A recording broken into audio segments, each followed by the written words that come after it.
Alston Telephone Company and R&J Broadcasting Incorporated is proud to present to you this broadcast on yourliveevent.com.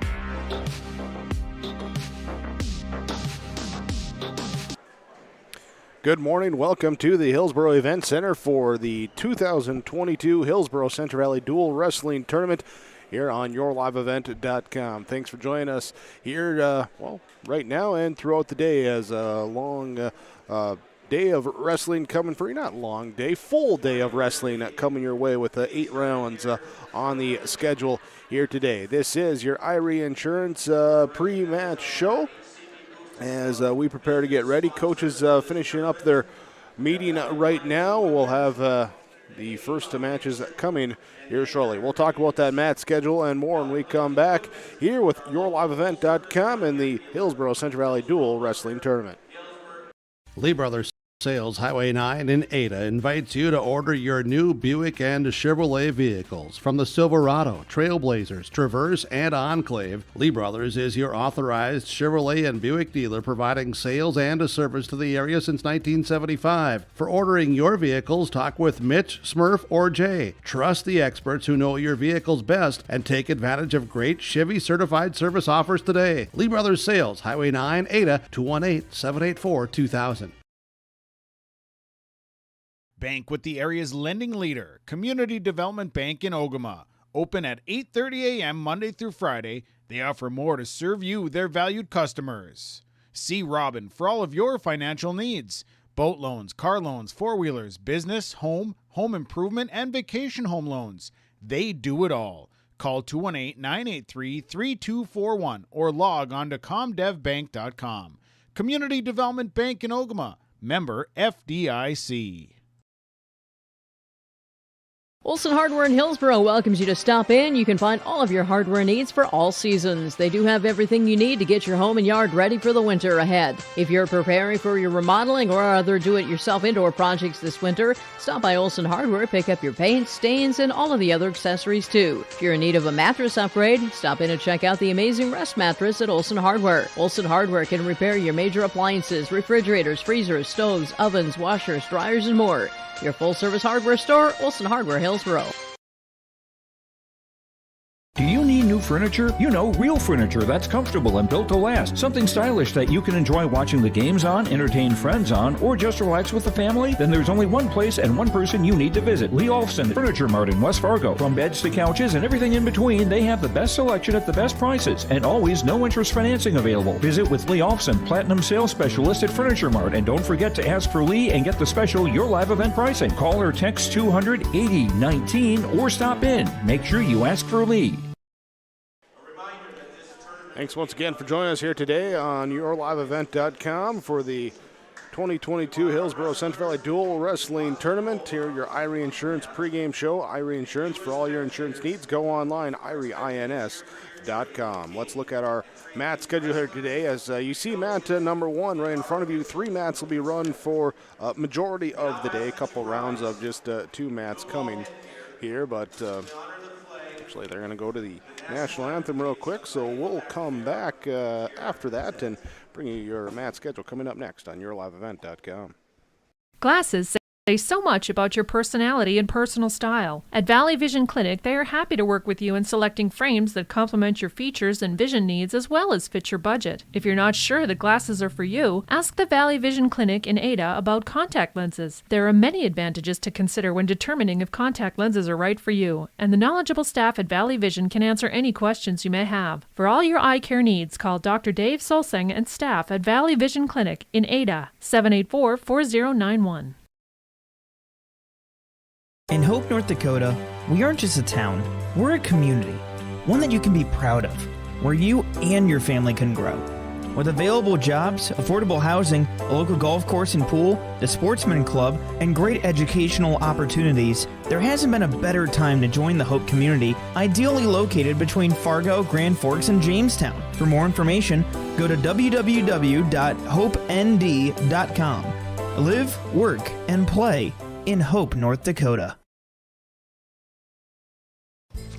The Hillsboro Business Association welcomes everyone to the Hillsboro Winter Wonderland on Sunday, December 11th from 3 to 5 p.m. in downtown Hillsboro. There will be photo ops, a book walk, refreshments, scavenger hunt, crafts and games, and an opportunity to meet Santa. There is no charge to attend, but items for Hillsboro Kiwanis Food Pantry are appreciated. The light parade is at 5:30 p.m. Come to Hillsboro on Sunday afternoon, December 11th for the Winter Wonderland presented by the Hillsboro Business Association. All right, and we welcome you back here to the Hillsboro Event Center. Now we get set to bring you your mat schedule here as you see the 3 mats in front of you. On the right side of your screen, mat number 1, that's where we'll turn our focus here for our mats, just with 3 different mats. Gotta kind of have your mat focus somewhere as we get to this adjusted real quick. There we go.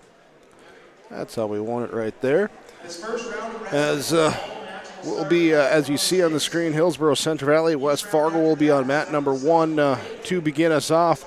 On your upper left on the other part of the screen will be the mat number 3, which is on the mezzanine, which will be Crookston and Grafton. That mat won't be used all day, so we'll do some flipping and flopping there. And then on the lower left of your screen, you'll see mat number 2 with Central Cass and Mahnomen-Waubun, the first duel of the day on mat number 2. So we're getting our lineups announced here for West Fargo and Hillsboro-Central Valley. Again, on mat number 1, Central Cass, Mahnomen-Waubun on mat number 2, Crookston, Grafton on mat number 3. Our second round of wrestling will feature Lemoore, Litchfield, Marion, and Pembina County North on mat number 1. Hillsboro-Central Valley will go back-to-back as they'll take on New York Mills on mat number 2. Round number 3 of the day will be Central Cass facing off against West Fargo, Grafton versus New York Mills. The 4th round will be, again, a 3-mat round with Central Cass and Crookston, Hillsboro-Central Valley and Pembina County North, Lemoore, Litchfield, Marion, and Mahnomen-Waubun.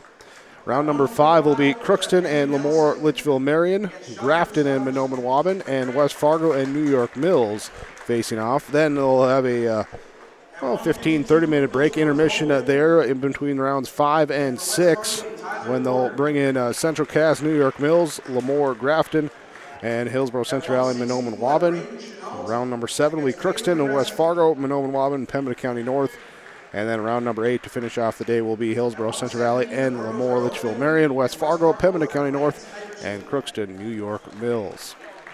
There is, that's the 182, we'll have John Matson against Caleb Porter. The mat schedule, that's what I'm looking for here today as we get our lineups being announced here for our first duel for West Fargo and Hillsboro-Central Valley. West Fargo, in the green there at the top of your screen. Burrows on the left side of that mat in the home blue here today. We get our lineups going. We'll come back with matches coming your way next on YourLiveEvent.com. Have you seen the huge selection of used vehicles that Christian Motors of Fertile has? Stop by the lot, talk with one of the guys about the huge selection of cars, trucks, SUVs, vans, and so much more. They've got a great selection of used vehicles right now. You can view them at christianmotors.com or christiancarsonline.com. One of the biggest selection of used vehicles around, it's Christian Motors. They're proud to be your Chevy and GMC dealer, Highway 32 North in Fertile. If you want help from a firm that has integrity and respect, strives for excellence, and is interested in the betterment of the community, look no farther than Onstead Twitchell Attorneys. Our team of attorneys has dedicated and talented professionals who are committed to improving the lives of their clients and providing custom legal solutions with integrity and excellence. We have offices in West Fargo, Hillsboro, Natick, Page, and Castleton. Or view our website, www.onsteadlaw.com. Halstead Telephone knows we all like choices. You can choose to have communication and data services up to 1 gigabit over a reliable state-of-the-art fiber optic network. And you can choose to have the same great services available town or country with local service and support. You can choose to have an individual service or bundle. You can choose to avoid tricky promotional pricing. You can choose unlimited data. The choice seems clear. Choose Halstead Telephone, Broadband Voice TV. 1-800-457-2125.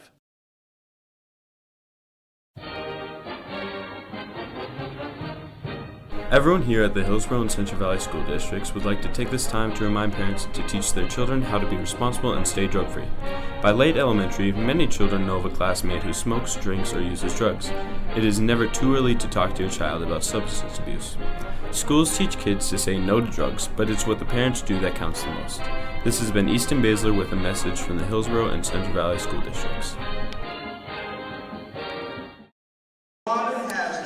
We begin our wrestling here today, underway now on mat number 1 as West Fargo and Hillsboro-Central Valley start us off. Here is Justin Terrell for HCV, Drew Hettenbach for West Fargo. Here is, we'll frame that up a little bit more, get that locked in. Right now both wrestlers up on the feet. We're looking to get things going, trying to pull through. Here's Terrell looking for a takedown, and he does get the 2-point takedown. Takes the 2-0 lead. Central Castman, Owen Wabin, they'll be going on mat number 2. That's your lower left screen. Crookston Grafton, the upper left, as they're getting their lineups announced right now. Back on mat number 1, both wrestlers up on the feet. Here, Terrell leading 2-1 as he goes for another takedown, trying to get around to the side. No points awarded yet. Working on that top part, trying to hook that leg with the left arm, working around to the side. Here,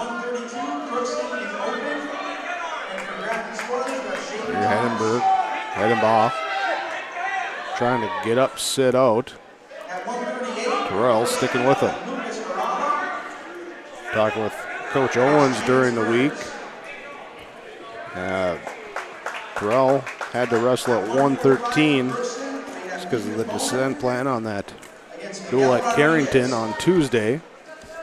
Suffered a loss in that, but looking to come back strong here, back at the 106 pound.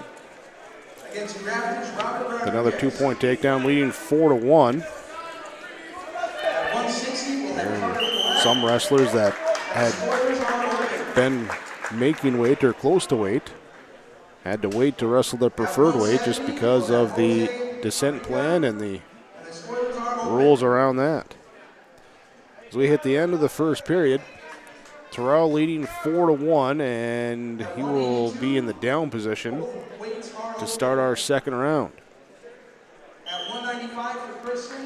Step up, Terrell cannot get away.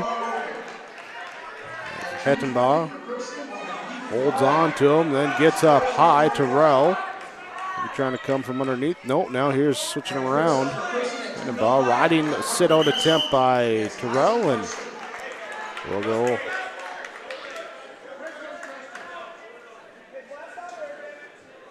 off the mat there. Is seeing what's going on down to our left real quick during the stoppage.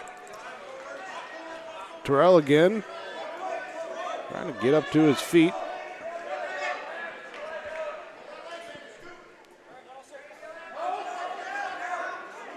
And from underneath, mat number 3, upper left screen there with Mauricio Arriga of Crookston, Aiden Espinoza of Grafton. We're going at 106 there as they start off. Here's a 2-point reversal now by Terrell down on mat number 1. Now leading 6-1 here in this 106-pound weight class. Central Castman, Owen Wabin, they're getting set here with some final preparation before they begin their 106-pounders. Actually, we might have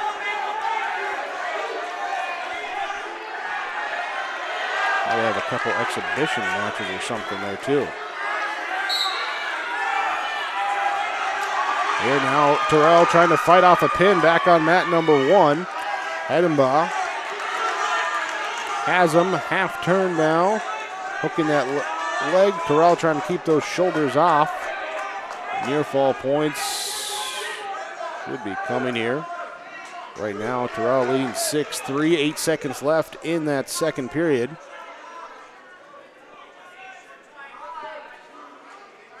And we'll just ride out that second period. Mat number 3, Eriga of Crookston, Espinoza of Grafton. Both 2-2 in that first period.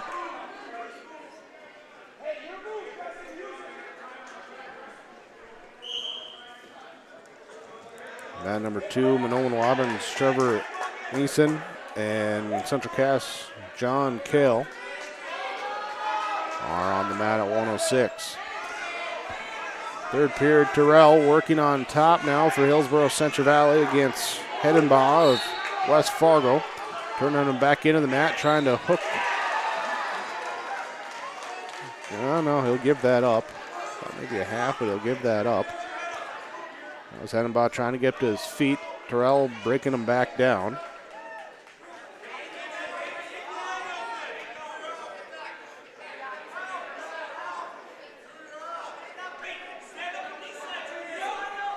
Mat number 2, John Kale leads 2-0 over Trevor Neeson. Kale, Central Cass, the Squirrels in the red singlets there on mat number 2, which is the lower left screen for you.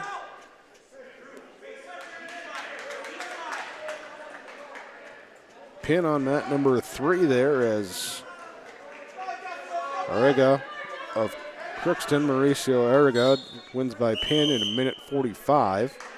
They're at 106, taking the 6-0 lead for the Pirates in that duel.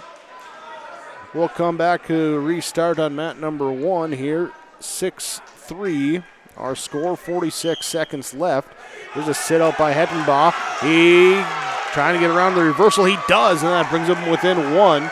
Needs near fall points here with 40 seconds left. He turns Terrell. Terrell, can he turn back over? Near fall counted. Not enough. There he do. We have enough for 2. 2 near fall coming. Terrell's got to get out, get a reversal of his own. With the head, got to pull it free here. 18 seconds left.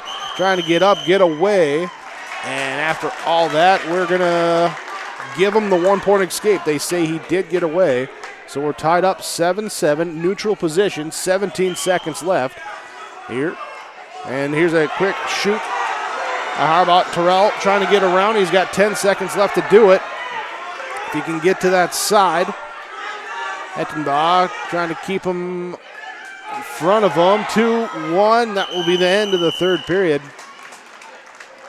And no control given, so we're going extras at 106 here on mat number 1.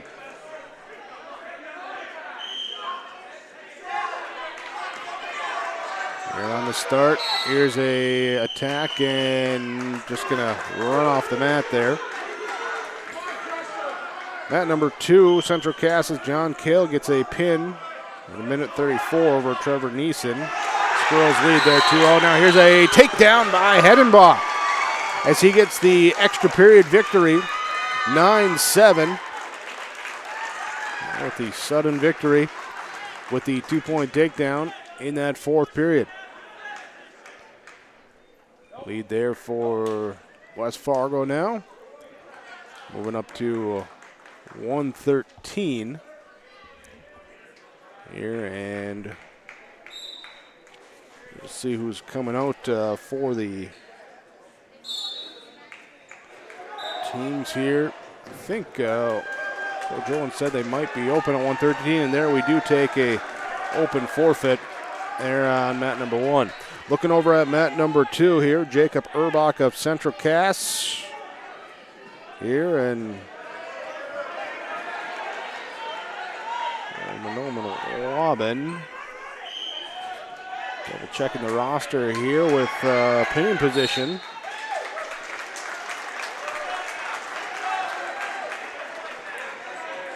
I got listed as Neeson, but he just wrestled at 106, so I think that was Fairbanks there. He's a Fairbanks at 113 with the pin. Back on that mat number 1. Now we're up here at 120. Tanner Thorson of West Fargo. Rylan Sunby of Hillsboro-Central Valley. Here, a quick takedown and escape, and a 2-1 lead for Thorson. So working now here, up on the feet, bringing Sunby down and getting around to behind for the 2-point takedown. Leading 4-1.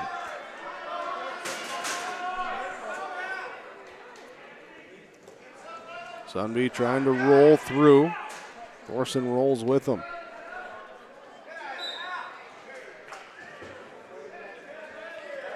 Mat number 3, upper left to screen. Crookston and Grafton had an open victory at 113. They moved to 120. Evan Trudeau of Crookston, Andy Pollock of Grafton. It's the match going on there. Thorson in a pinning situation now here on mat number 1. With 26 seconds left, long time for Sunby to try and stave it off. He can't. There's a pin for Thorson. And West Fargo will take a 15-0 lead here after 3 weight classes. Sudden victory, a open and a pin for West Fargo.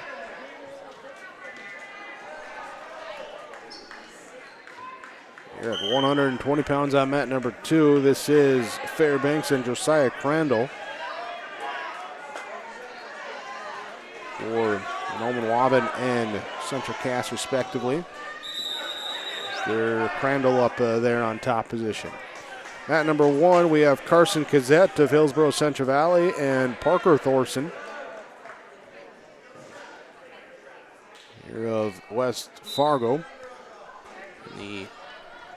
No control given there, so they'll be back up on the feet in the neutral. Single leg shoot attempt blocked by Thorson. Back up to their feet and headgear sliding off, so official will stop it. 1:19 to go in this period. First period at the 126-pound weight class. And we're going to tumble off. Come back to restart.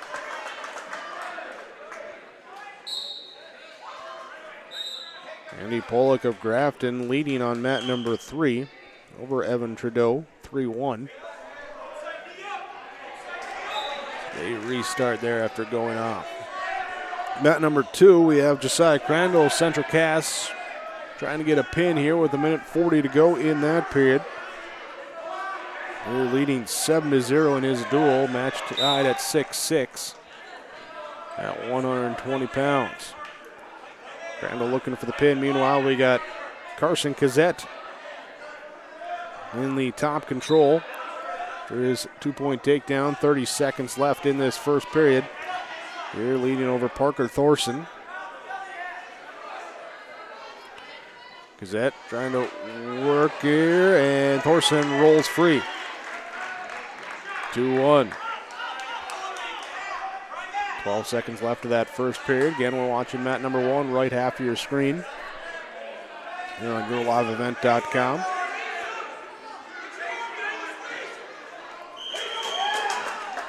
And end of the period, official says no, didn't have it before the end, so we'll be 2-1 going into the second.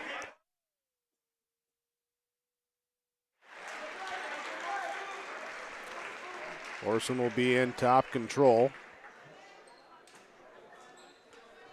Thorson will be on bottom. I thought he motioned there that he'd be up on top. Here's Kazette, stays with him on the restart. Final there over on mat number 2 as Josiah Crandall gets the pin in 3 minutes 23 seconds for Central Cass. Here as Kazette turns into a pinning situation over on mat number 1. Has Thorson to the mat, and there's the pin. Carson Kazette with the pinfall victory. 2 minutes 23 seconds. for Hillsboro-Central Valley. Monoman-Waubon's Cade Walls on mat number 2, lower left of your screen. Brady Peterson of Central Cass. Peterson in that top control right now, leading 2-0. Still Pollock and Trudeau on mat number 3. Pollock leading 6-1 for Grafton. Back here to mat number 1 as we bump up to 132 pounds. Owen Mouse of West Fargo, Sawyer Owens of Hillsboro-Central Valley, and Owens comes out with the quick 2-point takedown. He now works here on the left side. Looks like Brady Peterson with a win at 126 for Central Cass over on mat number 2. Squirrels and leading that one here as Owens rolls into a pin. Sawyer Owens will take the pin here at 132 for Hillsboro-Central Valley. So updating your scoreboards here, your Tim Cassette seat sales scoreboard. 15-12, West Fargo leading Hillsboro-Central Valley. After the 132-pound weight class. Central Cass leading 18-6 over Monoman-Waubon. They're at 132 right now. And it is Crookston leading Grafton 12-3 over on mat number 3. Mat number 1 will be Adam Smith of Hillsboro-Central Valley in the white singlet and Owen Magnell of West Fargo in the green singlet. Magnell quickly here into the 2-point takedown, then blood time called. So we'll stop, get that cleaned up. Switch our focus here over to mat number 2, lower left part of your screen. Stephen LaFay of Monoman-Waubon, Peyton Lamar of Central Cass. Lamar on top control, leading 2-0. 44 seconds left in the first period. LaFay trying to spin out. Can't get away as they tumble off, come back. From the middle, LaFay in the down position. Lamar up top on mat number 2, lower left part of your screen while we work that blood time over on mat number 1.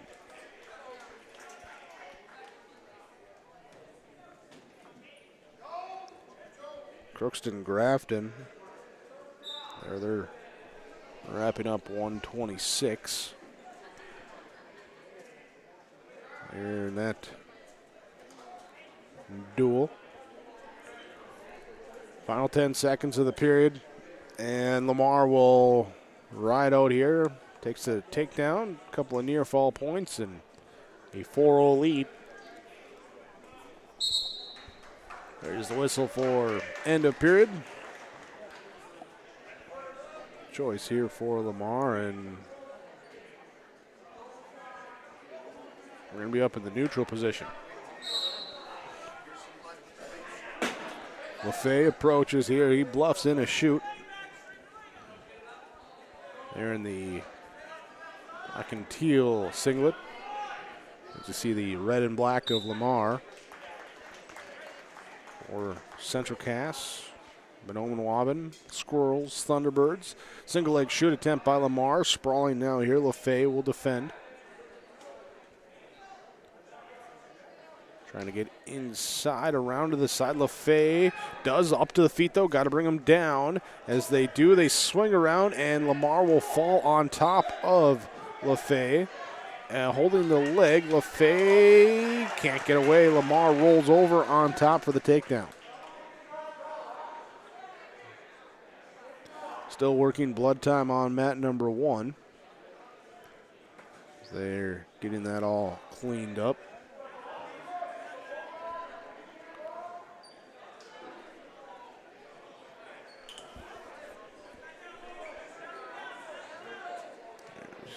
Lamar on top control, and LaFay tries to flip out that time. Now in the awkward position, and yeah, official going to stop for the potentially dangerous as he was getting a little twisted up underneath. 6-0, Lamar leads in that second period, 40 seconds left. We resume here on mat number 1. Owen McNell of West Fargo Adam Smith of Hillsboro-Central Valley. Smith in the down position, trailing 0-2. Trying to work his way up to his feet, trying to sit out maybe. No, can't get away as McNeil pulls him back in tight. Lamar riding top control on mat number 2. 10 seconds left in that second period. Final on mat number 3 as Andy Pollock wins by pin in that third period. For Grafton, Spoilers take the points. Here now it's a 12-9 Crookston lead over Grafton. There on mat number 3. Here mat number 1, McNell into near fall points. He'll roll Smith over and then look for them again. Yep, there they'll be awarded and it'll be 5-0. Smith gets up, or McNell lets him up. 5-1. Up on the feet. Here's 6 seconds left in this period. McNell looking for another takedown, trying for the headlock, and now single leg shoot in the final seconds is not enough time. That'll be the end of period number 1. 138-pound weight class on mat number 1. 132-pound weight class on mat number 2. Peyton Lamar of Central Cass leading Stephen LaFay of Menominee-Waban 12-0. Here is takedown, near fall. Takedown then here to start this third period. Went reversal, a clasping penalty, and 3 near fall points for Lamar, putting him in control here now as he's looking for the pin back points here. So tech fall coming his way unless LaFay can reversal out of it right into a pin. Here with 40 seconds left, there is the tech fall victory.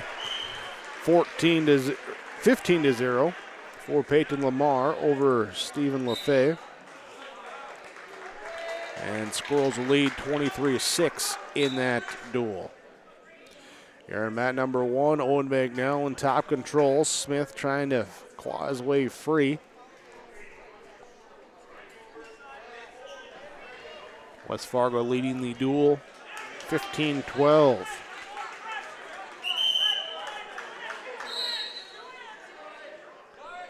Crookston and Grafton. Here at 132 will be Chance Burns of Grafton. Gavin Halusini of Crookston.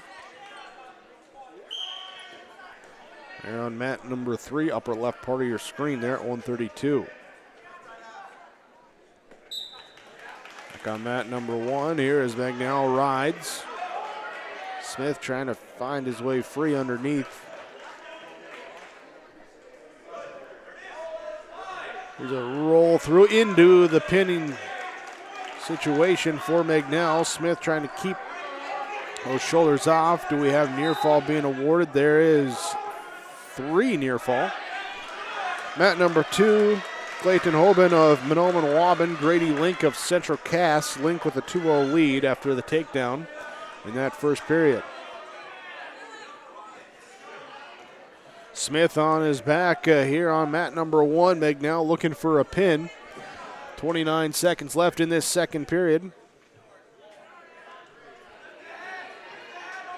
We'll apply that pressure, trying to stretch that arm back.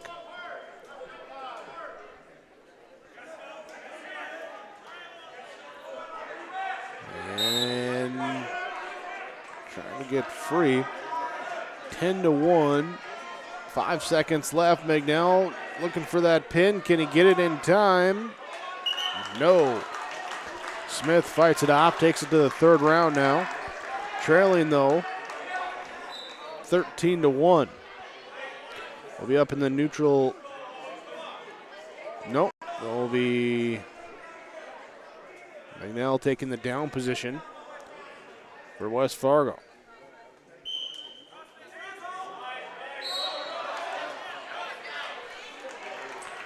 Here's a quick up as checked over on mat number 2. Look back over to mat number 1, and McNell up on his feet for the 2-point reversal. Make it now 15-1. It's a back point here for the Tech Fall.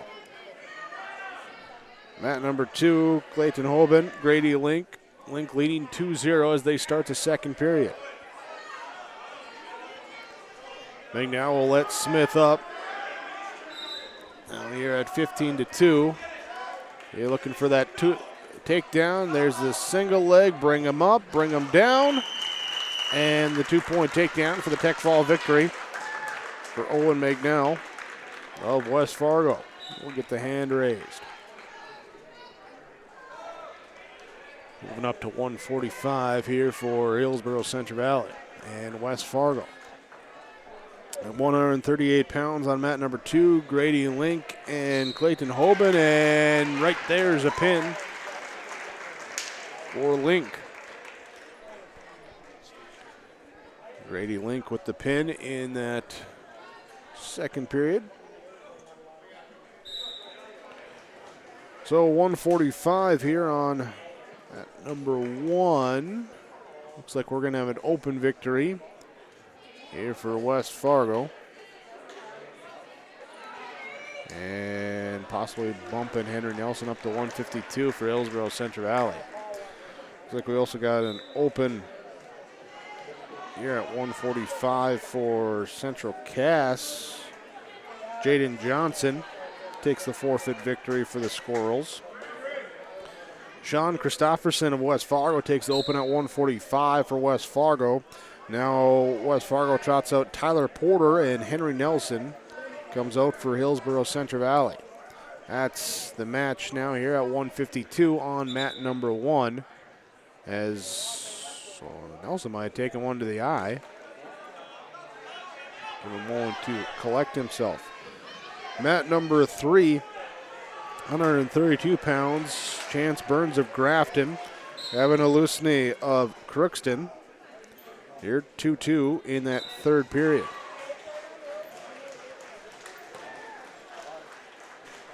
Here's a Squirrel win here at 152. Adrian Aarons takes an open victory. Move up to 160. 47-6 there on mat number 2. Central Cass leading over Monoman-Waban.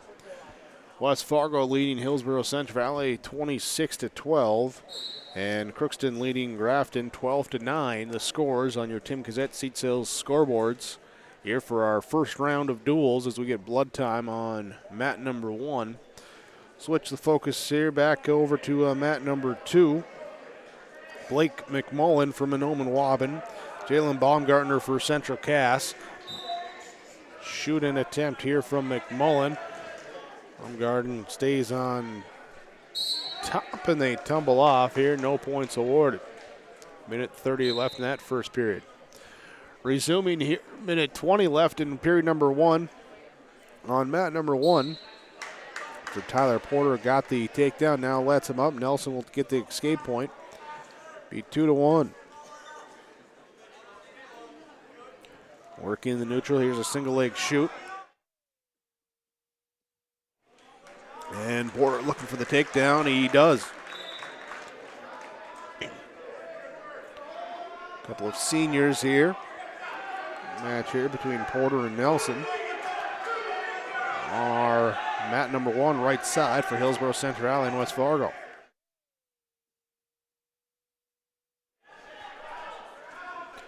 Porter on that side in top control.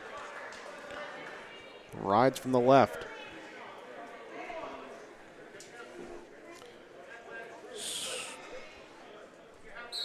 Blake McMullen leading 4-0 on mat number 2. Here's the restart.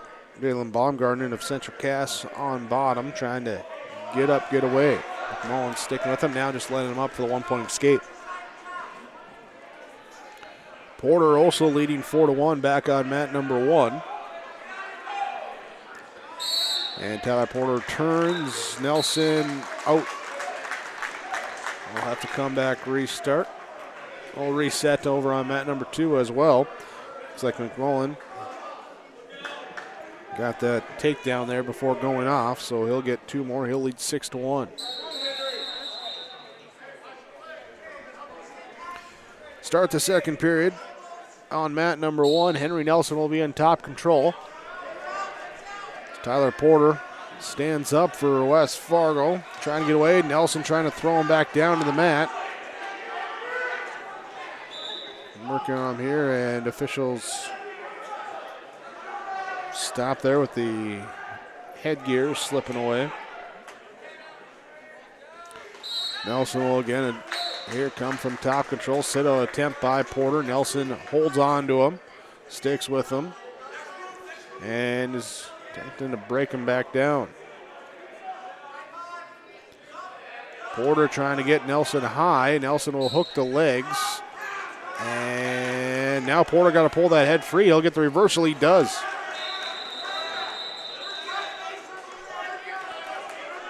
Porter now leading 6-1 at 152 pounds.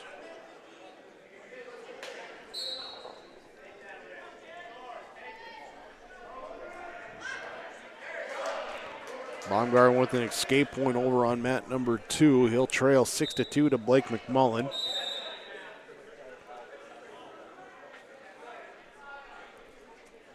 Tyler Porter working top control. On mat number 1, leading 6-1 himself. 43 seconds left in the second period.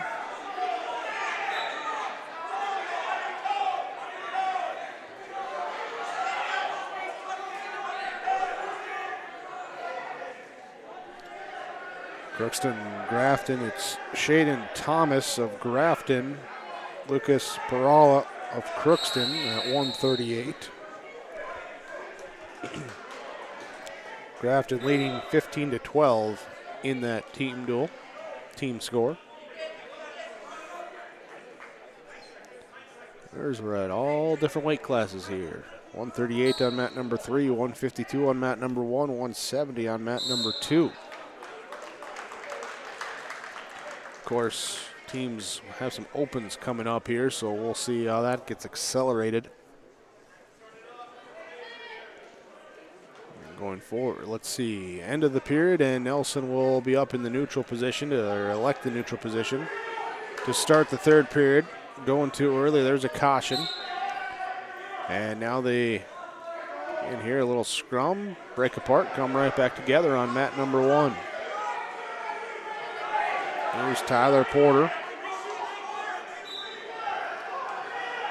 Here from West Fargo, the Class A schools. Hillsboro-Central Valley Class B school, so won't see each other a lot. A couple times, a couple tournaments, and now West Fargo coming to the Burroughs home tournament this year. Of course, on the other 2 mats, you got Minnesota and North Dakota teams facing off, so I think a couple of them are going to the Olson next week in Crookston. Maybe see each other there. That's the individual side, though, so you don't know who you're going to get matched up against in that bracket. Nelson looking for a takedown, trailing 6-1, a minute left in the third period. Sprawl attempt here from Porter. So get on top. Some heavy breathing going on down there. Stalemate being called. And we'll be back up into that neutral position. Their caution on the start now. Here they go. Nelson trying to drop down, get low, get in there. Porter sticks on top, then back up to the feet. Pacing around, trying to dip the head there, all tied up. There's an attempted pull through. Porter, though, gets around to the, not quite to the side.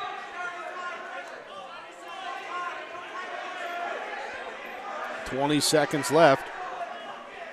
Porter leading 6-1. Basically, just don't go to the back, give up 3 near fall or a pin. There's Nelson's trying to bait him into something where he can get an opening. He'll shoot again here. 3 seconds left, and that won't be it as Porter will take the 6-1 decision. Win here for Tyler Porter and West Fargo. Extending their lead now here. 26-12. Sorry, they already put the points up. Beat me to it. Mat number 2, 170-pound, coming to the final 45 seconds of the third period. Blake McMullen leading Jalen Baumgarten 6-2. Baumgartner in top control right now. No, not in control as McMullen looks like he's going to try and come from underneath. Here and 160 pounds just starting on mat number 1. Cooper Snyder of West Fargo gets a quick 2-point takedown over Braden Chenault of Hillsboro-Central Valley. 2 points for McMullen on the takedown, leading 8-2. And he'll take the 8-2 victory there for the Thunderbirds, taking the decision win. At number 2, bump up here to 182 coming up. Cooper Snyder working right side, riding here on mat number 1 over Braden Chenault.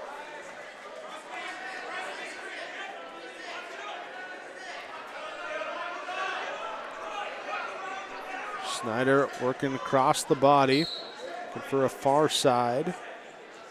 Gonna roll into that cradle, it looks like.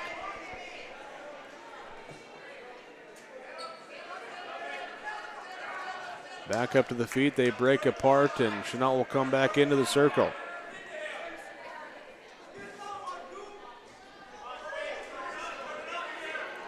Snyder looking to bluff now. Here's a 2-leg attempt by Chenault. Blocked, though, into...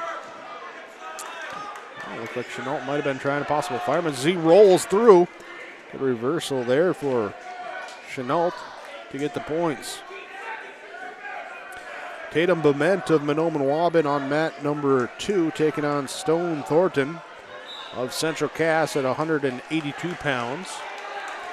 Here now is Chenault looking for a possible pin here. End of the period. Doesn't get it in time, but give him a couple near fall points. So the escape, the takedown, and 3 near fall points. Chenault will take the 6-2 lead into period number 2.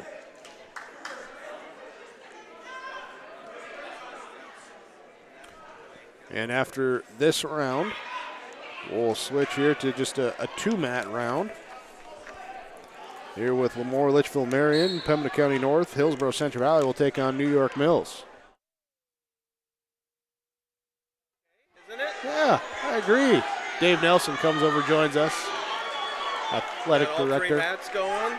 Yep, trying to. Got some good viewership going. So far, so good. Good. Good.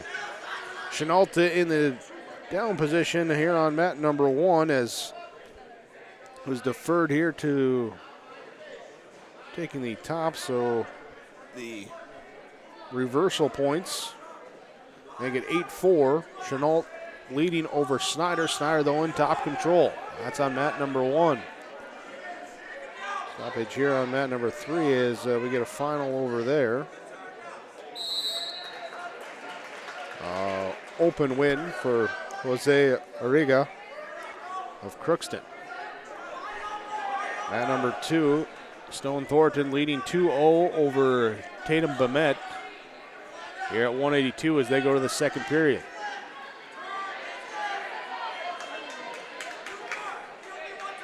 Mat number 1, Chenault and Snyder break apart, coming back together.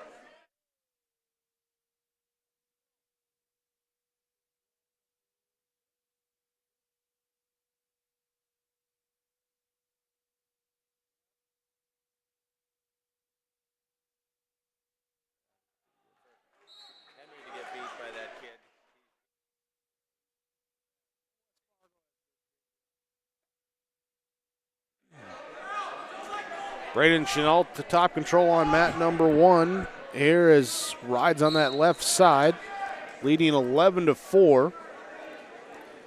Here's he got the 1-point escape, 2-point takedown. And Snyder trying to get free. Can't do it before the end of the period. They go to the third. 11-4. Braden Chenault will lead over Cooper Snyder. You need me to get you any water or anything? Good right now. Good right now. So Break. You got food in the hospitality. sounds good. Thank you, Dave. Appreciate it. Check with you in a little bit and throw some water or something. Perfect. Mat number 2, Tatum Bement of Benone-Waban trailing Stone Thornton of Central Cass 4-0. Thornton in the top control. Mat number 2, lower left part of your screen. As they pick things up here at heavyweight on mat number 3 after Grafton with the short roster here opens there. So Crookston leads 54-15. They'll take the duel as they go to heavyweight there on mat number 3. Jesse Sanchez of Crookston, Isaac Larson of Grafton. Looking for a turn here. Got a chicken wing in on the right side on mat number 2. Got Chenault coming up from underneath on mat number 1. A lot of action going on here. Minute 23 to go, third period. Mat number 1, Chenault looking for a roll, leading 14-4. Mat number 2, 30 seconds left, second period. Thornton in top control, leading 4-0 over Bement. Chenault rides right side up to the feet. Here, still a minute left, 14-4. There's a 1-point escape, make it 14-5. And we're going to have a point here as well for 2-point reversal for Snyder, make it 14-7. Or not the reversal, the takedown there. Got the escape before the reversal. He'll work on a power. No, now he'll give that up. Snyder having to work quickly here. 30 seconds left of this third period. Final few seconds of the second period over on mat number 2. Can they get the pin in time? No. Thornton will lead 6-0, going 8-0 after the near fall points going in that third period with Bement. Chenault on bottom, leading 14-7, 8 seconds left in the third period. Going to ride out to here to a decision. And 3, 2, 1. He will. 14-7. Braden Chenault will take the decision victory at 160. There for Hillsboro-Central Valley.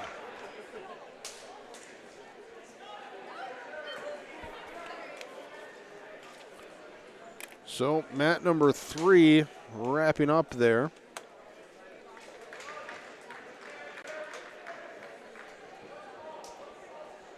Check on that one. So with mat number 3 wrapping up, here we'll transition, bring up the 2 mats. There we go. So mat number 1 on your right. There's V versus West Fargo. Whoops, there we go. We'll get that popped on there correctly. And then we have Central Cass versus Benone-Waban over there on the left side of the screen. As we get that adjusted there. So the mat 3 ending early, freeing us up to go to just the 2 views is here on mat number 2.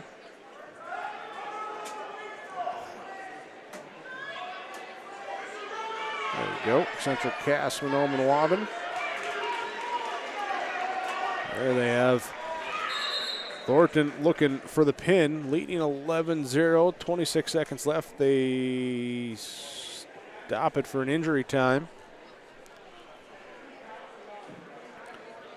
Meanwhile, Hillsboro-Central Valley and West Fargo. So after Chenault's decision, Lance Iverson will get a forfeit victory for West Fargo at 170, move us up to 182. Jack Matson of Hillsboro-Central and Caleb Porter of West Fargo will come to the mat.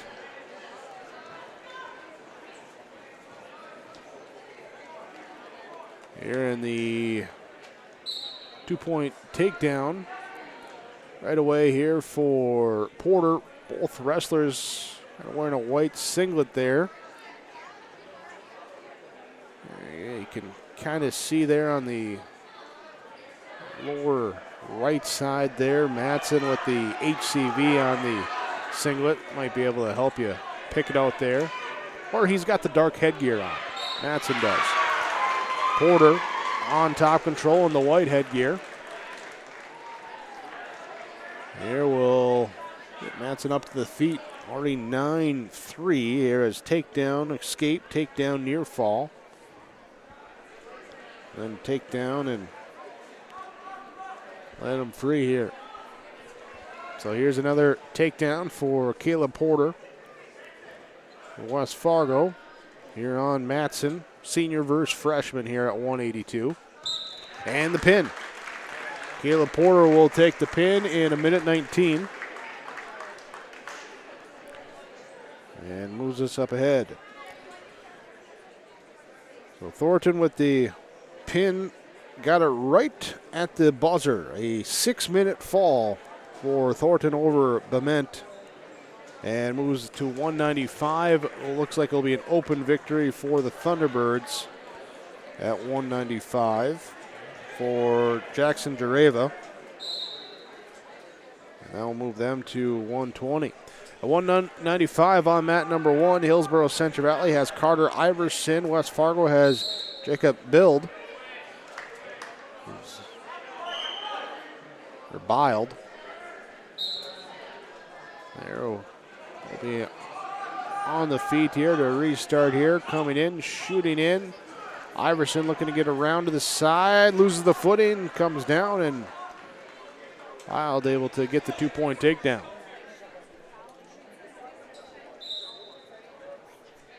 Mat number 2, Coda St. Clair of Menominee-Waban, Garrett Haugen of Central Cass. Haugen, 2-point takedown, leads 2-0 there at 220 pounds. Central Cass leads that duel 53-15. West Fargo leads their duel with Hillsboro-Central Valley 41-15 there on your Tim Cassette seat sales scoreboards.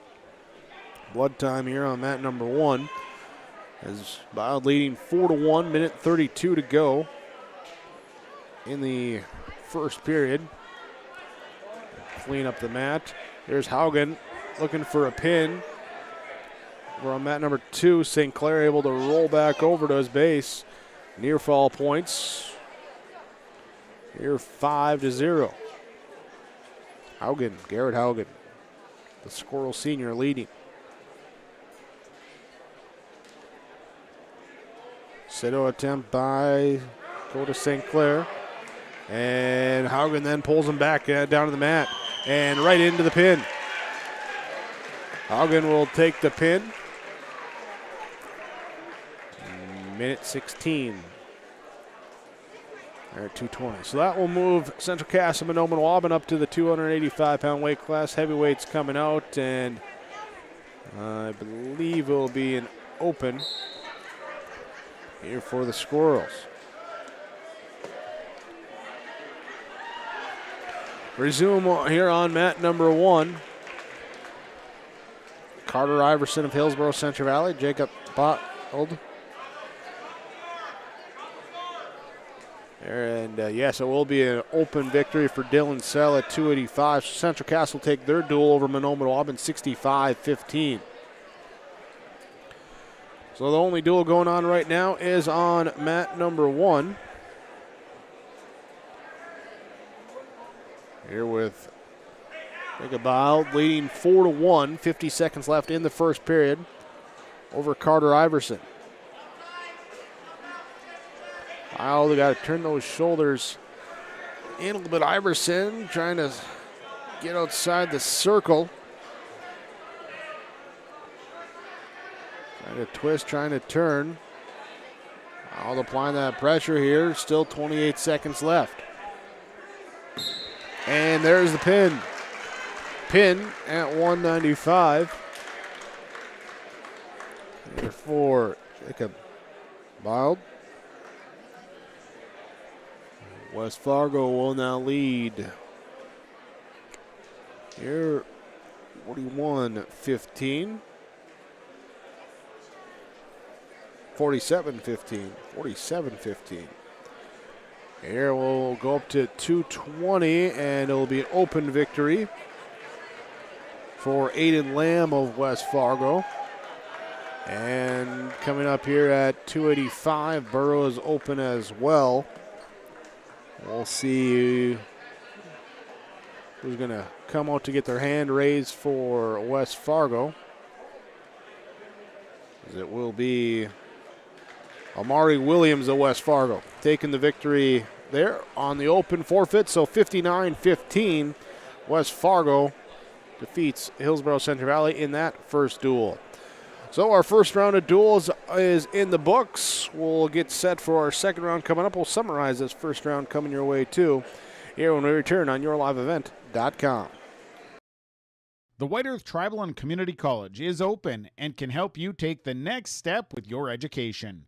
They offer on-campus classes. Online class options are available for students as well. They're local with small class sizes, and they have affordable tuition. Apply in person or online at www.wetcc.edu. And don't forget to like them on Facebook. The White Earth Tribal and Community College, open and ready to help you take the next step in your education.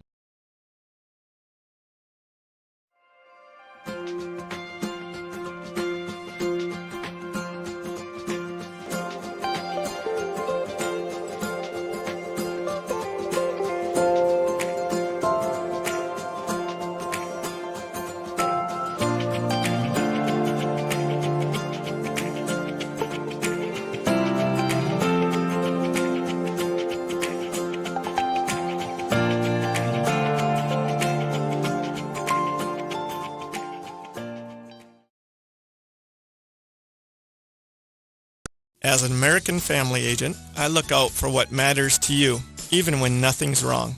This is Chris Heisey. Visit me online at chrisheisey.com. These days, everyone wants to save money. I can show you how easy it is by having multiple policies. By combining your auto and homeowner's insurance, I can put some change back into your pocket. My website again is chrisheisey.com. I want to be your American family agent. American Family Insurance.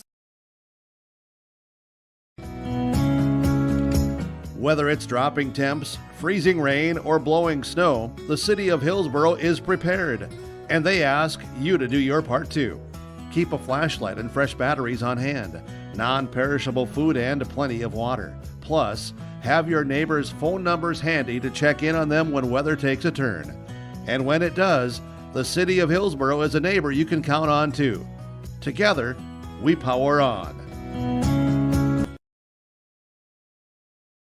Visit with Rocky Nedham at Nedham Seeds Caledonia for LCS wheat seed varieties, Trigger, Cannon, and 2 new varieties named Buster and Dual. Call Rocky Nedham, Nedham Seeds Caledonia. They also have proven wheat seed SY Velda from AgriPro. Your local Pioneer dealer, Rocky Nedham, Nedham Seeds Caledonia, with corn, soybean, sunflower, and alfalfa seed for your farm and SeedX sugar beet seeds. Call Rocky 701-430-1149, Nedham Seeds Caledonia. Loading the kids in the car, brokering peace in the back seat, mastering the snack handoff without even looking. Why are simple things sometimes so complicated? Thankfully, with auto owners, insurance doesn't have to be one of them. We work with independent agents who keep insurance simple, so you can worry about more important things, like figuring out what's growing in that cup holder. That's simple human sense. For all of your insurance needs, contact the Linfors Insurance Agency with locations in Fosston, Bagley, Clearbrook, Mahnomen, and Ada. Well, back here on yourliveevent.com, your Hillsboro-Central Valley dual wrestling tournament in between rounds right now. So we look at our in between rounds report from Farmers Union Insurance of Hillsboro, Ryan Opdahl Agency. Recap round number 1 First up for Hillsboro-Central Valley and West Fargo, it was West Fargo getting the victory 59-0 as they had a sudden victory at 106 for Drew Hettenbaugh, open victory at 113 for Landon Geiger. Tanner Thorson at 120 would take a pin in a minute 39. The Owen McNell, a Tech Falls victory 17-2 at 138. Open victory at 145 for Sean Christofferson. Tyler Porter, a 6-1 decision at 152. It was Lance Iverson, open victory at 170. Caleb Porter at 182, a pin in a minute 19. Jacob Bild of West Fargo, a pin in a minute 36 at 195. Then open victories at 220 for Aiden Lamb and Amari Williams. Hillsboro-Central Valley had a pin victory for Carson Kazette at 126. Sawyer Owens a 44-second pin at 132. Braden Chenault with a 14-7 decision at 160 for Hillsboro-Central Valley. In the second duel was Minoan Waban and Central Cass. Squirrels get the victory 65-15 as at 106 John Kale had a pin victory. At 120, Josiah Crandall with a pin. Brady Peterson with a pin at 126. Peyton Lamar a 15-0 tech fall at 132. Grady Link at 138 with a pin victory. Open victory at 145 for Jaden Johnson and 152 for Adrian Aarons. It would be Cade Olsen-Tinglestead taking open at 160. Stolen Thornton at 182 with a pin. It was then Garrett Haugen at the pin at 220. Dylan Sell an open victory at 285 for Central Cast. For Minoan Waban, it was Trevor Nyson at 113 with a pin victory. It would be Blake McMullen with an 8-2 decision at 170. And Jackson Jareva at 195 with an open victory for Minoan Waban. And the third duel was Crookston defeating Grafton 60-15 in that duel, as at 106 Mauricio Arriga of Crookston with a pin victory. It would be Christopher Goodrich of Crookston an open victory at 113. And Grafton takes three straight before Lucas Perala at 138 with a pin victory. Ethan Bowman with a pin at 145. Casey Weiland of Crookston at the pin at 152. Then open victories for Crookston at 160 for Carter Coet. Jose Arriga at 170. Double forfeit at 182. Hunter Knutson at 195. 220 Ethan Bowl and 285 Jesse Sanchez with a pin for Crookston. For Grafton, there was a decision at 120 for Cruiser Burns at 6-1. Andy Pollock with a pin at 126. Chance Burns at 132 with a pin for Grafton in their duel. So that's our first three duels in the books, warming up for round number 2. Coming up, this is your Farmers Union Insurance in-between rounds report from Ryan Opdahl Agency, downtown Hillsboro. Give them a call, 701-436-5777. We'll be back with more here on YourLiveEvent.com. Goose River Heating and Cooling, Hillsboro, serving the Hillsboro and surrounding communities, ready to provide you with service work to existing and new customers. Whether Corey and the crew installed your heating and cooling system or not, they're ready to assist you with your service concerns. And if it's time to update your heating and cooling systems, whether it's your home, farm shop, a cabin, or office building, give Corey and the crew at Goose River Heating and Cooling a call. 701-430-1990. That's Goose River Heating and Cooling, Hillsboro, serving the Hillsboro area and surrounding communities.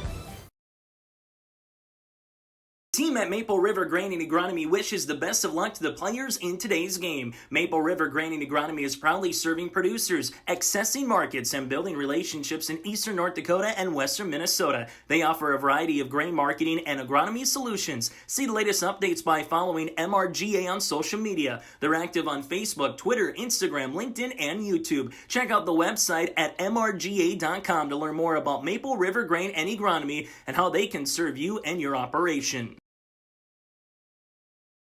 The Waban Education Association would like to wish the best of luck to the Minoan Waban Thunderbird teams and wish them the best of luck this season. Proud to cheer on and support the Thunderbird students in the classroom and in all extracurricular activities.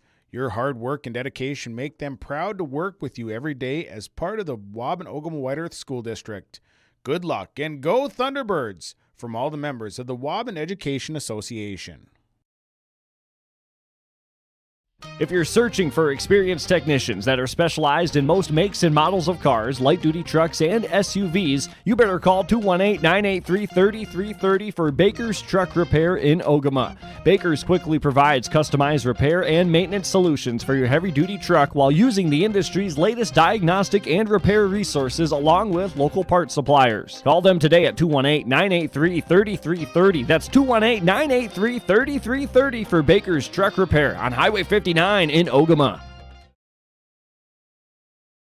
We built Irie Insurance with one philosophy: hire great people and provide great service and options. We want to help protect your home, farm, crops, personal, and your businesses. Hello, this is Shane with Irie Insurance, and since day one, we have followed this golden rule to help protect you. That's why we have so many locations like West Fargo, Devils Lake, Hope, Hillsboro, Mackville, and Towner. To find out more about Irie Insurance, go to IrieInsurance.com. Irie Insurance is an equal opportunity employer and provider. These years are a stepping stone for a bright future at the Waban-Ogama-White Earth School District. They work hard to make a positive influence on the students from grade school all the way up to high school. Without guidance and leadership, life after high school can be even tougher. Skills and work ethics taught at the Waban-Ogama-White Earth School District make this process to adulthood easy. Good luck to all the students throughout the school year from the entire staff and administration at the Waban-Ogama-White Earth School District. Coming up here, we'll have round number 2 to get started. So we had to wait a couple minutes with a back-to-back here, making sure that we have the proper time limit in between matches for those necessary. We will start at 113 pounds. Here we'll have Hillsboro-Central Valley and New York Mills. So the Burros and the Eagles, going to be a lot of blue over there between the two. Meanwhile, on our other mat will be Lemoore, Litchfield, Marion, and Pembina County North as the Lobos and the Grizzlies get ready to go there. They'll start off here again at 113 pounds.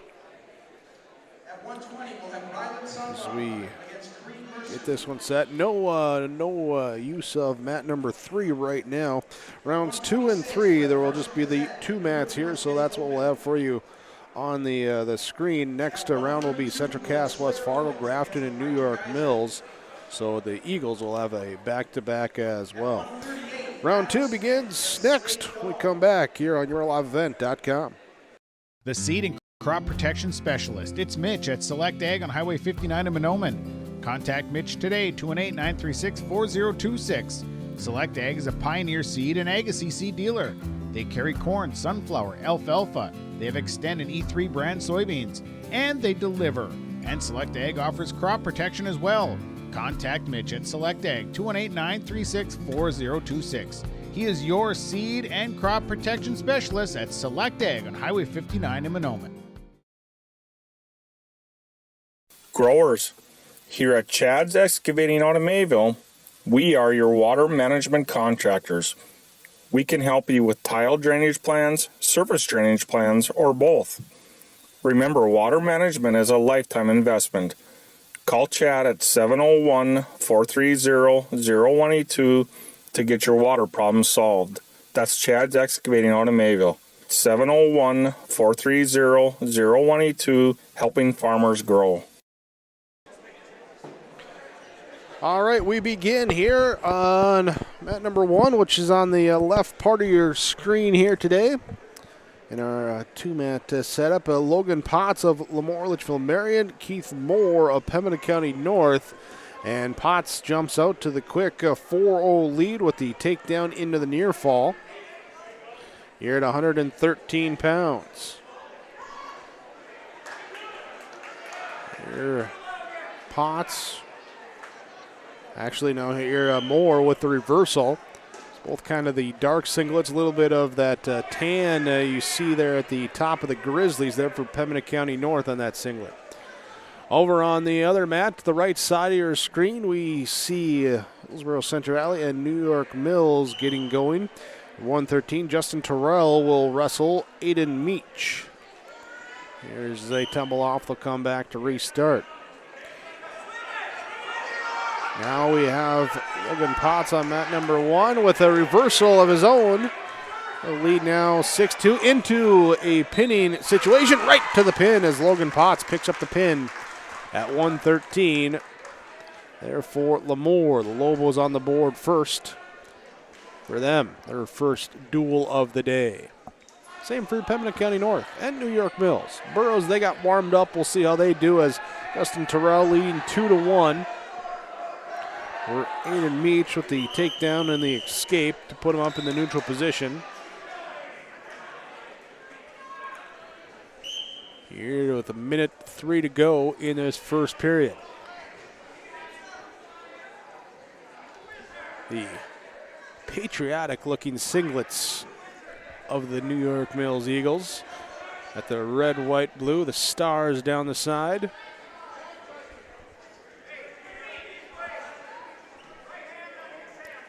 For Lemoore and Pembina County North, it's Joey Hyde of Lemoore, Litchfield Marion, Logan Warner of Pembina County North wrestling at 120. There on the mat, left side of your screen, the gray mat. On the blue mat, Justin Terrell of Hillsboro-Central Valley in the light-colored singlet, taking on Aiden Meach of New York Mills in the blue singlet.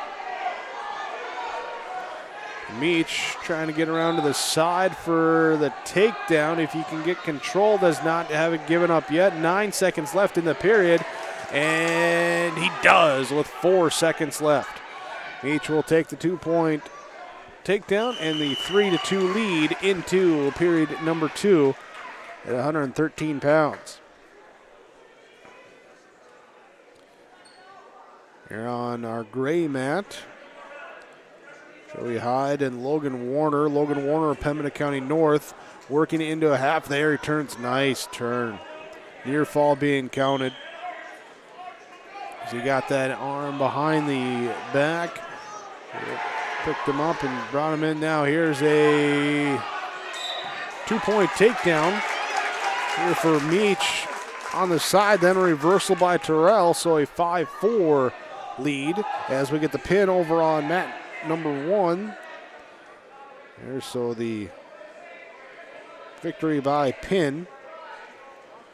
Logan Warner goes to 126 upcoming for the Grizzlies and the Lobos. Terrell working on top control for Hillsboro-Central Valley on our blue mat, right side of your screen.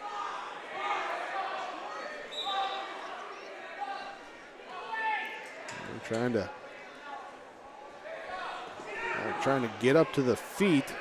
Meach gets it broken back down. Minute left in that second period.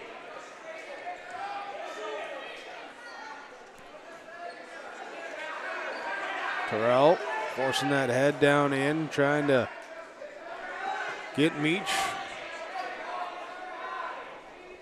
Looks like that leg, he's trying to pull it free. There's Meach trying to use that to a little bit of leverage for him. As now he gets around, not quite, but trying to get around on Terrell. 33 seconds left, and there is the reversal. 4-2. Then they go off, they'll restart.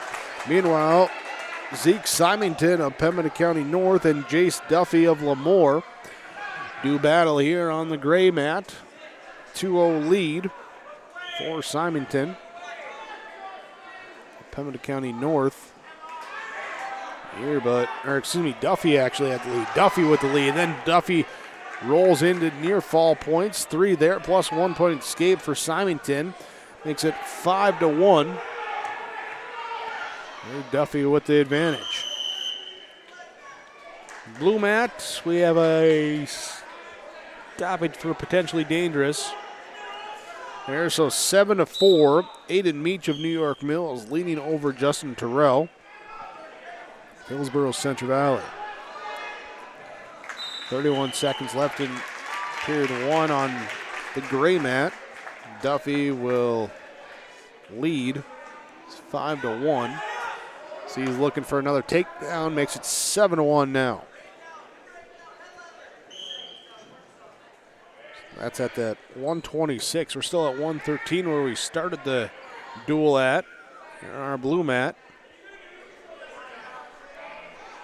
Terrell on the bottom. Trying to work his way up to his feet. Meach brings him back down.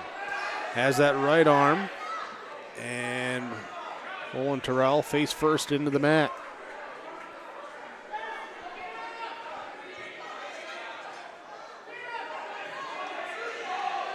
Working here on a,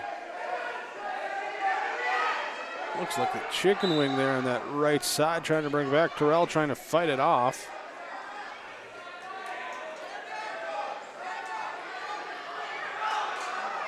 Here now working up to the top front side. Up on the feet, Terrell gets up. They do give him the 1 point escape and then pull through there and break apart. Here's a double leg shoot by Meach. There, went from far away, couldn't quite get there. Terrell now trying to get around to the side, 52 seconds left. He's got to get on that control. Meach defending, and they're going to whistle him up into the neutral position. Jace Duffy leading 11-1 on our gray mat, looking for a pin. He's got near fall coming. Duffy trying to get the pin. Zeke Simonton trying to stay off the mat. Here's a single leg shoot by Justin Terrell over on our blue mat. 35 seconds left in that third period. 7-5. Terrell needs to get the takedown. Trying to work around to the side. He does as he pulls the head out free and gets the 2 point takedown, tying up at 7-7. Terrell lost in sudden victory in his first time on the mat. I imagine he's been stewing since then, looking to get back to it. There's a sit-out attempt into an escape. An escape with 9 seconds left. As they go off, 9 seconds left, up in the neutral position. Here, and it will be Terrell looking for the shoot. Got to go now here, 5 seconds left. Can he get around to the side? Meach, though, able to roll back with them and defend it and take the 8-7 victory. So, once again, Terrell, hard luck late in the third period. As he falls 8-7 in that one. Our gray mat has Dustin Ketterling of Lemoore Litchfield Marion, Brock Freer of Pembina County North, or Fryer.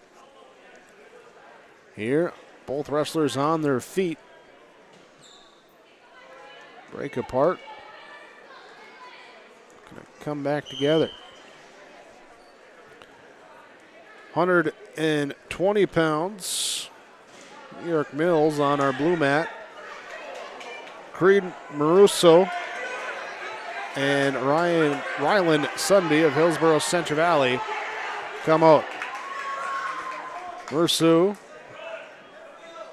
right into the quick takedown, leading 2-0. It's on the blue mat, right side of your screen.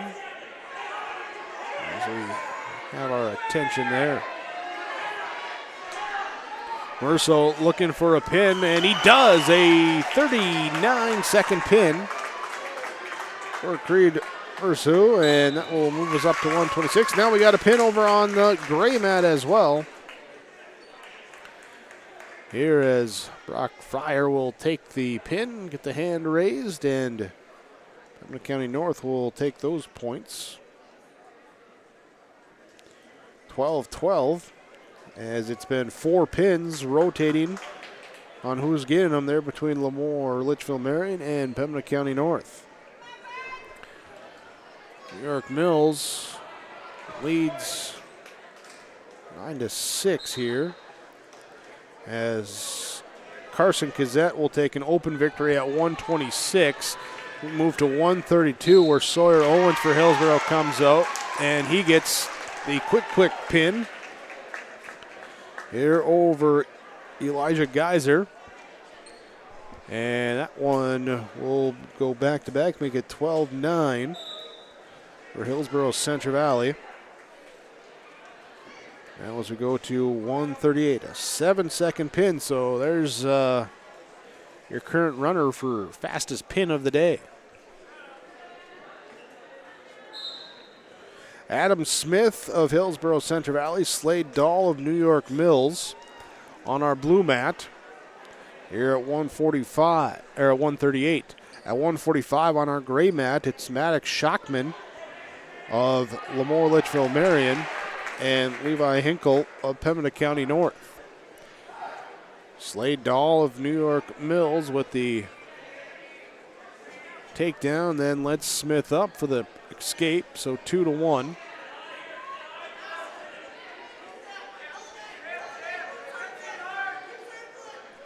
Matching up here. Trying to get in for that hand position inside. Smith trying into a single leg, but Dahl catches him, blocks him, and as they go down, they'll get the 2-point takedown. Smith trying to sit out.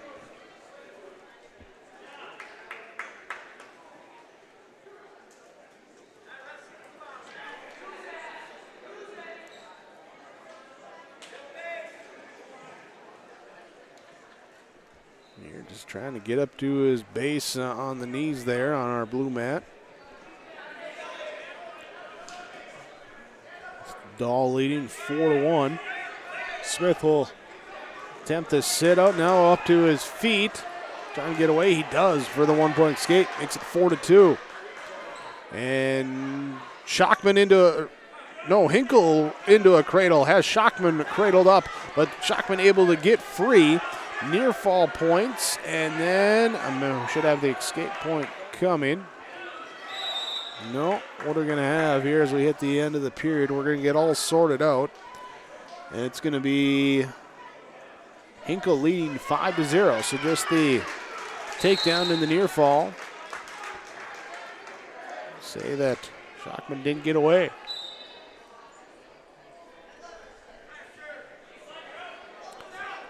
Blue mat, we hit the end of the first period.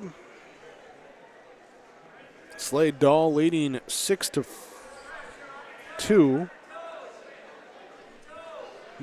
over Adam Smith, as we did not go to the end of the period. They say Smith reversed it right before the end and had a second left on the clock. So they'll wrestle that off, and now they'll go to the second period at 6-4. Hinkle leading 5-0 on our gray mat. Trying to work his way up from underneath on Schockman. And reversing it around. Oh, now into a far side attempt, but he's got that leg in the way. But he will use it to roll in. And near fall going to be counted.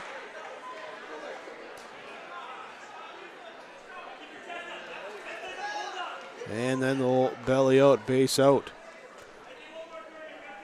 So reversal plus 3 back points makes it now 10-0.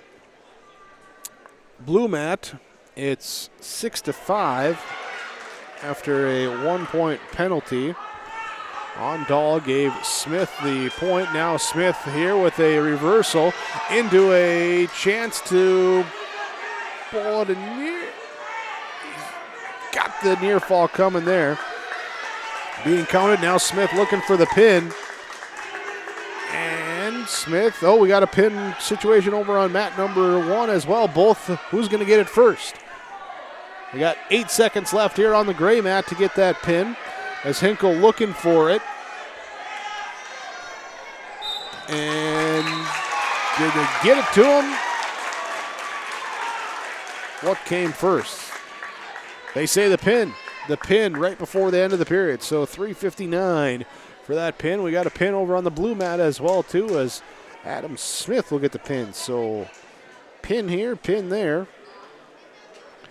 And we'll put Hillsboro-Central Valley in the lead of the mat, 18-9.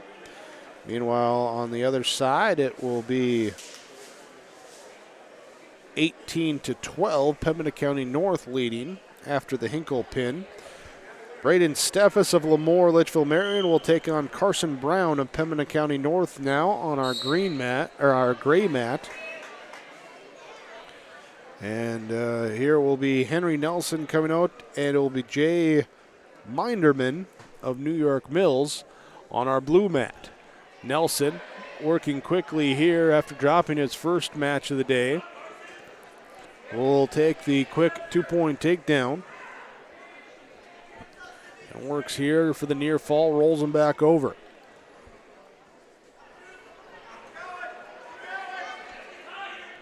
Aiden Staffis of Lemoore on the gray mat, tangled up with Carson Brown. Not sure who technically has control there. No one really does.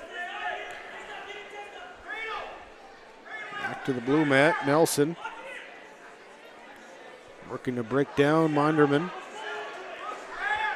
Nelson the senior, Minderman the freshman. Here trying to got a stalemate over on the gray mat.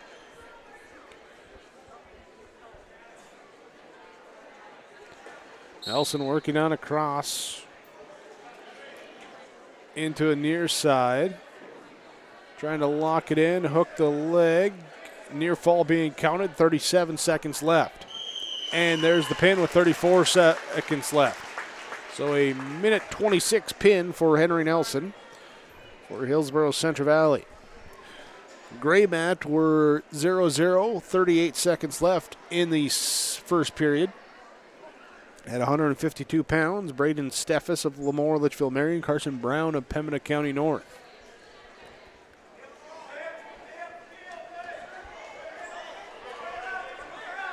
Now we'll see who comes out where on our blue mat, as we'll hit some opens and some guys that can't be down to certain weights yet. We'll see how everything gets sorted out. Looks like we're going to have an open victory there, so we'll catch up on that one. Meanwhile, we got 12 seconds left in the first period. Still 0-0 between Steffes and Brown on our gray mat. Carson Brown and Pembina County North. See a little bit of that tan there on the top of the jersey back for the Grizzlies, and the Lobo singlets basically straight black for them. So end of the period, and it's going to be Brown in the down position. Blue mat. Braden Malone takes an open victory at 152. So Braden Chenault of Hillsboro-Central Valley and Simon Snyder of New York Mills wrestling now at 160 pounds for the Burros and the Eagles. Brown trying to get up to his feet on our gray mat. Here. Looking here, Steffes trying to bring him in, see if he can get that single leg. Now lets him go. 1 point escape, first point of the match there.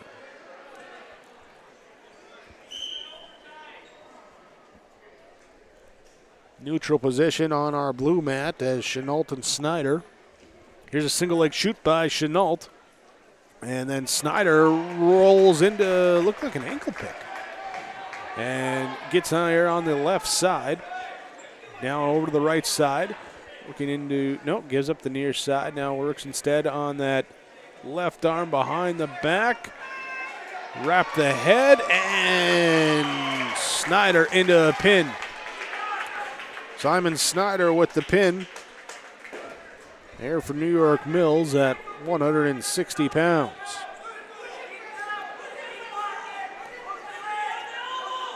We got guys look good match here. A couple of seniors, Braden Steffes of Lemoore Litchfield Marion, Carson Brown of Pembina County North.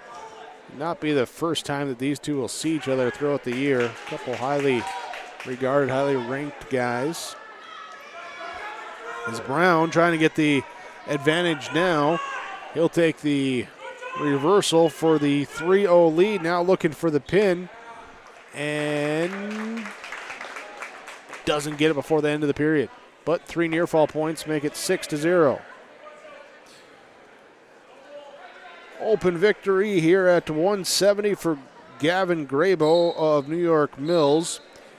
And will be 27-24 New York Mills leading in the duel on your Tim Cassette seat sales scoreboard. As we go to 182 pounds, John Matson of Hillsboro-Central Valley, John Reinerson of New York Mills. So John with an H for Hillsboro-Central Valley, John with no H for New York Mills on the mat here at 182 pounds. Third period, a 6-0 lead now for Carson Brown as he got the escape, the takedown, the near fall in that second period, and he will be in top control on the start of this third period. Looking here on Steffes.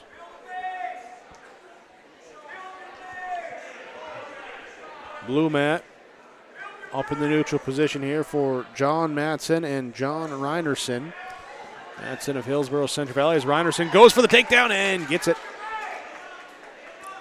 Reinerson now works up on top. Into the near side, rolls into the cradle. Matson can't kick out, and that will be the pin for John Reinerson. 50 seconds left on the gray mat. Carson Brown, top control, leading 6-0.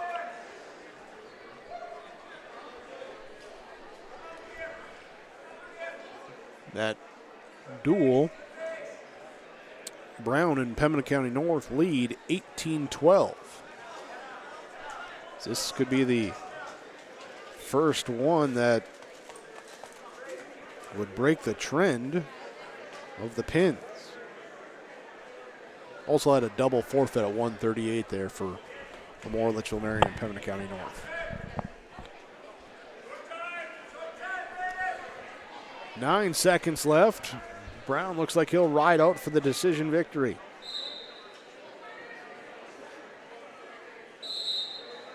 Carter Iverson will come out for Hillsboro-Central Valley, take on Blake Unger of New York Mills. Eagles now leading 33-24 in that duel. There's Unger and Iverson locked up head to head. Now here's a single leg by Unger and brings Iverson down to the mat. Iverson able to belly out to his base. Unger works on that left arm through the midsection. Iverson trying to find his way free.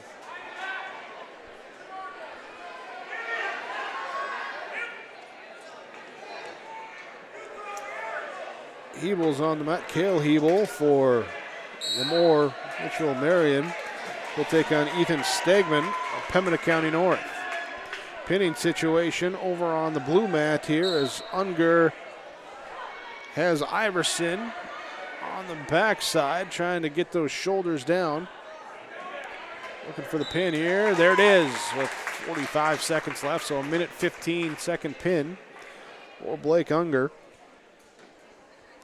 Here, and the Eagles will take the match. There now 220, 285. I believe the burrows are open at both. So we'll just focus on our gray mat now with Cale Hebel of Lemoore Litchfield Marion, Ethan Stegman of Pembina County North.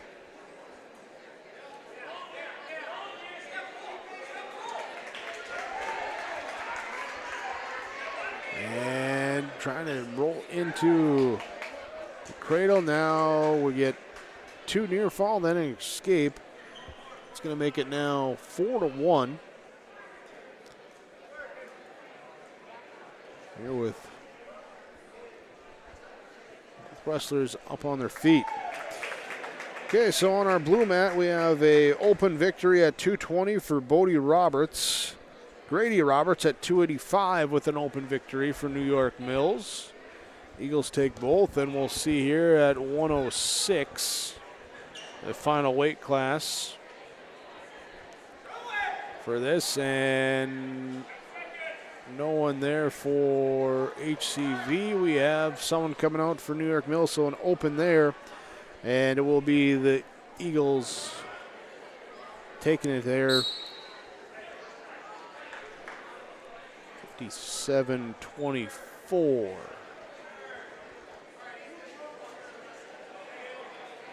Or no, we do have a 106. We do have a 106 coming. So we have... No, it's just going to be an exhibition match. So they went double forfeit at 106. So not sure who they have out here for this exhibition match for New York Mills and Hillsboro-Central Valley. Meanwhile, Cale Hebel leads 4-1 over Ethan Stegman.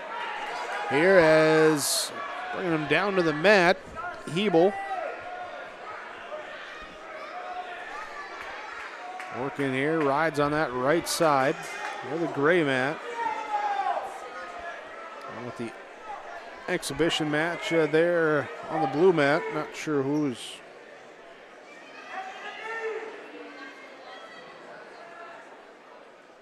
going in that one.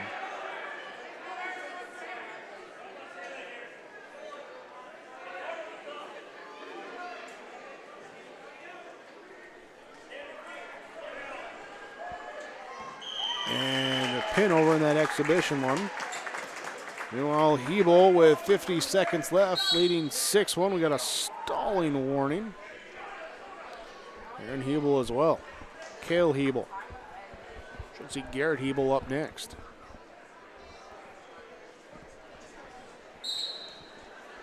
So 51-24, New York Mills wins their first duel. Hillsboro-Central Valley drops their second duel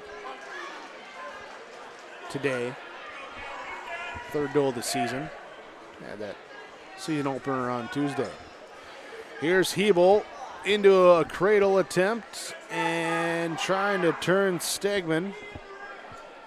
22 seconds left of this second period. Did he have enough there for near fall? I don't see anything. No, they did award him. There.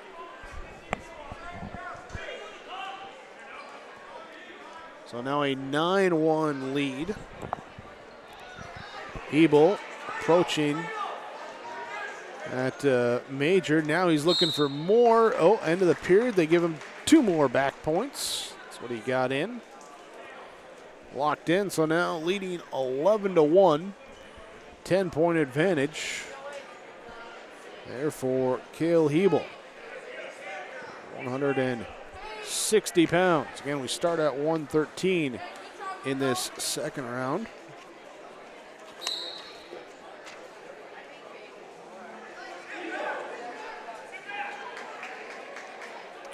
Double checking some weights here. Looks like the Lobos, well, they could bump someone up, but maybe open here at 195 and at 285. See how they decide to play the roster there. Pembina County North here on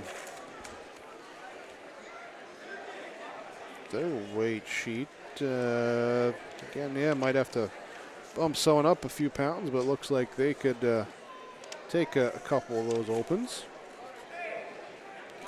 Just looking at our weight sheets real quick. It's Cale Hebel, Ethan Stegman. Hebel leading 11-1, minute 18 to go in this third period.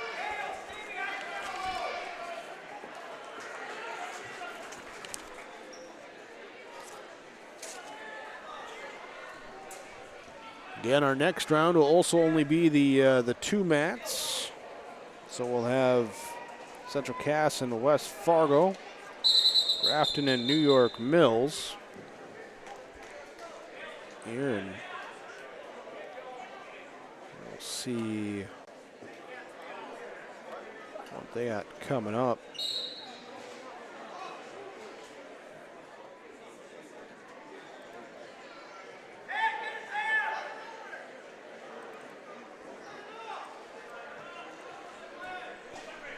Right now, Stegman Got the reversal here. 30 seconds left, though.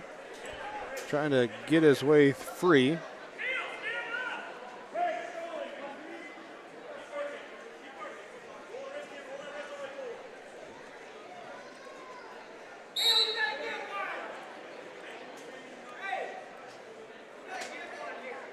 And we'll flip this as they get ready on our blue mat, warming up. Focusing here just on our gray mat, mat number 1. Now here looking for a pin. Can Hebel get there? 8 seconds left.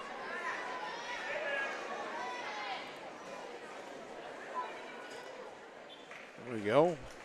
Zoom in on that. There.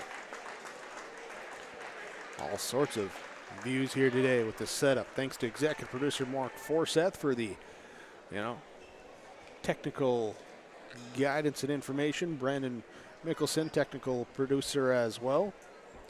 Self Jake Berkmeyer here with you for yourliveevent.com. The 2022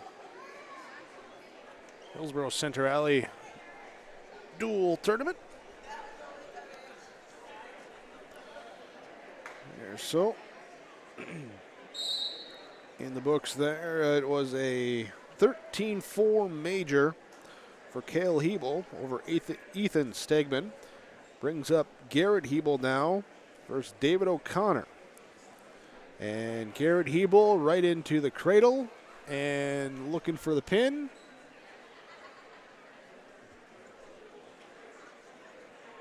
Here, just applying that pressure.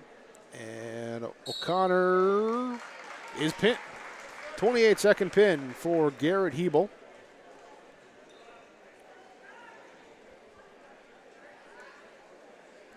Moves us to 182 pounds. And that pin also gives Lemoore Litchfield Marion a 22-21 lead. Up by a point, that point differential being that major that Cale Hebel got.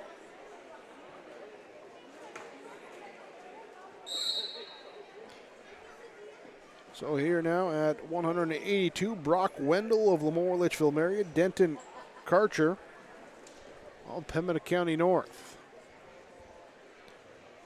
Both wrestlers on their feet. Looking inside here into a throw, and Wendell with the big takedown.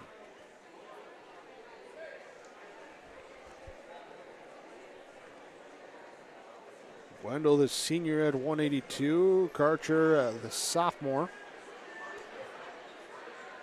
So he works into that single chicken wing. And trying to get Karcher down. He'll have near fall points coming. With 1:05 to go. First period. The lone mat that's active right now. Had some good matches here in this early going. Just final duel of round number 2. The 5 to go so far. Here now is off the mat they go. They'll come back, give Wendell those 3 near fall. Make it a 5-0 score. 41 seconds left in the first period. And we're going to choose to be up on the neutral, so Karcher will get the 1-point escape. Wendell looking for those takedowns like he got earlier. Locking hands, break apart.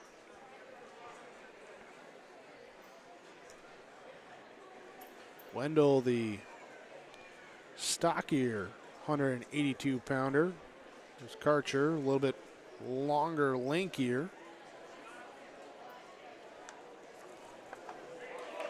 Here, and actually looking at the weights here, Wendell weighed in at 172.2. Wow.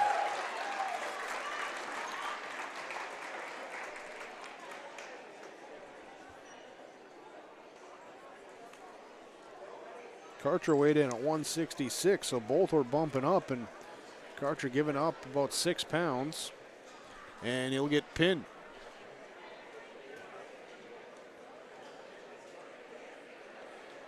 So Wendell with the pin for the Lobos makes it 28-21 to 195. 4 weight classes left, and Brady Lettenmeyer will wrestle for the Lobos. And Caden Rose here goes for Pembina County North. So Rose, their normal 182-pounder, going here to 195. Weighs in at 180. Lettenmeyer at 177, so a 3-pound difference here, but Lettenmeyer trying to get Rose lifted up. Couldn't quite get the throw. Here on that leg. Now here he goes for it again. Rose keeps that 1 foot down, then falls backwards basically with Lettenmeyer trying to bring him down. Hooks the leg. I think right now hoping for a stalemate there between the two because I don't think anyone's going to get any control. Rose holding on. And then he rotates out and Lettenmeyer takes a 2-point takedown. Brady Lettenmeyer leading 2-0.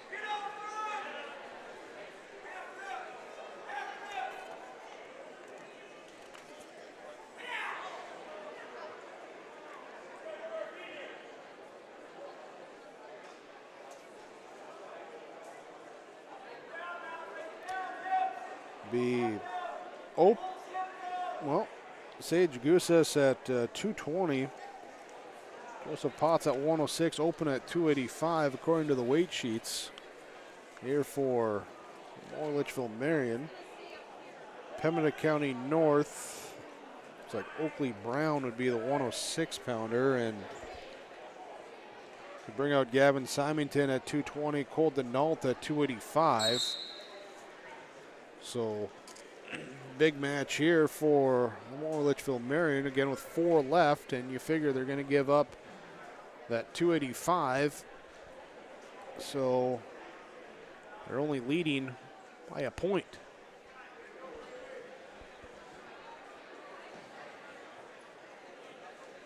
Here we restart, still a 2-0 score into the start of the second period. Lettenmeyer on the bottom, trying to get up to his feet.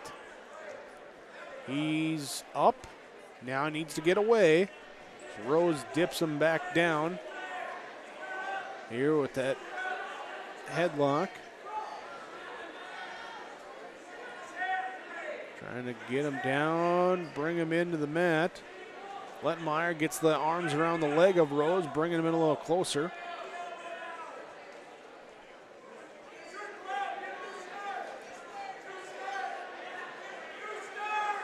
Rose working to the left side, hooks the leg. Now holds on to that as he loses the upper body. And Lettenmeyer not on control because Rose had that leg. We're going to call a stalemate. The 1:05 to go in this second period. Brady Lettenmeyer, the senior in the black singlet, red shoes. Caden Rose, the sophomore, in the black with tan singlet with the pink shoes for Pembina County North. Lettenmeyer on this restart into that takedown with that top control. Now working Rose, trying to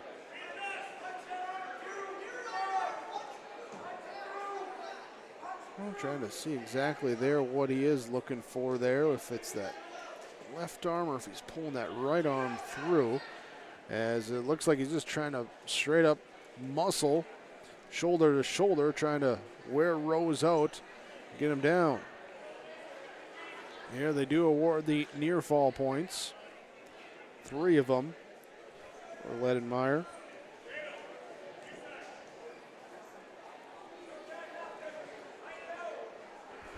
It makes it now 8-0.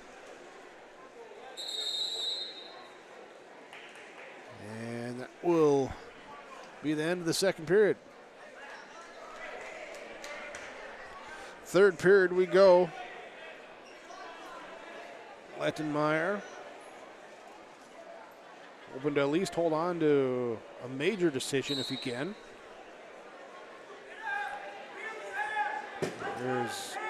He'll be on the bottom on this start, and he'll try and reach behind, grab the leg of Rose if he can. Caden Rose trying to sprawl, stretch him out, hold on.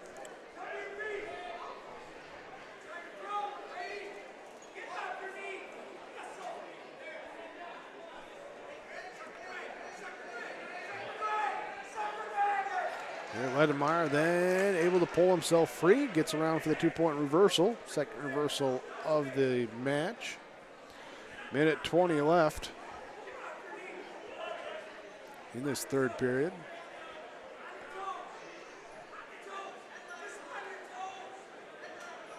Riding on that right side. See if he can break him down Rose. 10-0 lead, 60 seconds left.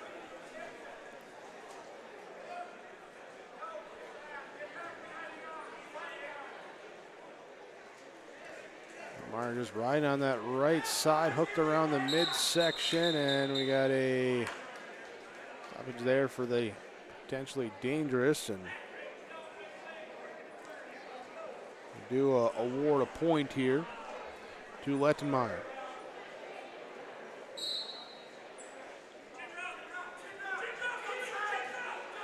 On this start here, Lettenmeyer trying to work here into that single arm, pulling that 34 seconds left.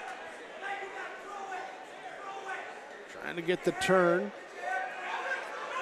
Now Rose up to his feet, and he'll try to reversal into a handlock, but stop it there for another potentially dangerous. Got caught, and 22 seconds left here on this start. So Lettenmeyer, a couple of penalty points. It's giving him the 11-0 lead. So he's in that top control. 12 seconds left. So on mat 2, the blue mat here, we're going to have Central Cass and West Fargo. And on mat 3, the mat up in mezzanine, we're going to have Grafton and New York Mills. All right, so we're going to switch some things up to keep things rolling, they say. So, have the other two mats go into use.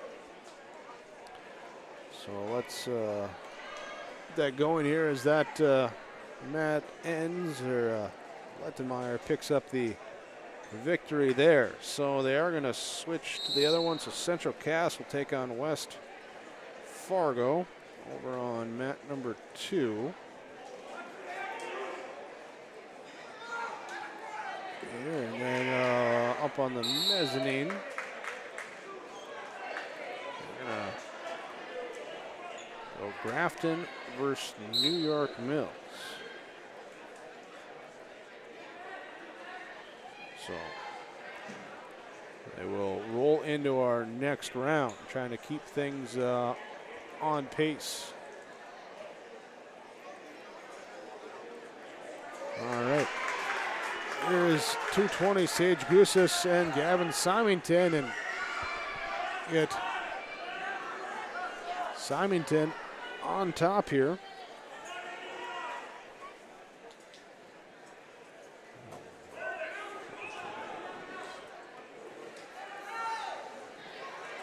There, so working to get around now, Gussis. Here with the Lobos leading 32-21.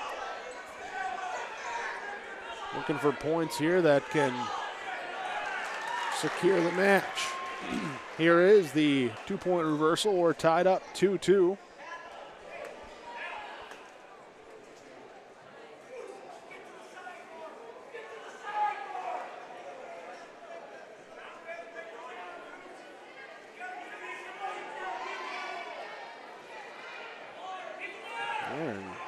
trying to adjust our other camera there that got bumped. We'll see if we can fix that.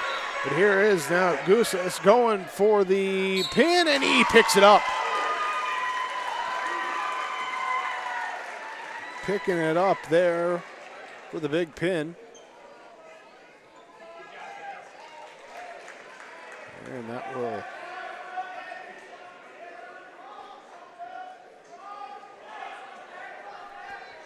bring us up now here to 285, and again, Lobos open. So the open victory will give it to Pembina County North, and now at 106, but with that Visas pin there, securing the match for Lemoore Litchfield Marion. Lobos taking it. All right, as we get everything updated here. And switching some mats around, so we'll have Joseph Potts and Oakley Brown. 106 final match here of this duel. And it will be Potts right into a quick throw to bring Brown down. But off the mat they go. Restart here. Potts trying to break down Brown from that top control. There's a whole transition with the other matches getting going. Central Cass, West Fargo, Grafton, New York Mills.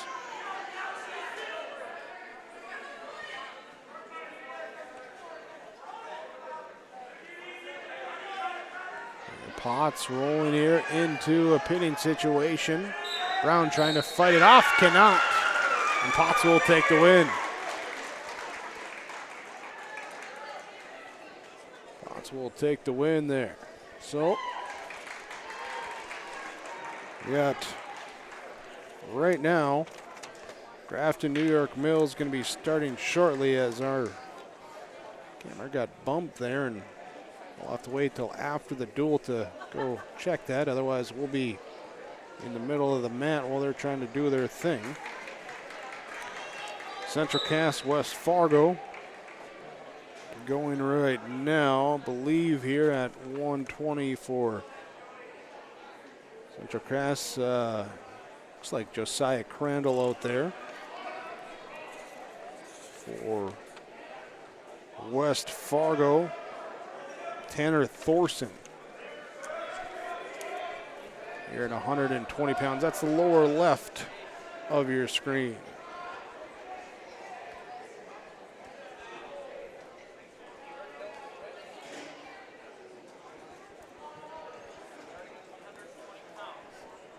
Here this third round now, so officially underway as the second round wraps up. Central Cass and West Fargo, lower left part of your screen. Grafton New York Mills will be starting shortly in the upper left part of the screen. We'll see here if they do move another duel over to the gray mat. Here's they were trying to keep things on schedule and shifting around. So, see how that works out.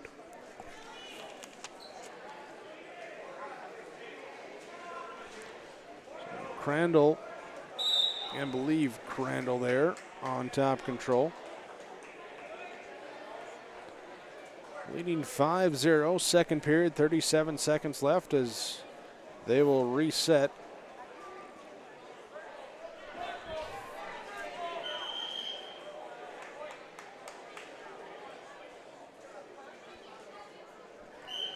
We're going to have a stoppage here while they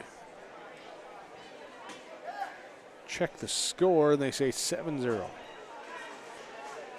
7-0. So Grafton New York Mills underway as Cruiser Burns of Grafton, Creed Mersu for New York Mills. Here at 120. What's going on here in the upper left part?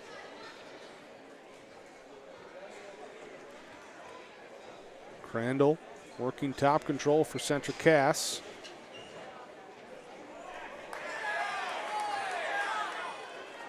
Trying to pull that single arm back. Now 8 seconds left. See if he's able to get it. And up to the feet. Not able to get away. End of the period. The third period. Crandall leading 7-0. See the Thunderbirds. They're on mat number on the gray mat. We'll see if they take on Lemoore Litchfield Marion right there.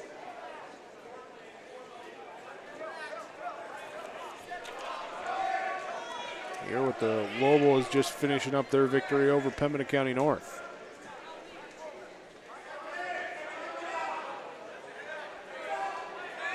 There's Thorson working now on top control in this third period. Going to stay on top of Crandall. Crandall trying to get him high. See if he can duck out underneath. Said though Thorson has that leg on. Riding, hooks in. Pulling that right arm underneath through that mid-set, and we got a stoppage for a stalemate. We'll reset.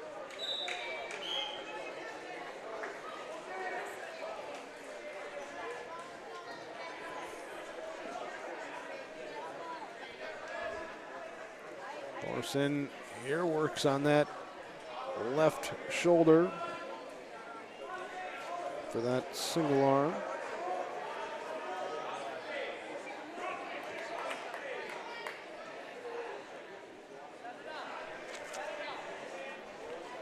Let's see who coming out next for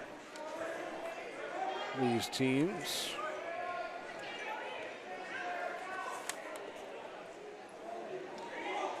There's, again, Tanner Thorson, Parker Thorson likely next for West Fargo.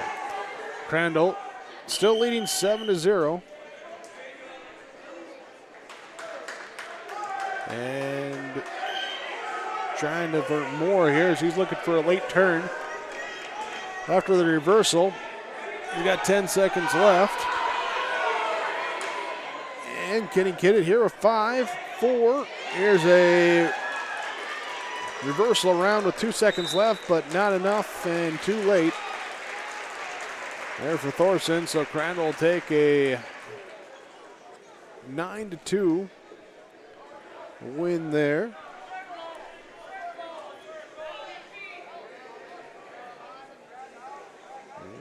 And so Crandall over Thorson. All right, so that will bring us up to 126, and for West Fargo, Parker Thorson coming out. And now for Central Cass, we have Brady Peterson. So Brady Peterson going here at 126. Thorson going for a single leg.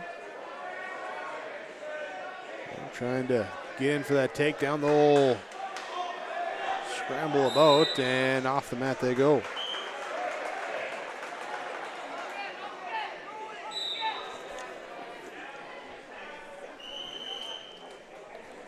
Here on our upper left mat, up on the mezzanine, there with the Grafton New York Mills. Cruiser Burns leads 6-3 over Creed Mersu. They're in that first 120-pound weight class.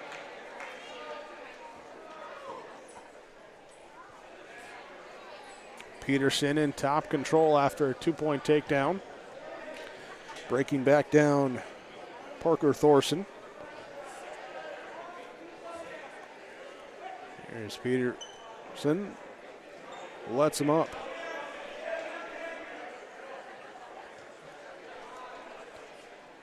.40 seconds left in the first period.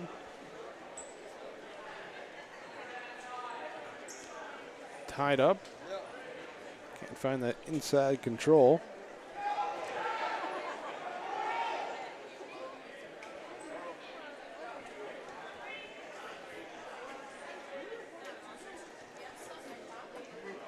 Still looking for that control from the neutral position, trying to find the leverage. Peterson, final few seconds here of the period, will dive in, trying for the single leg, and doesn't look like we're going to get control here as the period comes to an end. Brady Peterson leading 2-1. Parker Thorson will be in the down position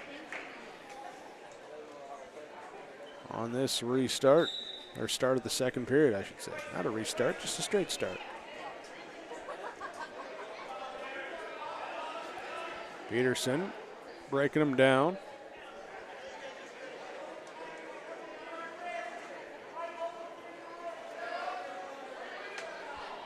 Right in here on that left side. Gonna pull the arm through and tilts the head and gets the turn. No, not quite, couldn't hold it. Couldn't hold it long enough for the near fall.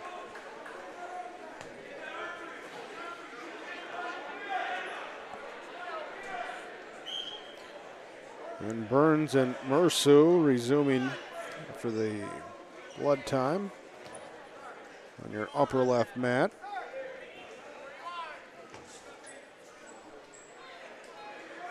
There, Monoman Waubun.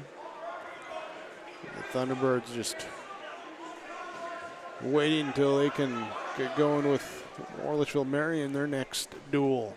Seeing them warming up on that gray mat. Peterson working to a cross. 40 seconds left, second period. 5 minutes, we are going to move the Lamore and Monoman Waubun duel to mat 1, the gray mat.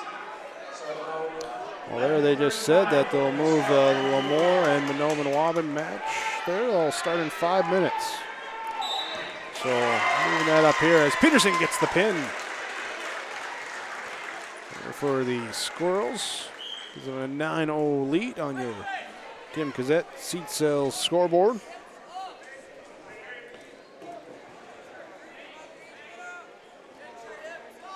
That Cruiser Burns, Creed Mersu, still going here at 120 pounds on the upper left, mat number 3.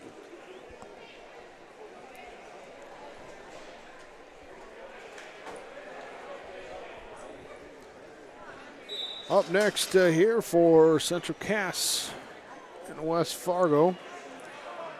We're at 132, Peyton Lamar and Nolan Mouse. Lamar of Central Cass, takedown, top control, had the tech fall victory earlier. Nolan Mouse for West Fargo. Laid out here, trying to get some freedom to do some things. Crossface attempt here now for Lamar.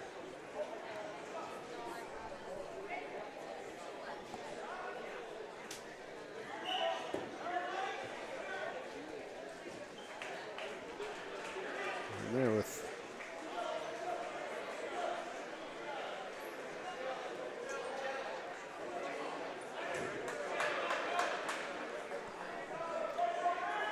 Lamar working here on the right side. Backs to us. See if he's still working that cross. 40 seconds left in the first period.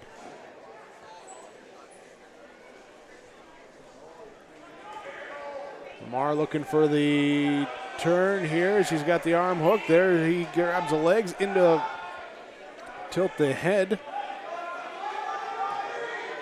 Trying to get the leg up there for the step to get the leverage. 20 seconds left. And Lamar gets the pin. Peyton Lamar with the pin, so a tech fall and a pin here for the junior. And that will extend the Central Cass lead out now to 15-0. Grafton and Mills, we move to 132 here after Cruiser Burns with the 6-3 decision for Grafton. Andy Pollock with a open victory at 126, so 132. Grafton Shaden Thomas will take on Elijah Geezer of New York Mills.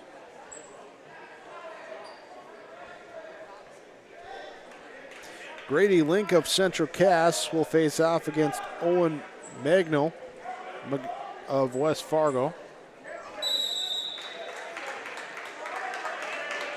And they'll tumble off, come back to restart. We'll have Monoman Waban, Lemoore, Litchfield Marion getting going shortly here on our mat number 1.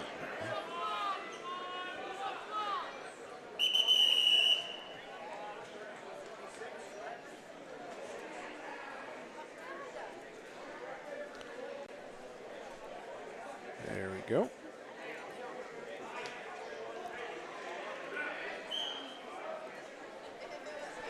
As they have their captains meetings coming out for the Lobos and the Thunderbirds.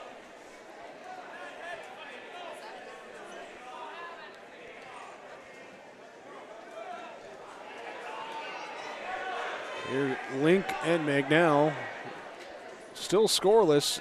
30 seconds left in the first period. Lower left blue mat.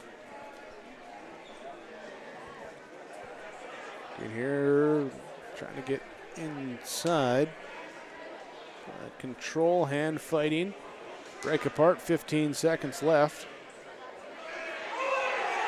Here, now in tight here, looking for a throw with 9 seconds left. Bring him down to the mat. Now, does he get around? He does get the 2-point takedown. 5 seconds left as they go off. And clock kept running, so they'll have to adjust that.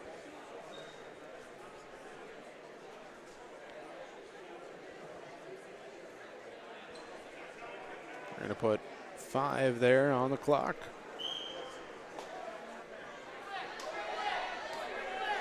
Nope, they're going to put 4 on the clock.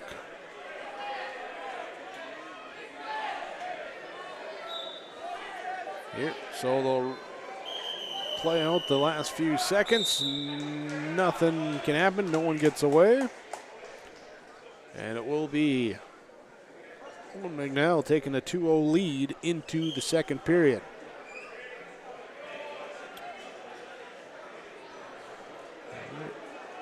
Elijah Geyser leads 2-1 over Shaden Thomas. They're on mat number 3, upper left part of your screen, and the right side of your screen, mat number 1. More Litchfield Marion, Monoman Waban getting going here at 126. So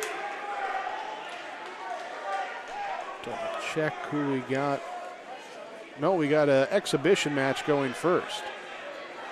Not sure who it is. It's Pembina County North and Lemoore Litchfield Marion. I know that.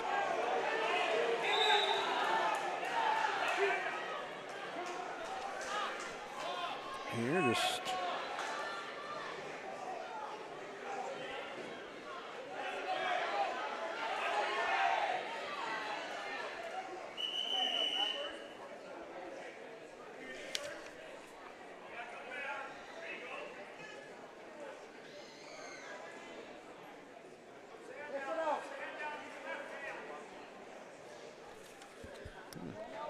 not 100% sure who the exhibition match is going down there. A couple of on the girls' side of things for Lemoore Litchfield Marion and Pembina County North. That's on your gray mat right now.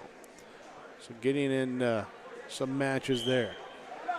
Blood time over here on the Central Cass West Fargo duel as McNeil leading 6-0 over Link. Grafton and New York Mills. Shaden Thomas of Grafton leading 5-2. They're in that 132-pound weight class.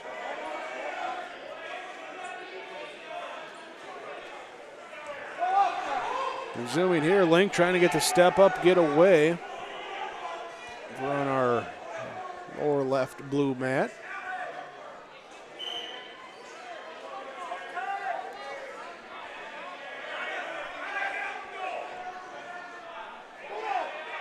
And don't have names for the wrestlers there on our gray mat.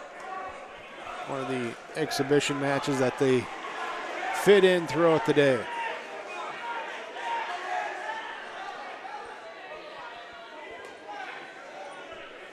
Link and McNeil both up on the feet after Link got the escape. So Owen McNeil leading Grady Link 6-1. Now he'll go in for a shoot. Link hops away from it, tries for the trip, and McNeil will break apart.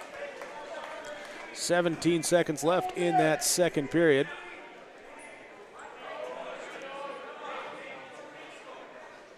Thomas leading 7-4 over Geyser.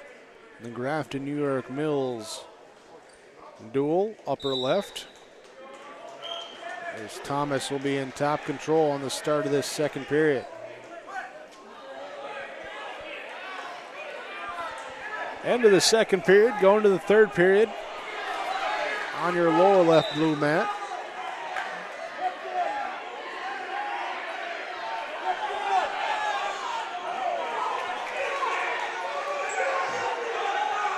Link trying for the single leg and the trip. Meanwhile, McNeil hopping out of the way. They end up going out. They'll restart up in the neutral position. 6-1.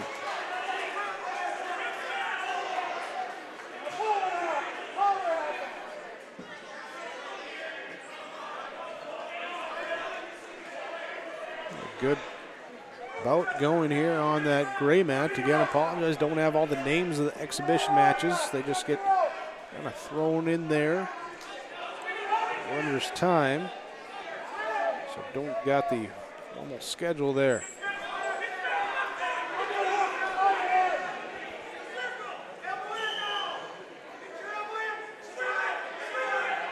Minute left here on our lower left blue mat. Central Cass West Fargo, 138 pounds. Owen McNeil leading over Grady Link 6-1. McNeil in the green singlet going for the shoot. Has that single leg up, going into a double leg. Need to lift. And Link trying to get away. Can't. McNeil brings him down for the 2-point takedown. 8-1. McNeil with the lead. Couple of underclassmen, McNeil the freshman, Link the sophomore.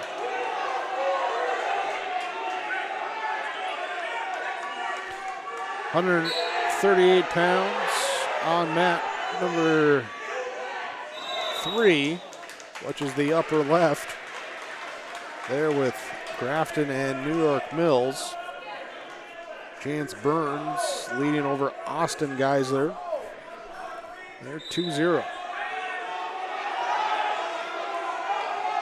10 seconds left in the third period on our lower left, mat number 2. Here McNeil and Link will take it to the end of the third with an 8-2 win for Owen McNeil.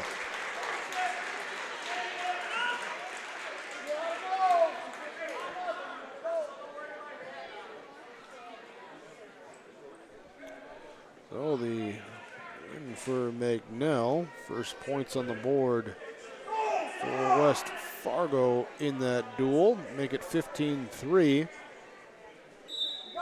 Move it up to 145 pounds. Jaden Johnson in the red and black singlet. Sean Christofferson in the green singlet. Lower left part of your screen.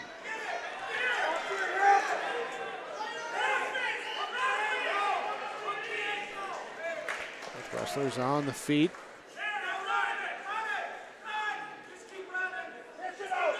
And don't have the names of that exhibition match going on there on the gray mat.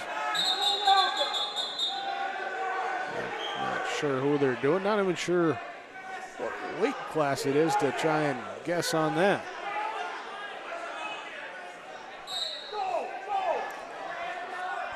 Here's a shot here over on our lower left mat. Jaden Johnson of Central Cass trying to get that single leg shoot in there. Backing up, hopping around. Sean Christopherson of West Fargo. Johnson going for it and get around. Now is Christopherson trying to reverse it, and he'll take the 2 points there for the takedown. Did not get any near fall though as he tried to turn him real quick.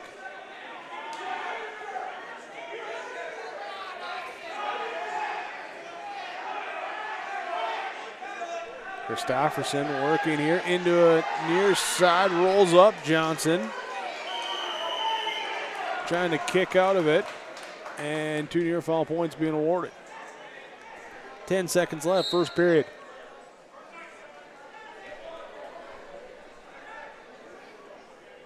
All right, so we have gray mat. Jace Duffy of Lemoore Litchfield Marion, Cade Walls of Mahnomen Waban. Here as Duffy gets the turn on Walls, both in the dark singlets. Lemoore Litchfield Marion, you can see the white stripes down the side, and then the gray and teal on the back of the Thunderbirds as Duffy gets the pin for the Lobos. Now Christopherson leading 4-0, gets another 2-point takedown on our lower left mat. Now leading 6-0.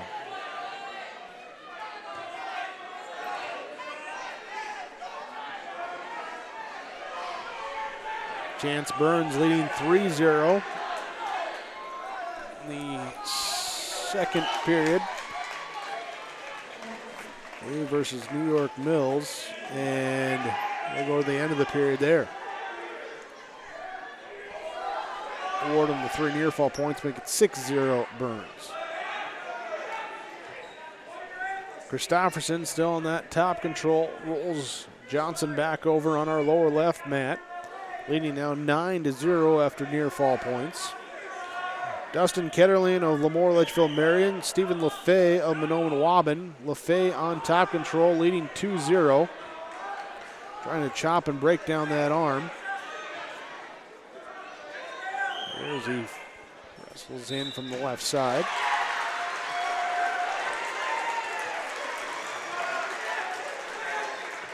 Here, and we'll have a pin over here for Stofferson for West Fargo.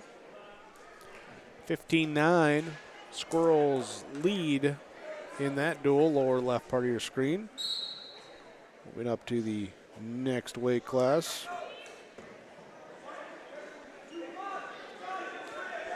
Adrian Aarons of Central Cass, Tyler Porter of West Fargo will come out.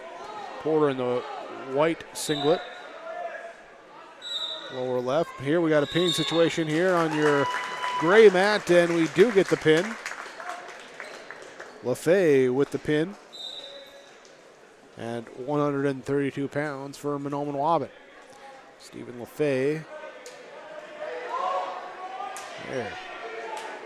Tyler Porter making quick work here.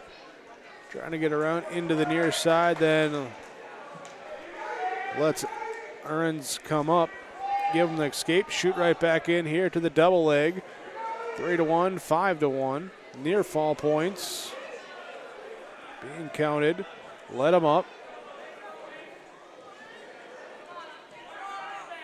There, now back into the single leg. Here, working here to turn. That time he gets the pin.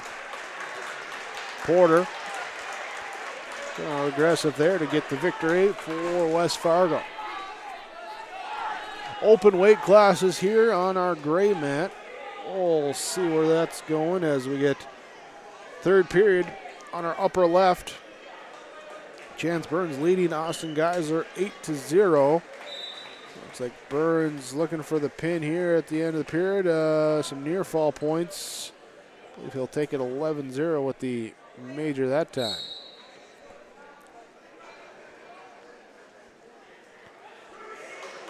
Kate Olsen-Tingelstead will come out against Waylon Kressel. Here on lower left, mat number 2.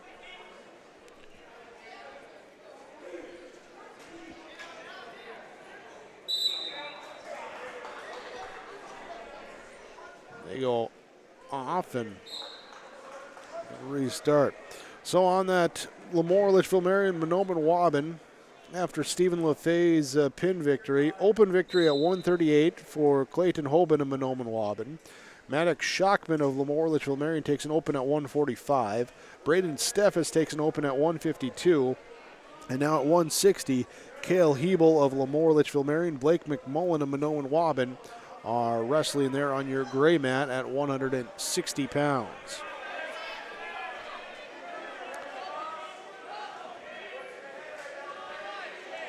Olsen-Tingelstead in the red and black of the lower left screen. Kressel in the green. Fighting for it. He was taking the top control. He now 4-1. Head to head. Looks like he's going to let him up. As he does. Now makes it 4-2. Kressel pulling Olsen-Tingelstead back into the circle. And the single leg to get up.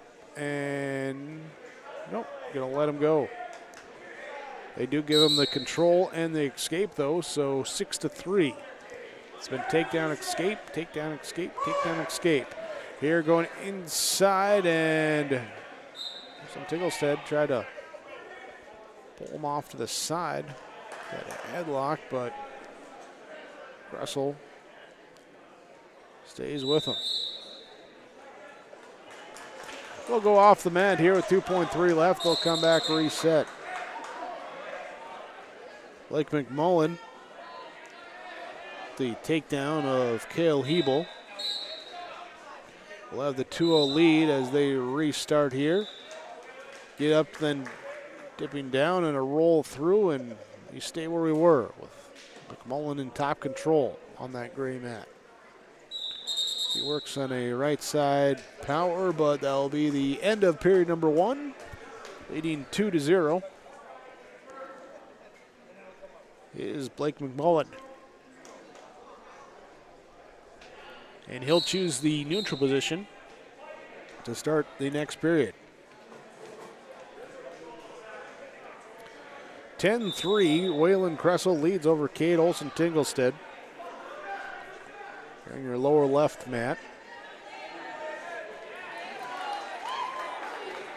Kressel in that top control. We got Robert Rodriguez of Grafton and Joe Mann of New York Mills. Upper left mat for you.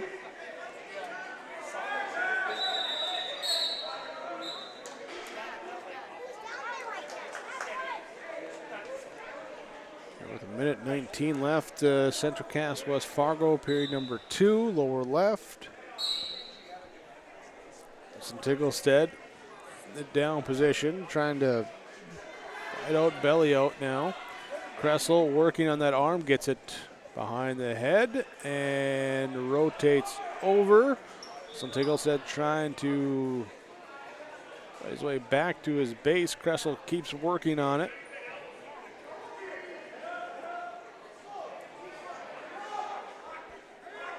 Trying to fight through around to the side. 43 seconds left. As we look over at our gray mat, there is second period takedown for Cale Hebel. A 2-2 score. We get a takedown here for Kressel. They do on the Lower left mat, he'll lead 12-4 as they then tumble off. They'll say up into the neutral, so 12-5. Caution there as Kressel had the happy feet going. Now they start. 15 seconds left. It's also 15-15 on your Golden Harvest Tim Cassette seat sales scoreboard.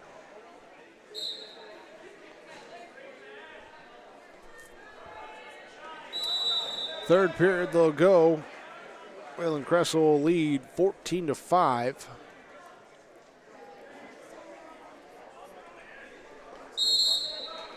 On the gray mat, we got Cole Hebel, Blake McMullen tied up 2-2.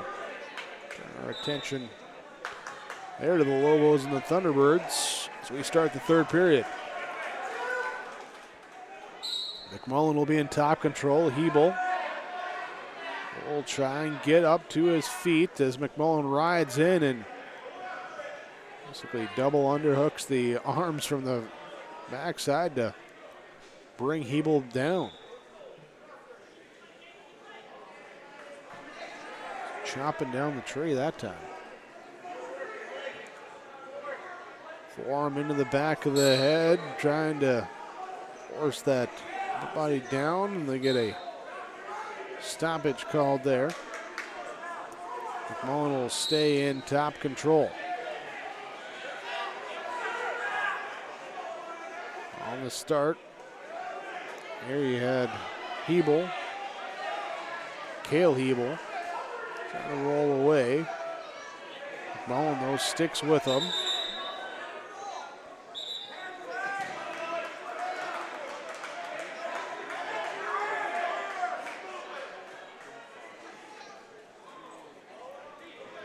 Works on that far side here with the left side. Minute left to go in this third period. Hebel bellied out in a 2-2 match. Stalling warning given to Hebel. We got the final here, 20-7. Kressel victory over Olson Tinglestead.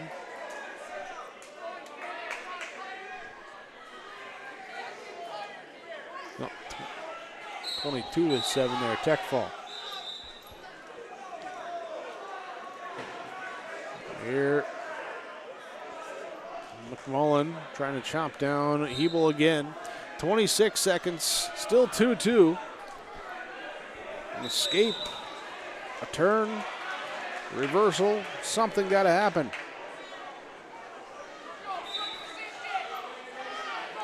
Going, working on a half on the right side, now switching up to the left side.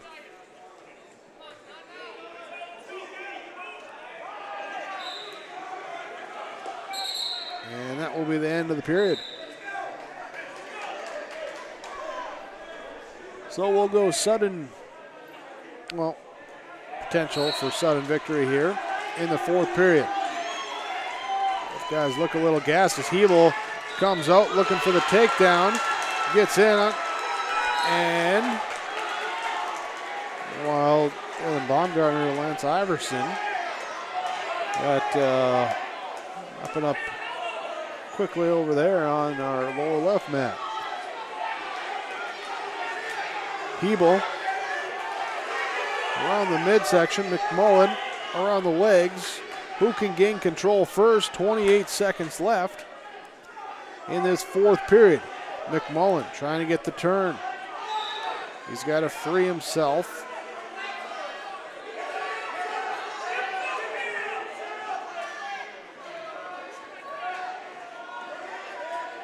He got the arm around. Hebel still wrapped around that waist. 4 seconds left. They do give the takedown. Blake McMullen with the takedown and the sudden victory. 4-2.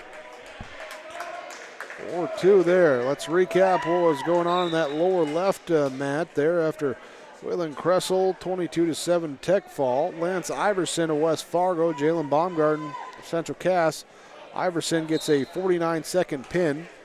And now at 182, Stone Thornton of Central Cass, Caleb Porter of West Fargo take the mat. Garrett Hebel, Tatum Bement come out. Hebel.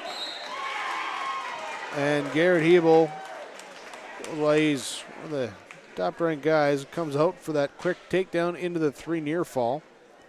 Lets Bement get up for the 1-point escape. Going for the ankle pick takedown, and there's 2 more. Hebel.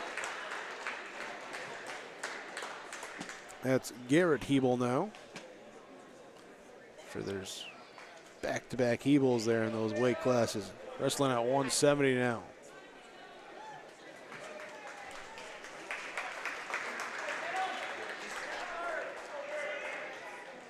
We're trying to get Bement turned over. Central Cass, West Fargo. Caleb Porter gets a 1:03 pin over Thornton. McCoy Ferguson of Central Cass will come out. We'll check on his. Or no, is it going to be Connor Lent? Oh, we'll double check on who's going to be who there. Here, Garrett Hebel still working on top.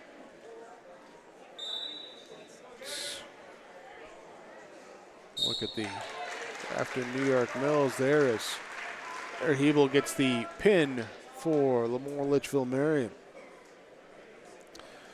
Grafton New York Mills at 132. Elijah Geyser over Shaden Thomas. Chance Burns of Grafton over Austin Geyser at 138. Jay Minderman a pin over Miguel Rodriguez at 145 for New York Mills. Joe Mann of New York Mills had a pin at 152. Simon Snyder, John Reinerson, Blake Unger, all with open victories at 160, 70, 82 for New York Mills. Here, double forfeit at 195, so your top left goes to 220. Bodie Roberts of New York Mills. And he will be taking, 220. Bodie Roberts got an open at 220. 285, Isaac Larson of Grafton. Grady Roberts of New York Mills currently on the mat. Garrett Haugen on the mat at 220 for Central Cass, taking on Aiden Lamb. Your lower left screen after Connor Lamb took an open victory at 195 for West Fargo. So Aiden Lamb of West Fargo, Garrett Haugen of Central Cass. West Fargo leading 38-15 in that duel. We got Brady Lettenmeyer and Jackson Jareva here of Lemoore Litchfield Marion and Monroe Waban here on our gray mat. After the Garrett Hebel pin, Brock Wendell took an open at 182 for the Lobos. They lead the duel now 30-15. Haugen looking for a pin. Lettenmeyer looking for a pin. And who's going to get theirs first? Not on mat 2 as we hit the end of the period.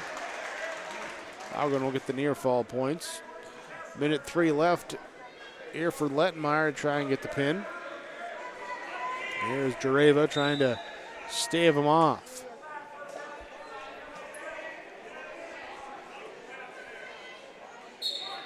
And there's the pin for Lettenmeyer at 195. Haugen starting from the bottom, looking for the reversal, works his way around now on Lamb.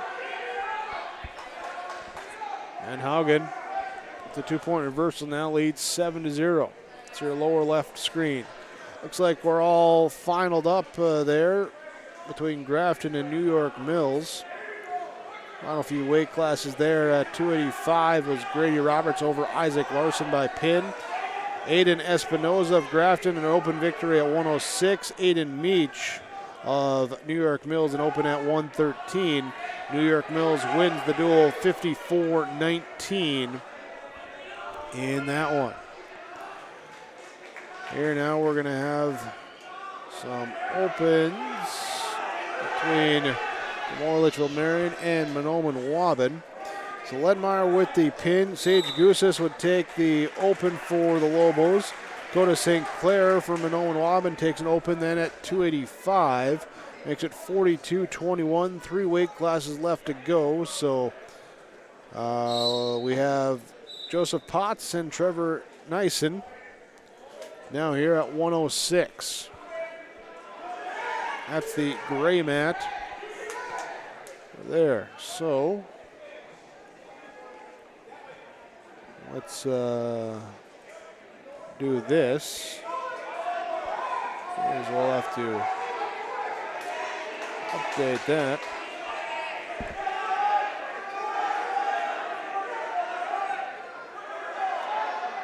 More Litchfield Marion, Monoman Waubun over there on your right. We get Central Cass here and West Fargo on your left.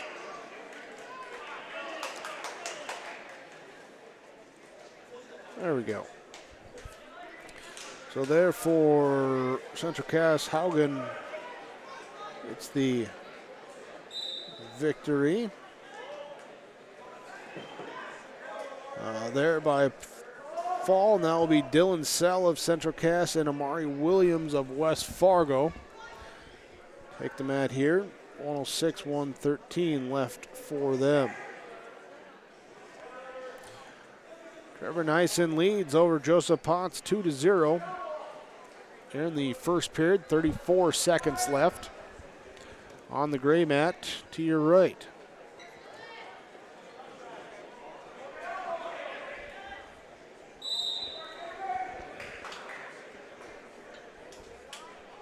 Potts on the bottom trying to, looks like he's trying to get up to his base. Nyson trying to break him down. Here's a headlock takedown for Amari Williams on Sell over here on your left side, the blue mat. Looking for a pin with 1:04 to go in that period. Williams looking to lock it in. Nyson and Potts will go to the second period. It's a 2-0 lead. There's the pin with 1:10 for Amari Williams at 285. So blue mat will get up to mat number 6 as well, or to weight class 106.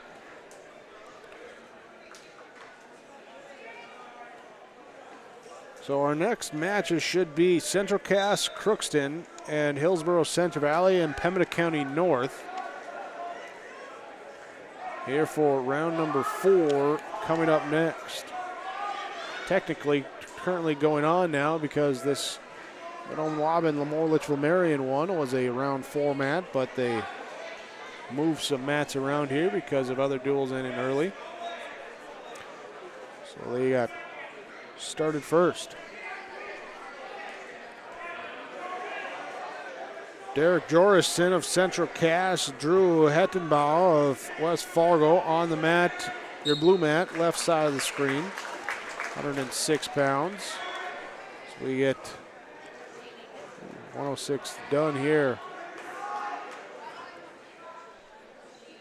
Trevor Neeson picks up the victory for Monoman Waubun. They're at 106. So we'll go to 113.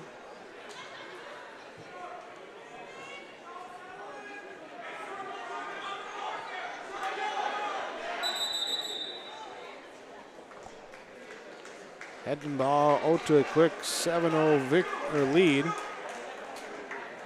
9-0 lead now after 2 more. If all come his way.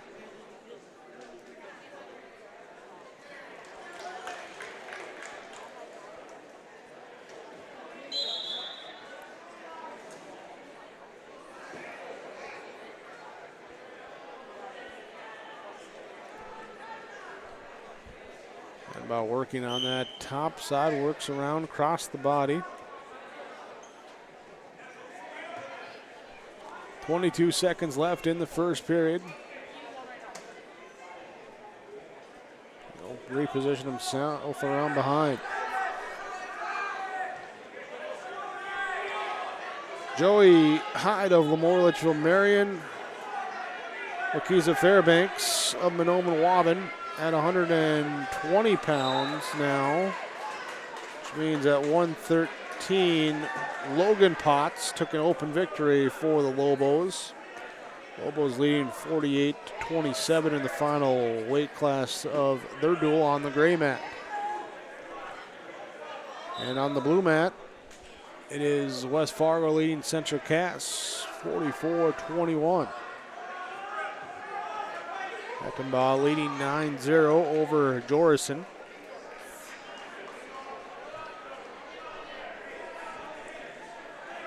Single leg shoot attempt. Jorison sprawl defend there. Hettenbaugh gets around behind for the takedown.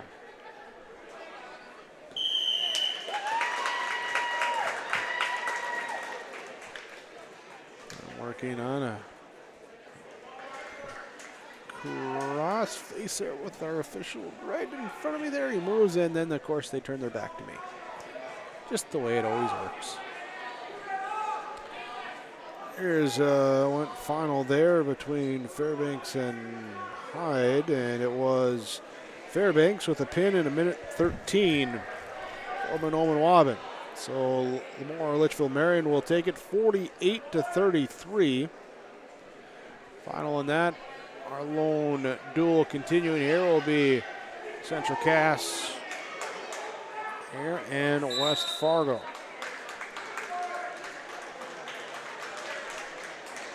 Their near fall points being awarded as they out. And well, they will be the tech fall. 49-21. So moves us up to 113.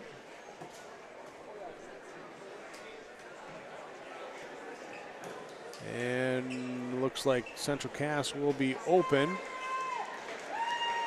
So victory there, and that will do it there. So 55-21 the final between Central Cass and West Fargo. West Fargo takes that one.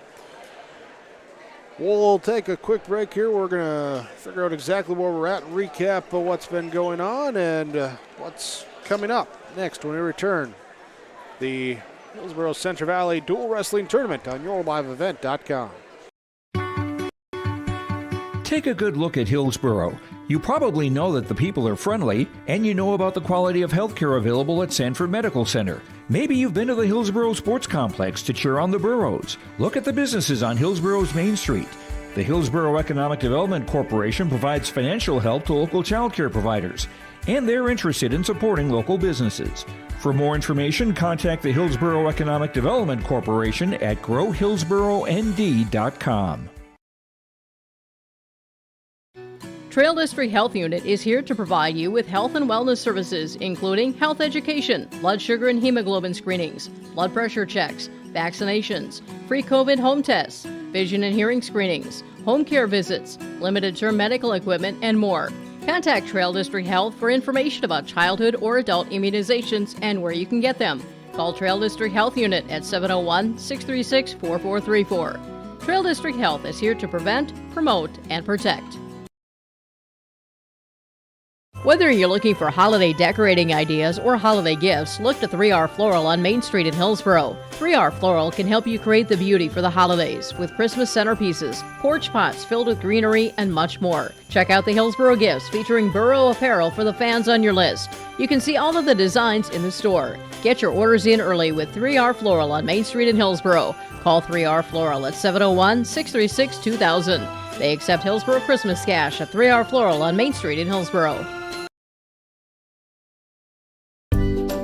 Here it's way more hands-on. The college has better equipment than the shop I'm at now. Like, you name it, they got it. You get to use your tools and your hands a lot more. My name is Sean, and I'm here for my future. First week of college, I can't tell you how many friends I've made. It's a family, you know what I mean? Like, every time I go to a meeting, like, everyone knows my name. They're always kind to me. I love it. I can't explain how much I love it here. My name is Junior, and I'm here for my future. H509. If you are already a member, thank you. If you are not a member, we would love to invite you to join Hillsboro Dollars for Scholars. As we come into the season of giving, we remind you every graduating student who applies will receive at least one scholarship through Hillsboro Dollars for Scholars. So we can continue this amazing program, please consider a gift this season to Hillsboro Dollars for Scholars. Visit H509 Hillsboro Dollars for Scholars website or Facebook page for more information. At Olson Accounting, they tackle it all with a variety of services to help your business, from payroll, strategic planning, and taxes. Plus, they'll protect your individual financial and retirement planning like an offensive line working together to protect the quarterback on the field. Let the team at Olson Accounting help you in your business or farm operation by visiting colsoncpa.com or call 701-683-2700. Olson Accounting of Lisbon. The Rough Grouse Roadhouse is located just east of Island Lake on County Road 4, across from Merschman's Taxidermy. The Roadhouse invites you to stop in before or after the game to eat or to meet with your family and friends to socialize. They also have daily food specials. Just go to their Facebook page or call them at 668-2111 and see what their special is for the day. Supporting all the area students in the classroom, as well as all their extracurricular activities, the Rough Grouse Roadhouse. Affinity Plus is proud to sponsor the Mahnomen-Waban Thunderbirds. Affinity Plus of Mahnomen is now located in the Subway building on Highway 59. They offer checking and deposit accounts and great rates on mortgages, auto, and other loans. And as a member-owned not-for-profit, everything Affinity Plus does is for your good. Affinity Plus helps take the stress out of finances with a more meaningful banking relationship and member consultants who care about your financial well-being. Check us out in Mahnomen or Bemidji or by visiting www.affinityplus.org. As we get set for our next two matches upcoming, we'll have Central Cass versus Crookston. The gray mat there on the right side of the screen, and it will be Hillsboro-Central Valley and Pembina County North on the blue mat on the left side of the screen. Let's recap the that third round and then the first match of the fourth round here, as Central Cass West Fargo just wrapped up. It was a victory there for West Fargo, 55-21. For the Packers, it was Owen Magnell at 138 with an 8-2 decision. Sean Christofferson with a pin at 145. It would then be Tyler Porter at 152 with a pin. Waylon Kressel with a tech fall at 160. Lance Iverson a pin at 170. It was Caleb Porter at 182 with a pin. Connor Lamb would take an open at 195. Amari Williams with a pin at 285. And then 106, Drew Hedenbaugh with a tech fall, and Landon Eigler at 113 with an open for West Fargo. For Central Cass, it started with Josiah Crandall with a 9-2 decision at 120. Brady Peterson gets a pin at 126. Peyton Lamar with a pin at 132. Then it would be 220, Garrett Haugen with a pin for the Squirrels in their duel that just wrapped with West Fargo. Grafton and New York Mills, it would be a victory for the Eagles, 54-19 for New York Mills at 132. Elijah Geyser with a pin victory at 145. Jay Minerman with a pin. Joe Mann with a pin at 152. Simon Snyder, John Reinerson, Blake Unger, all with open victories at 60, 70, and 82. Double forfeit at 195. Then it was Odie Roberts with an open at 220. Grady Roberts a pin at 285. And Aiden Meach with a open at 113. For Grafton, Cruiser Burns gets a 6-3 decision at 120. Andy Pollock with an open at 126. Chance Burns with a 11-0 major win at 138. And then Aiden Espinoza with an open at 106 for the Spoilers.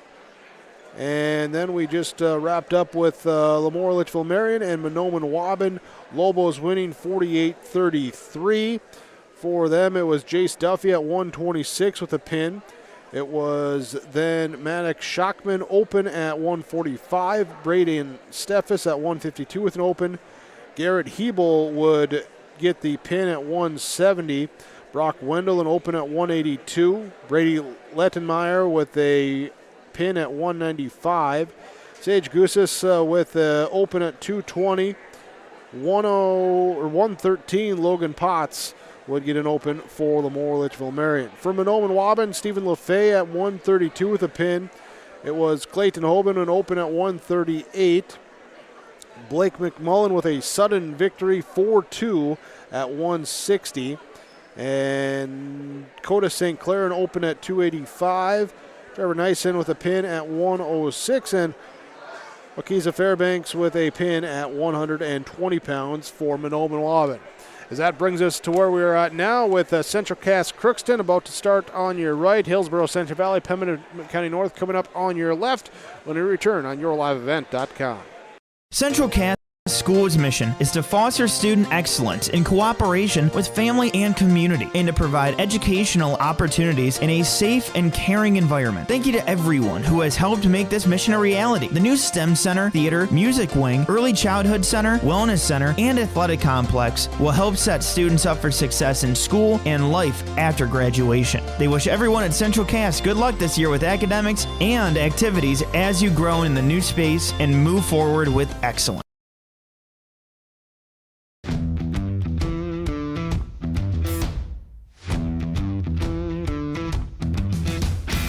It's really cool to see the beginning and end product. So it's very satisfying to build something that you know people are really going to appreciate. We make products that last decades. Being able to stand behind our products and having something that is so known for that is awesome.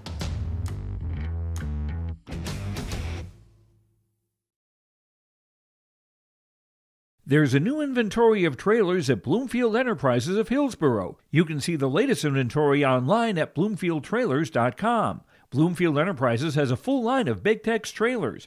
Big Tex has affordable and versatile utility trailers for all your jobs. Big Tex has a full line of products from ATV trailers to gooseneck to dump trailers and more. Call Larry at 218-368-7989 or Tim at 701-430-0877. Bloomfield Enterprises in Hillsboro.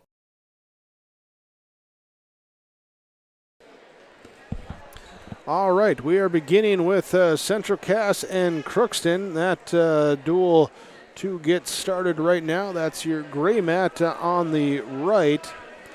Hillsboro-Central Valley and Pembina County North will get started shortly as well. And then they just announced that they will move the upcoming Grafton-Monoman-Waubun duel here to the mezzanine, so that will be starting in about 15 minutes. So we'll have that third duel coming up too. So we're gonna they will have some exhibition matches. So we'll pop on to that view too so that you can see those when they begin, and then bring them to you that way. Meanwhile, Brady Peterson and Gavin Haluchny are on the mat, gray mat. Haluchny with the takedown. They're leading 2-0.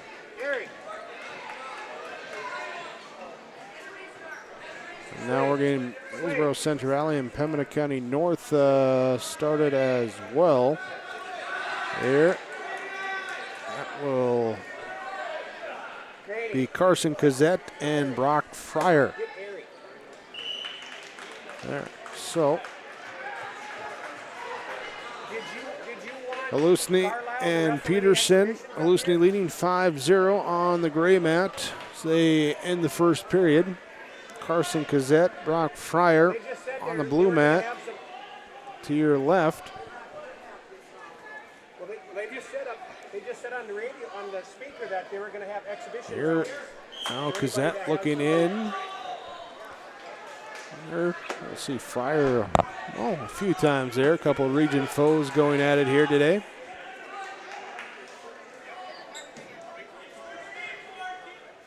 Both wrestlers back up onto their feet.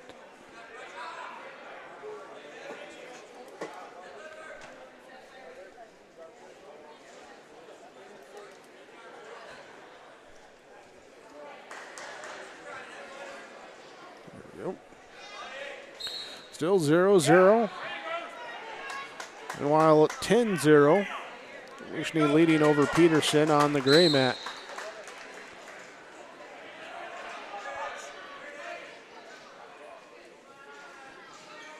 Riding in on that left side as that ankle ride hooked in.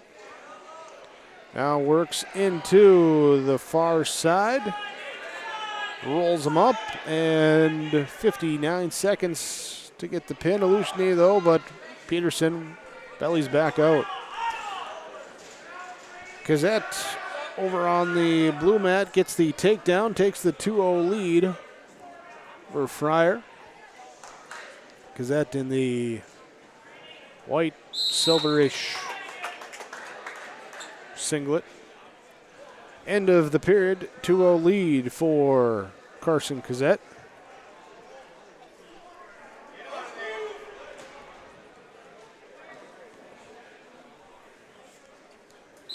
Lushney now leading 13-0, 19 seconds left in this second period. Seeing if he can get some turn and end this one quickly. That tech fall. Meanwhile, Peterson escapes, doesn't escape. Gets off the mat. We'll restart. 3 seconds left.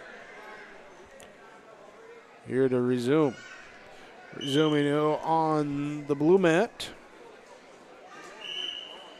And let's see here. We're going to have some exhibition matches going there in your upper left. Again, don't have the names of everyone there that's going on. Just coaches bringing out who needs to get some matches in. Brady Peterson will be in top control on your gray mat on the start of the third period. Brock Fryer in top control, start of the second period on your blue mat. Lushney, gray mat, leading 13-0. Trying for that reversal. And now we get Fryer into far side. Cradle that time with Gazette. Gazette, though, able to get back out before the back points could count. And he's up to his feet. Looking in now here. No, they did get 2 back points and then an escape point and now 2 takedown points. And Gazette leads 5-2.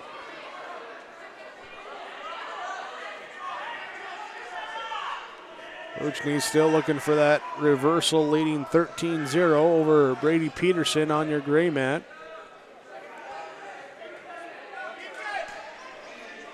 Gazette working that arm behind. Sets it in, locks it in, almost lost it, got it back. And there's the pin. 3 minutes, 40 seconds for Carson Gazette to take the pin for Hillsboro-Central Valley.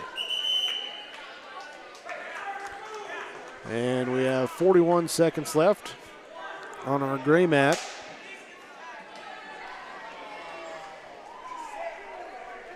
Crookston's Gavin Lushney leading over Central Cass's Brady Peterson.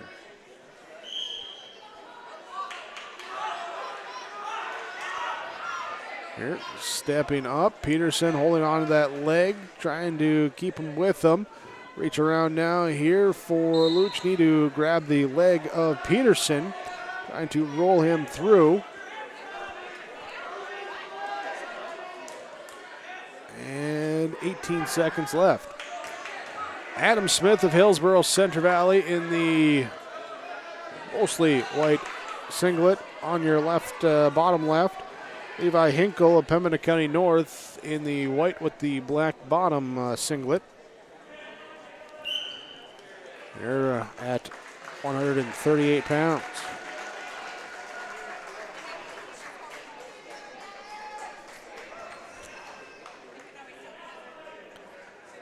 There, Sawyer Owens got an open victory at 132 for Hillsboro-Central Valley. That's why we're at 138 there on that blue mat. Hinkle, add back points being counted and awarded. He'll lead 5-0. 4-0, just two back points. Here for Crookston and Central Cass at 132 pounds. We'll have an open victory for Hunter Parisian. And now at 138, there will be a match. Peyton Lamar will take on Lucas Perala. Lamar of Central Cass, Perala of Crookston in the gray singlet. Lamar in the red and black. Injury time over on our blue mat. Exhibitions on our upper left blue mat. So focus our attention over here on the gray mat. As Lamar has been working quickly here today. The tech fall and had the pin his first two matches.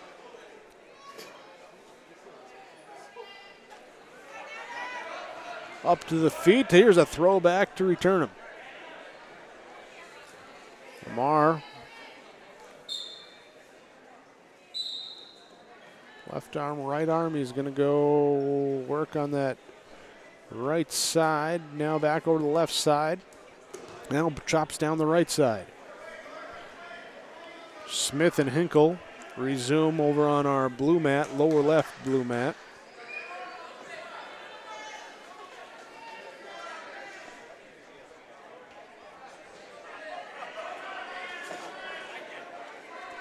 And now Hinkle in for the pin. Levi Hinkle gets the pin for Pembina County North.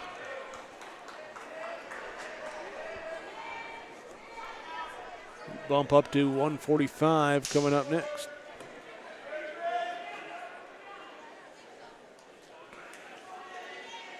Henry Nelson will come out and will take an open victory for Hillsboro-Central Valley at 145. Peyton Lamar leading 4-0. 10 seconds left in the first period. In that top control. And we'll ride out the period.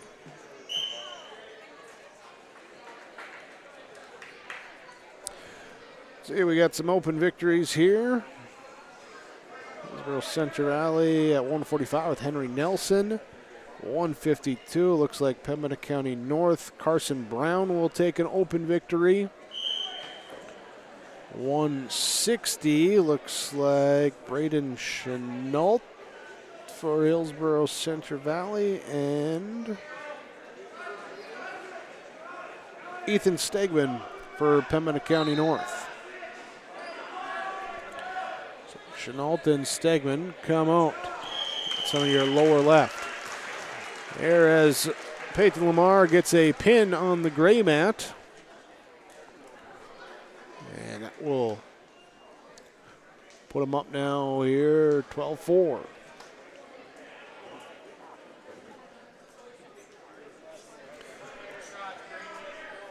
So Braden Chenault in the gray singlet on the blue mat. Ethan Stegman in the black and tan mat, or singlet. Both wrestlers looking for inside positioning, something, playing around, trying to find that spot, looking for a shoot. Here's a double leg attempt here by Chenault. Now looks to come up from underneath the round behind and couldn't quite get the takedown. But then he tries to get the throw in, but loses his hold as he tries to throw him. And Stegman stays on his feet. Chenault on his feet as well. Single leg shoot from Ethan Stegman. Chenault falls on top, trying to defend. Looking for a trip. Stegman, Chenault trying to get around, and Stegman gets the 2-point takedown. Back on our gray mat, Jaden Johnson of Central Cass, Ethan Bowman of Crookston. And a 2-0 lead for Ethan Bowman as he goes out, gets the takedown. We'll have Roman Waban and Grafton coming up here on your upper left mat. That one will be starting shortly here. Blue mat, lower left. Ethan Stegman on top control as we get a pin over on our gray mat. Stegman here with 12 seconds left. Let's get through the end of the period. As there's the pin there. Stegman with the pin. It was Ethan Bowman with the pin at 145 for Crookston. And so both mats moving up weight classes now. At 152 will be Adrian Ahrens and Casey Weiland on the gray mat. And here we're going to move ahead to who's coming up. We got David O'Connor for Pembina County North taking an open victory at 170. Now at 182.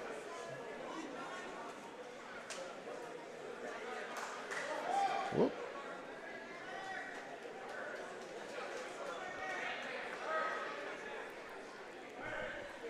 It's like Matson and I'll double check on that one.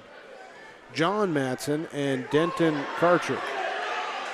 So John Matson, Denton Karcher, blue mat, lower left, HCV and PCN. We got Kate Olson-Tinglestead in the red and black singlet on the gray mat, taking on Carter Coette in the gray singlet on the gray mat. The Central Cass and Crookston battle. There's the takedown and the escape. And now coming together.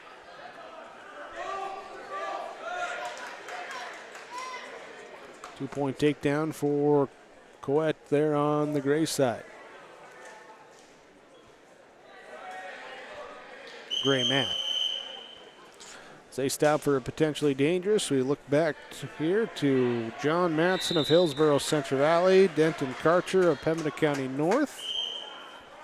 And they tumble off. They'll come back to reset. Olson-Tinglestead with a throw, looking for a pin here on the gray mat. Near fall points being counted. Minute left in the period. Trying to turn him back in as Coette bellies himself out. Near fall points awarded. John Matson with a takedown on our lower left blue mat.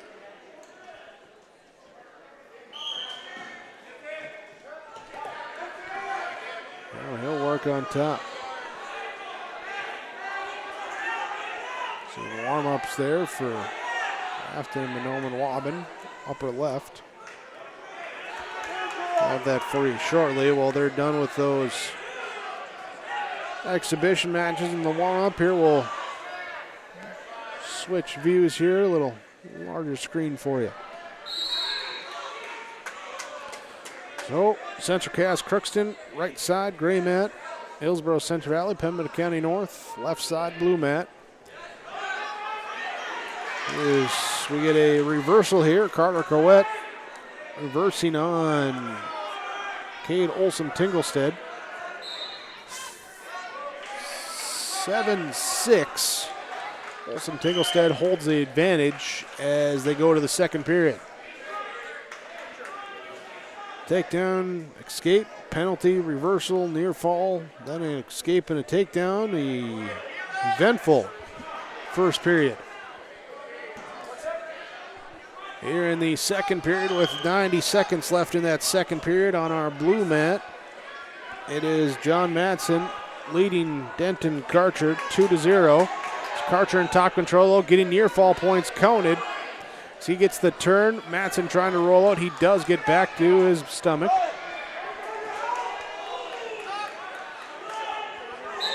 And now we're going to get a stoppage here. Penalty point.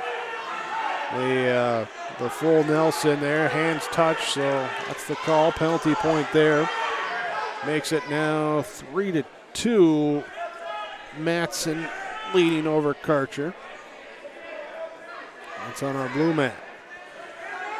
Gray mat. Here we have Olson-Tinglestead leading 7-6 over Coet. Minute left in the period. Here now it looks like they're going to get that Afton Minoan Lobbin going as they just started there.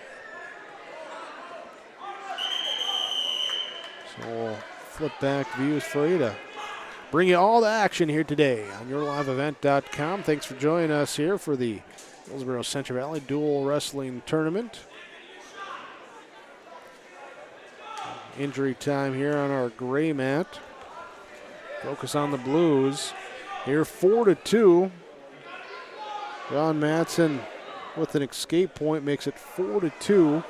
His lead near the end of the second period. 20 seconds left. A shoot and a defend. Who can get up to their feet that time? Both of them do. That's it in Karcher.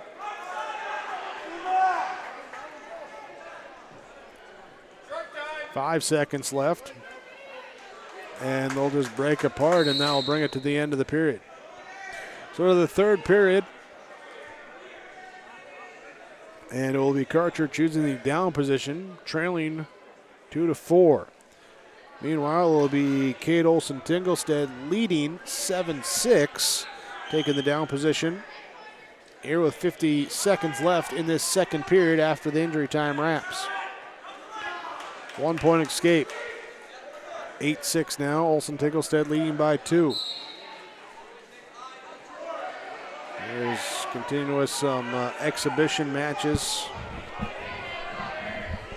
here on our upper left mat, mezzanine mat. John Matson working on top control on our blue mat. And trying to bring him down. 4-2 on the start. He'll throw Karcher back down to the mat. Stays in control, works here on that left side. Olson-Tinglestead will lead. Nope, will be tied up 8-8. Tied up 8-8 after the takedown from Coet before the end of the period. They go to the third.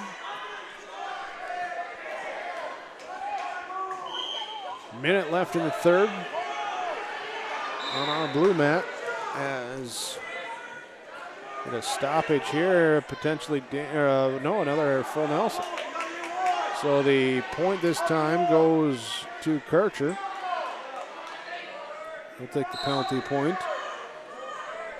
And it will be 4-3.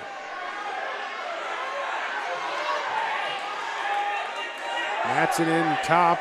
Karcher trying to get away. Tie the bout up. Gray mat, Olson-Tinglestead tied up 8-8, but no! Carter Coet gets around for a 2-point takedown. Now Olson-Tinglestead looking for a reversal, nearly rolls onto his back. Coet nearly got him, but quick reaction to keep rolling through, and then they'll roll off.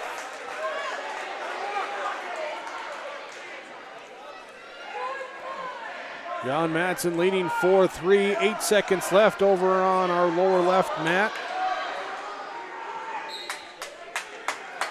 And Matson gonna ride out for the 4-3 decision.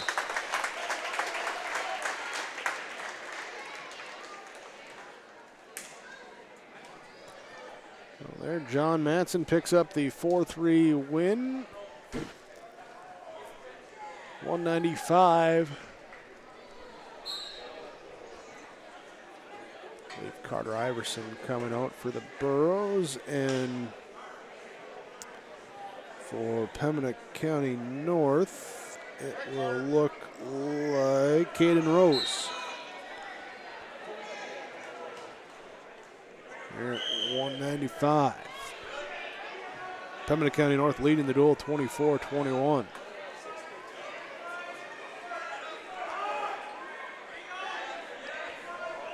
.46 seconds left on the gray mat. 10-8. Here, lead here for Carter Coet as he rolls Olsen Tinglestead into a pinning situation. Back points being counted. Trying to stay off the mat. Olsen Tinglestead gets back up onto his base. 3 near fall points though. Make it now 13-8. Up to the feet, brought back down. Carter Coet brings him down to the mat.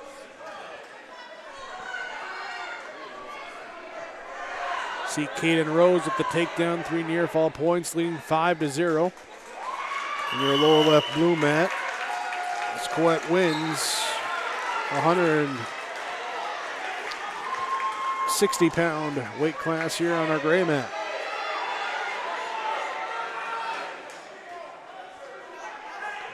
.40 seconds left in the first period on our lower left blue mat.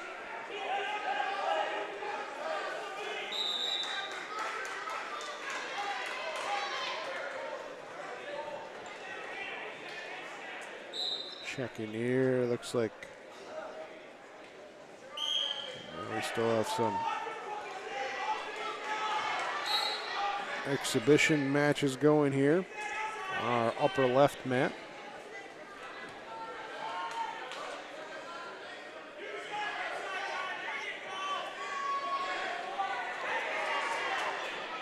Here we don't have the list and the names of who are all going on that exhibition matches, but we can watch and enjoy.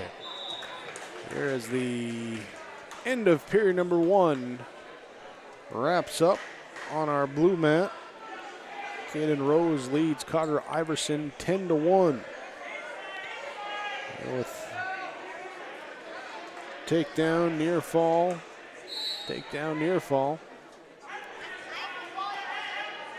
And it will choose up in the neutral position. Caden Graber of Central Cass at 170 pounds. Jose Riga for Crookston. The matchup on the gray mat. Rose will step up on the blue mat, trying to get away from Iverson.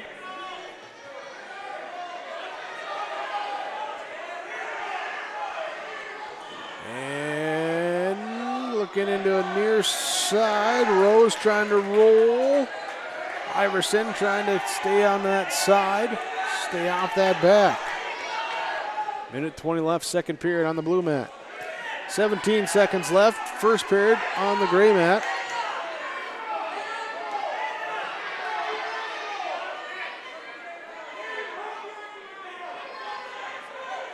Zariga bellowing out. Graber on top, leading 2-0 to go into the second period.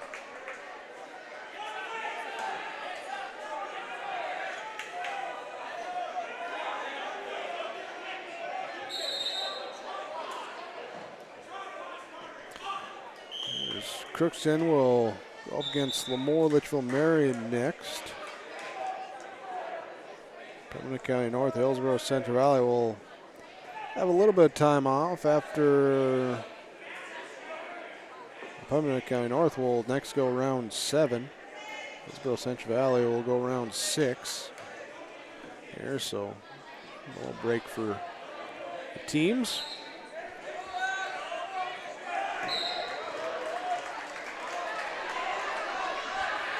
Iverson trying to get to his feet, and Rose brings him back down. 13-2. Graber with another 2 points.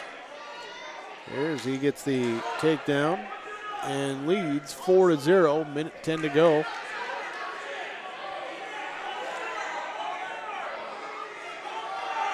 Working on top.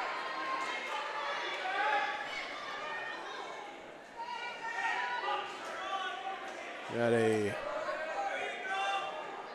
points here for Rose on near fall points, makes it 15-2 at the end of the second period to the third period. And a pin over on the gray mat. Garber gets the pin. Makes it now 19-18 in favor of Crookston, leading by 1 as they move ahead to 182 pounds. Carter Iverson will be on top as Caden Rose chooses a bottom position here for this third period on our blue mat. Rose trying to get away, 2 points away from a tech fall. Here's Iverson, gets him in here onto his back as Rose rolled too far. Iverson tightens it up, and can he get in there? Iverson looking for a pin. Minute 8 to go. Trying to lock it in tighter. Rose will hook those legs, trying to keep his shoulder off that mat. 54 seconds left. Roll through, and Rose is able to roll out of it. So 3 near fall points, then an escape point makes it 16-5. Rose, though, after nearly getting caught, just all right. Now Iverson, the headlock takedown. No, did not get control. Did not get control up into the neutral. Iverson is trying to throw something here in this third period.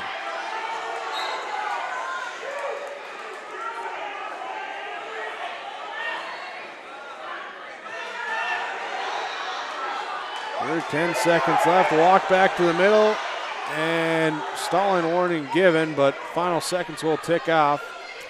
That will be Caden Rose taking the 16-5 this major. And the win there for the County North.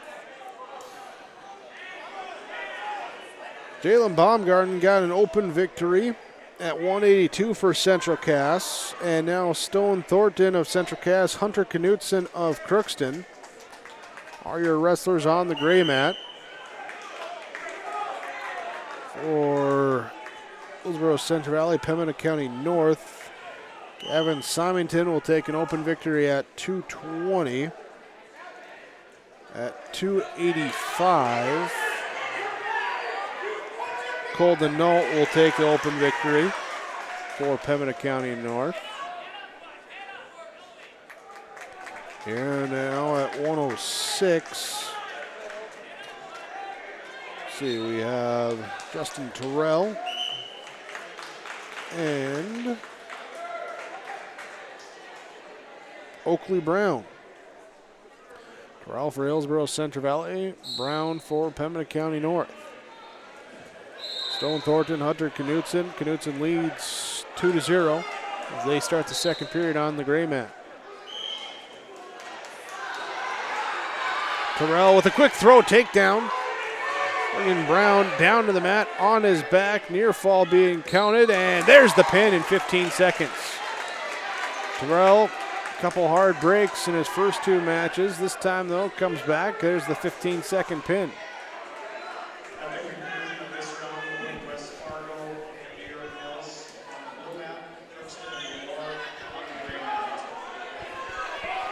All right.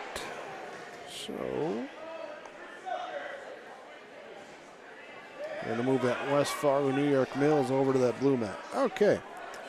Just hearing the announcing of where they're going to move teams.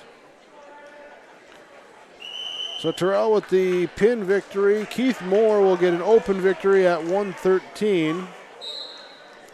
And now at 120, we have Ryland Sunby of Hillsboro-Central Valley, Logan Warner of Pembina County North.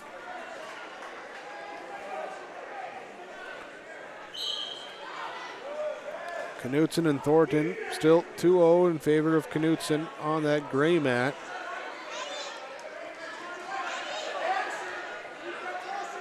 Here we get Warner with the 2-point takedown. We're on our lower left blue mat.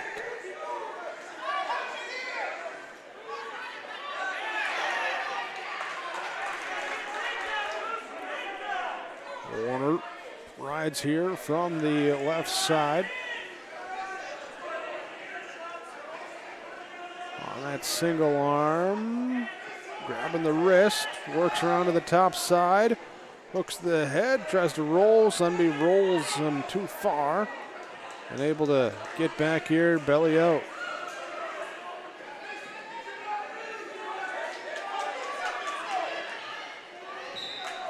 And didn't last long though, as Warner able to then relock it in, get the turn, get the pin.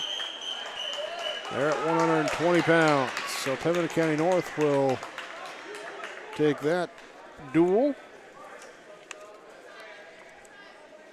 And that will 52-27.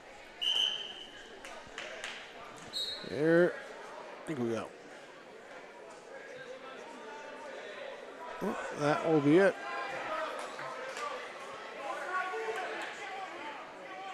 There, so unless, looks like we got an exhibition match or two coming here, maybe, perhaps, possibly. That looks that way. So we turn our attention here over to that gray mat then, where the other two have exhibition matches going. We have the duel between Central Cass and Crookston. Crookston's Hunter Knutson leading 3-0 over Central Cass's Stone Thornton at 195 pounds. Third period, 90 seconds left. Knutson on that top control.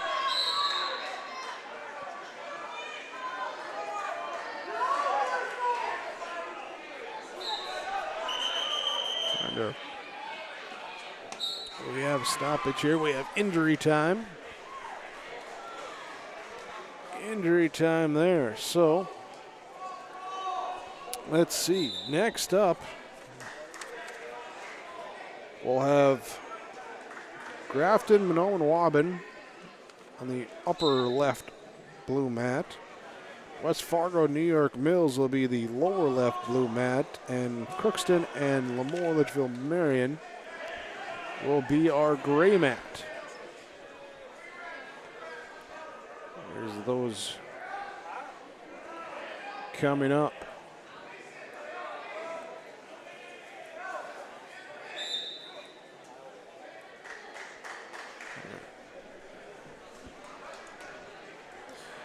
So injury time there on that gray mat will cut and be done.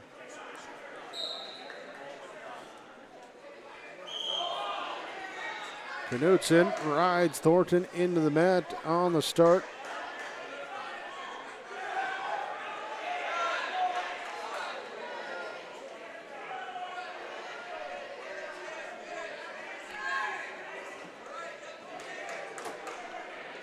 We've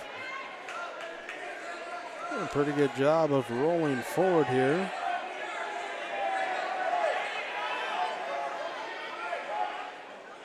Right about as you would expect on schedule, maybe even a couple minutes early.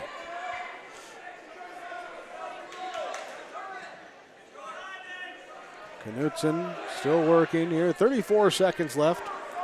That third period leading 3-0. Thornton bellied out and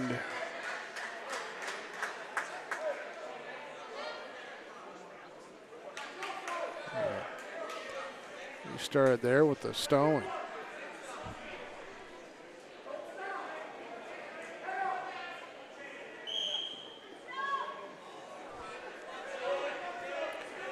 Thornton trying to roll out on the start. Can't get away. 18 seconds left.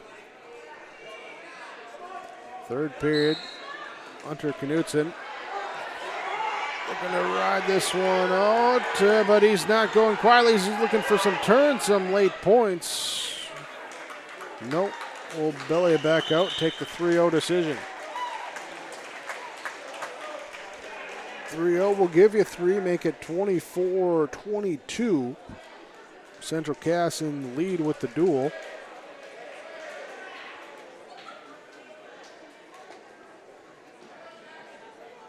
And we'll see who's coming up next. Here at 220, Garrett Haugen will take on Ethan Bowl. It'll be a good matchup here.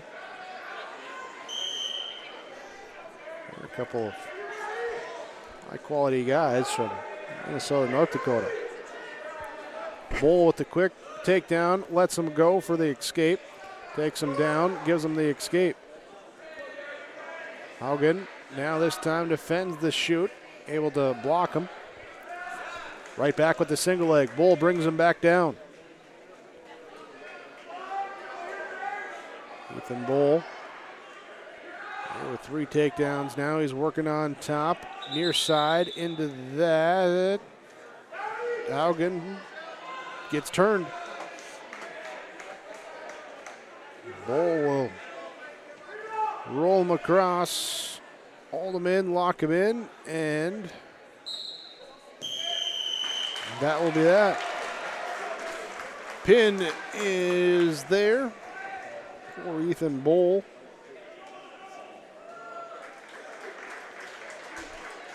And bringing up 285, Dylan Sell comes out for Central Cass, and coming out of the tunnel, I guess you want to call it, it will be Hunter Cressy.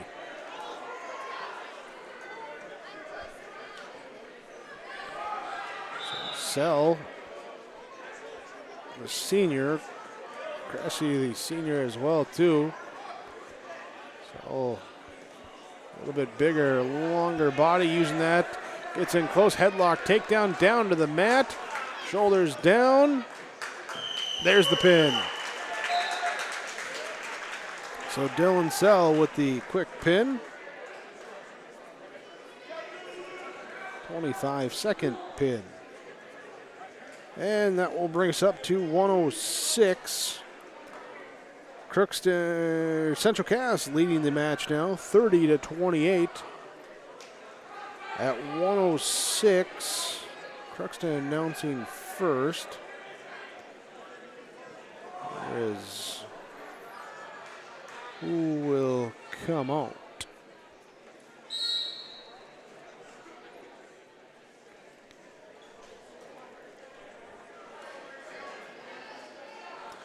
We're going to have Mauricio Errega, Crookston, John Call for Central Cass. Call here with the quick 2-point takedown, takes the early lead. Now works here. Did near side, gives that up, needing to break him down.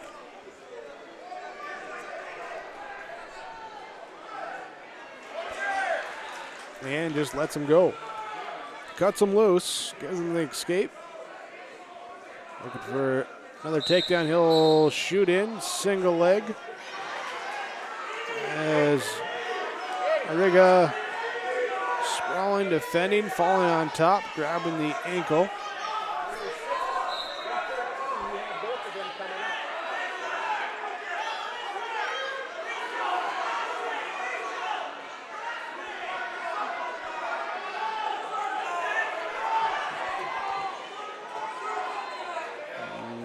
Let's see here. Checking here. Looks like we might get started here with the Lobos and the the Spoilers and the Thunderbirds. Grafton and Minoan Waban. That is underway here at 132. Cooper Bendixson for Minoan Waban. Isaac Navarro for Grafton. Here's that upper left mat for you.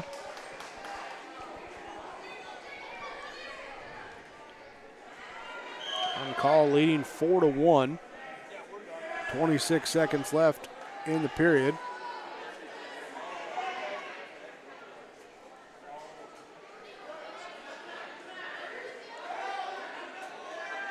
And trying to get into a near side takedown. Call brings him in, brings him down to the mat, looking for the pin. He's got 3 seconds, 2 seconds, 1 second. Doesn't get the pin. So 3 near fall points, though, make it 7-1. 9-1. 9-1. Got to add in the takedown, too.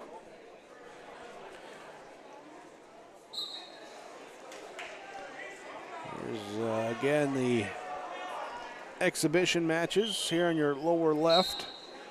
Pembina County North, Hillsboro-Central Valley.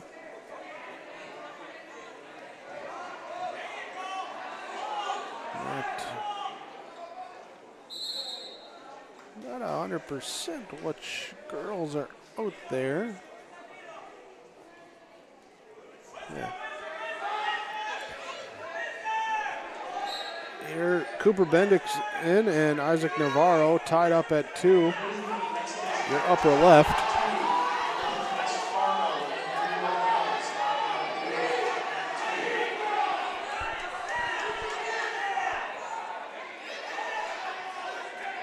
There's John Cowell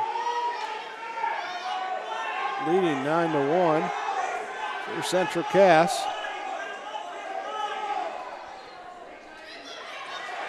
And gets rolled into Mauricio Arriga.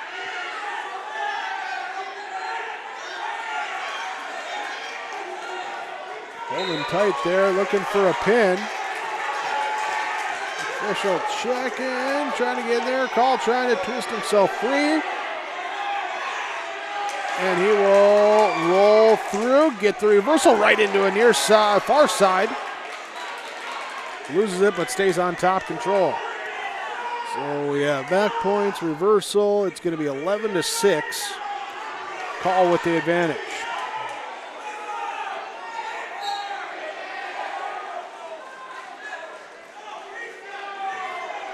$18 seconds left in period number 2.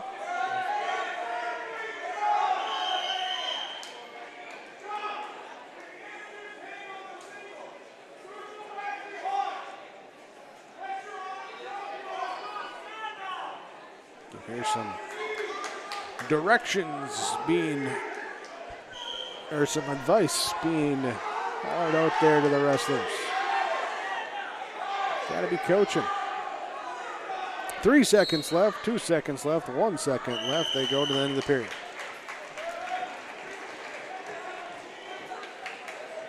So Colin Arriga going to the third period, 11-6 lead.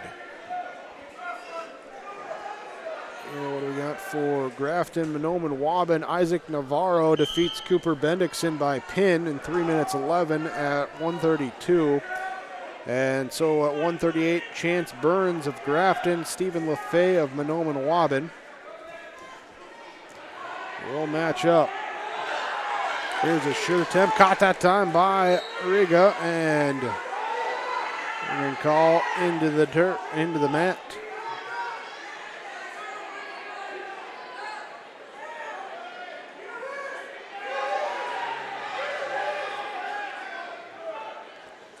Trying to get his way free, and instead they'll go off, reset.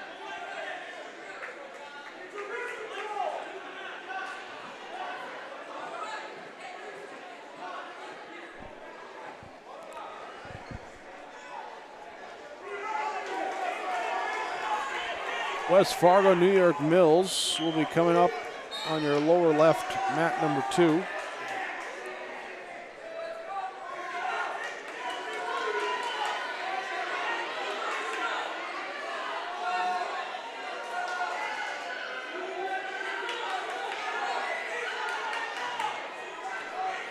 Minute 7 left in this third period on our gray mat. Call leading 11-8.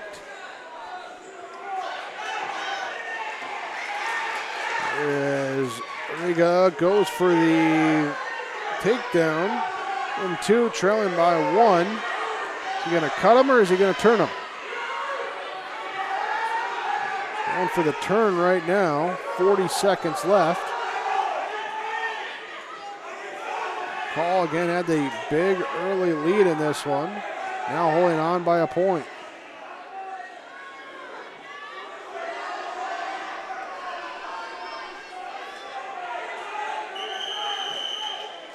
And they're going to call stalemate.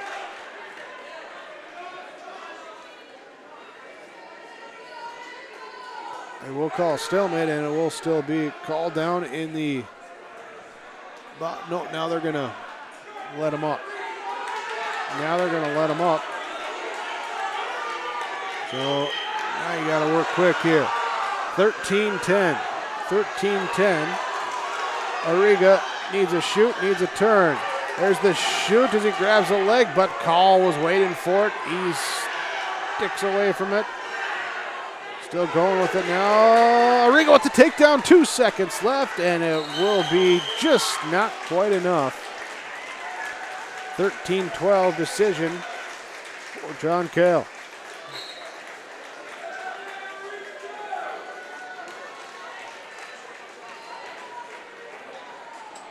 So the decision there for Central Cass. We have Clayton Holben wrestling against Miguel Rodriguez on our mat number 3. Chance Burns picked up the pin in 40 seconds. They're at 138, so 145 here. It's Rodriguez and Holben. And here at 113, between Central Cass and Crookston, we have Jacob Urbach of Central Cass, Christopher Goodrich of Crookston.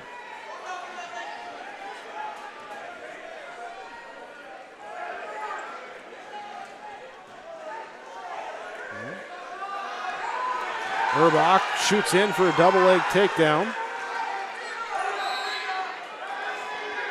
So look up on our upper left there, see Rodriguez leading 4-1 over Holben as they go off the mat.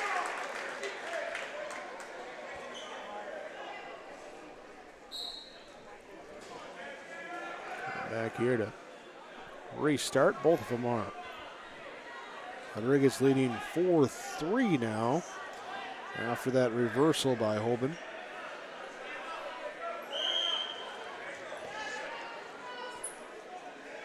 There in that top control. Meanwhile, Jacob Urbach of Central Cass trying to stay in control as Christopher Goodrich gets up to his feet. Urbach trying to pull him down. He does. And we're looking at a clasp. Yep, we will have the clasping call there, so the point, and to give him 2 points there, so 2 penalty points, evens it up at 2-2.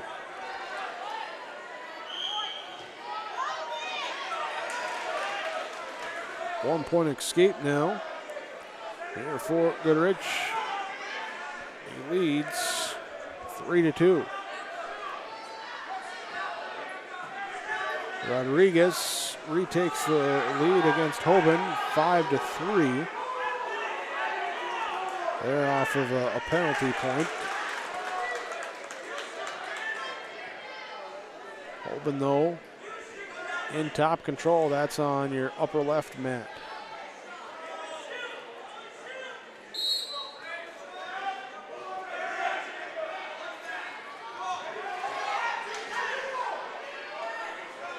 .30 seconds left, first period on our gray mat. Jacob Urbach of Central Cass in the red singlet. Christopher Goodrich of Crookston in the silver singlet.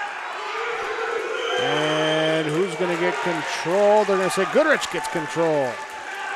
Urbach tried to get in there. Goodrich countered.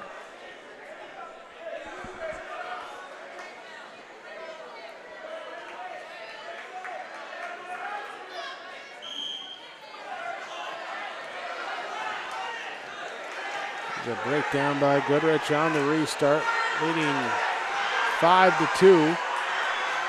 Looking for the turn here. 3, 2, 1. Can they get the pin? No, not before the end of the period. But 2 near fall points being awarded. Make it 7-2. We go to the second period.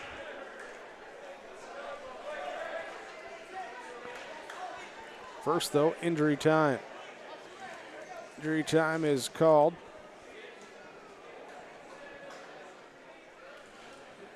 Miguel Rodriguez leading 5-3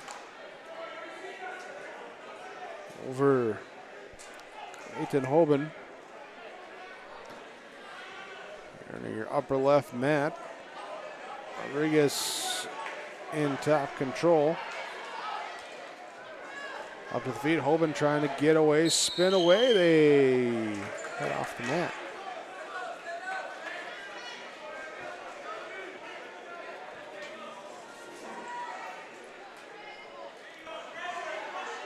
Rich and Urbach on our gray mat, up in the neutral position. Urbach trying to pull Goodrich in close and lost his footing, stumbled, fell backwards, and Rich on top for the 2-point takedown.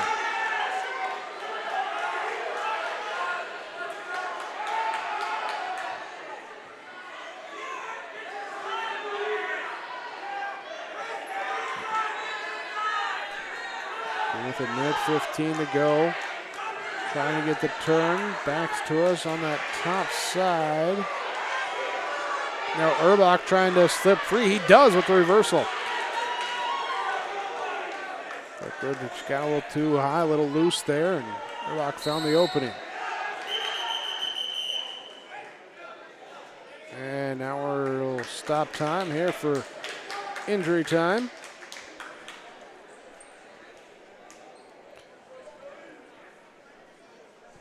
Rodriguez and Hoban. And they're starting the third period.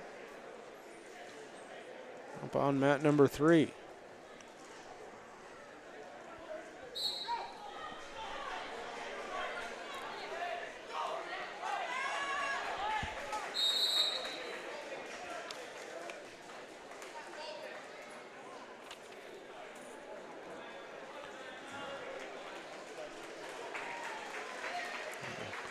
Cut time there here, and well, with the wrestling stomp for a moment, we'll take a quick pause, double check on where we're at, and be back here with more of the Hillsboro-Central Valley Dual Wrestling Tournament on YourLiveEvent.com. House in Halstead and the Normandy in Twin Valley present an atmosphere that is calm and comfortable. Whether you're in need of a short-term or long-term care stay, they offer a variety of first-rate services with a tailored plan to exceed your expectations at any level of care, including senior living with services, skilled nursing care, rehabilitation care, respite, hospice, or adult daycare. Get more information by going to halsteadlivingcenter.com or call 218-456-2105. And we're back as we resume wrestling.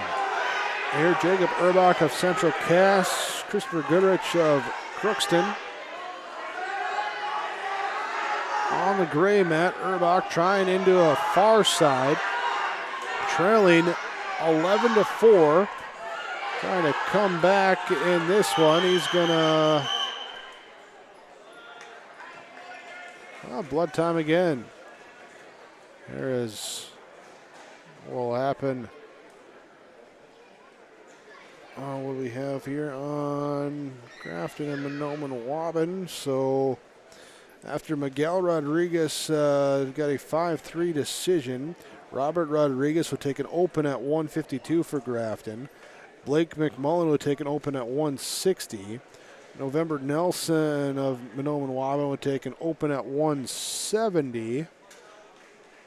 Now, at 182, Tatum Bement gets an open for Monoman Waubun. Jackson Jareva at 195 with an open. Here at 220 pounds, I believe we're open there as well, too.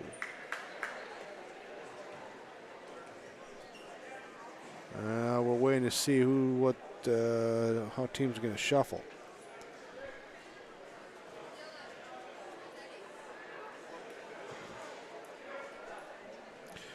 So, going through the blood time there on the gray mat. And that looks like, well, no, not quite yet. Oh, we got a little on the mat to still clean up. So, Christopher Goodrich leading here in this match. On the duel, Central Cass leads 33-28. Their Tim Kazette seat sales scoreboard. So if Erbach comes away with a win here, that would ice it for Central Cass. Well, Crookston trying to come back here in the last two weight classes. Sit-out attempt by Goodrich. Erbach, though, pulls him back down. Up to the feet. Goodrich and gets away. 6 seconds left here in this second period. Ride it out to the end of the period.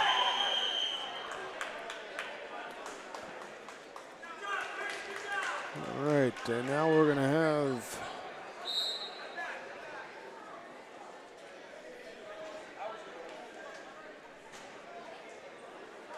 West Fargo and New York Mills starting up.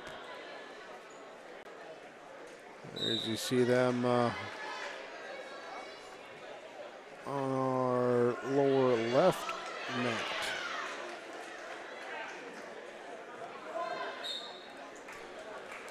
And they will start at 1:32 here with Nolan Mouse of West Fargo, Elijah Geyser of New York Mills. And Mouse quickly here into a takedown to near fall. Looking for the pin. There it is. There it is. All right. Let's check back here on Monon-Waban and Grafton. There at 285, it was Isaac Larson with an open victory. 106, Trevor Nyson with a 25-second pin. Brandon Miller, Monon-Waban with an open victory at 113. And so 120 and 126. We have Andy Pollock of Grafton, Cade Walls of Monon-Waban. All on our gray mat. Still 12-4 as we start the third period. Christopher Goodrich leading. And working here on a half, and we stop here for the potentially dangerous with that half turn into a full. Penalty point, 12-5. We got Owen Magnell and Slade Dahl on our lower left mat number 2. Slade Dahl of New York Mills in the red, white, blue. Owen Magnell in the white and green, silver and green.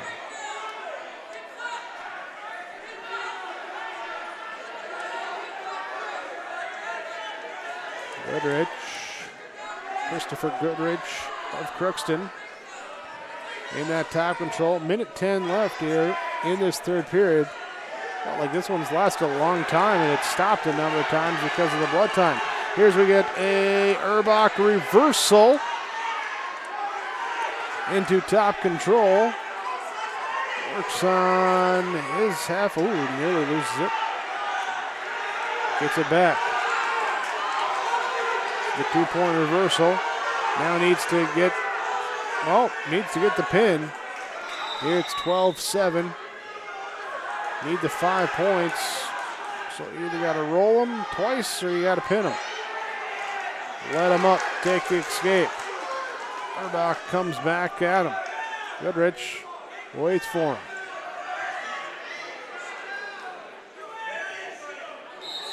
Pulling him down to his level, jumping around back, taking the 2-point takedown. 10 seconds left. Now you got to get the turn, the roll, 5 seconds. Rolled too much. Had to bring him down to the back, brought him too far. Able to get the reversal. There in 17-9 with 2 more near fall points. Going to be the final there.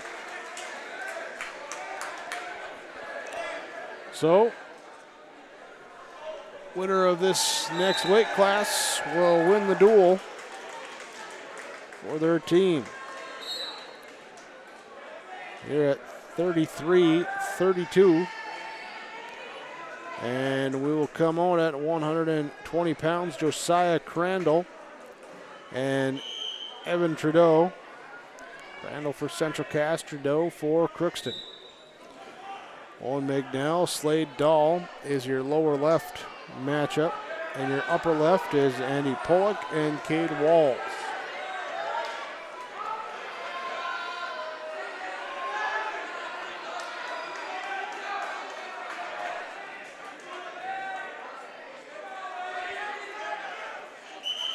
And off the mat they go here between Crandall and Trudeau.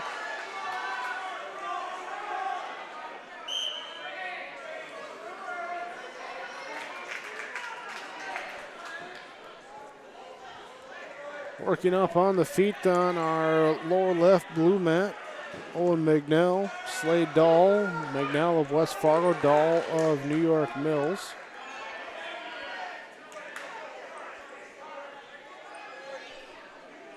There. Cade Walls leading 7-4 over Andy Pollock. Owen Waban and Grafton up top left. Walls in that top control. Thereafter, he got that reversal of the reversal.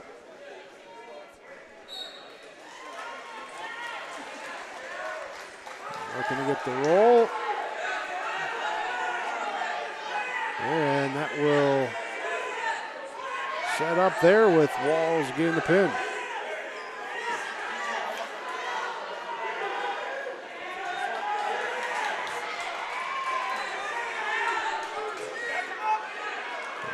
With the pin, we'll see here now at 126.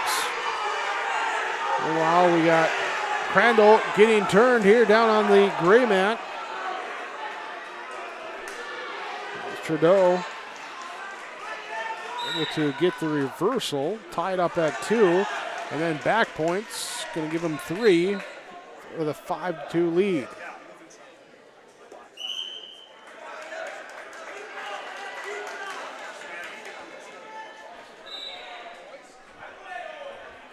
So 5-2, start the second period.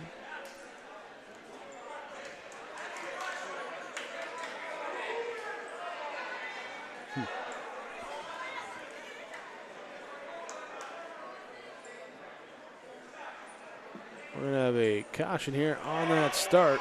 Again, whoever wins this will win the duel for their team. Lower left, Matt.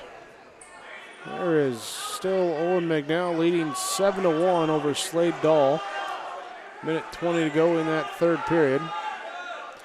Start of the first period, Cruiser Burns and Wakiza Fairbanks in your upper left. Final weight class there at 126 for Grafton, Monroe, and Wabat.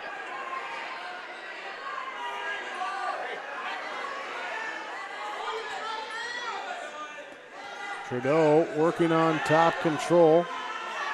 Trying to get the turn. Crandall, no. In that near side, Trudeau holds on.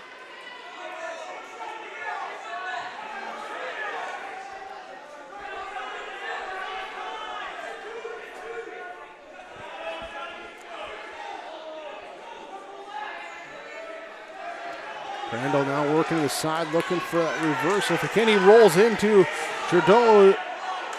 Had him near fall points. Did they count? They're going to go 2 near fall. Now Crandall. What do we got here as we roll off the circle? Say Crandall still in the down position. Did not get the reversal. 7-2. 43 seconds left.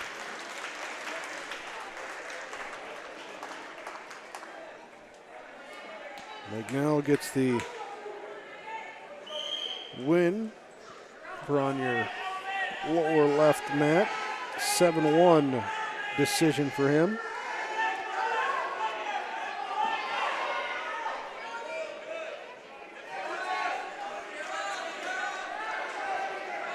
Evan Trudeau leading for Crookston over Central Cass's Josiah Crandall here at 120 pounds.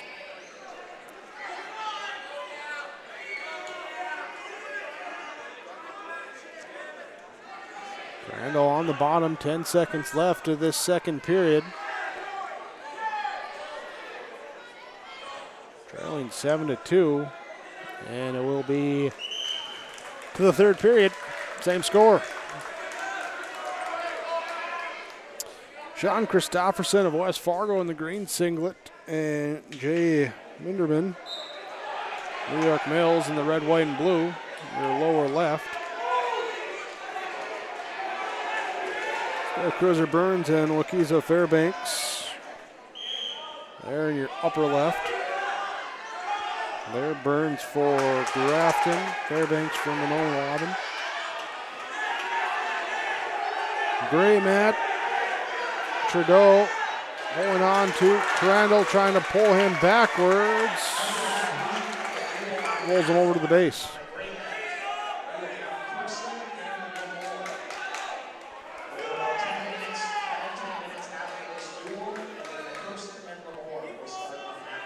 All right, so the Crookston-Lemoore match will go in about 10 minutes. As they have the wait times reached at that point.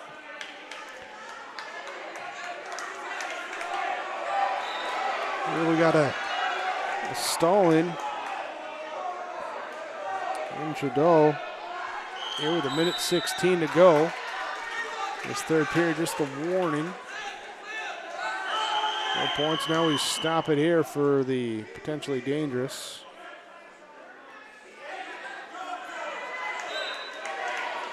Official talking it out.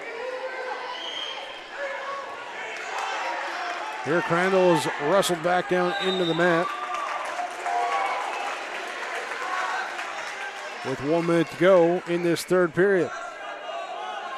Crookston's Evan Trudeau. And our gray mat. And that top control working across the body.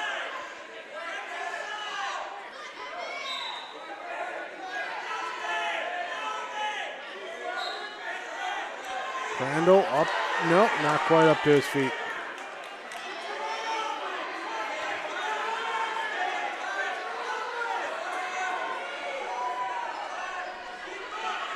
Trying to work it up.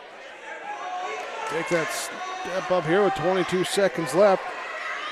Trailing 7-2. And there's the reversal. So you got the 2, now you need to turn them into the near fall. 8 seconds left. And he won't have enough time to get the 3 near fall points as the clock ticks down.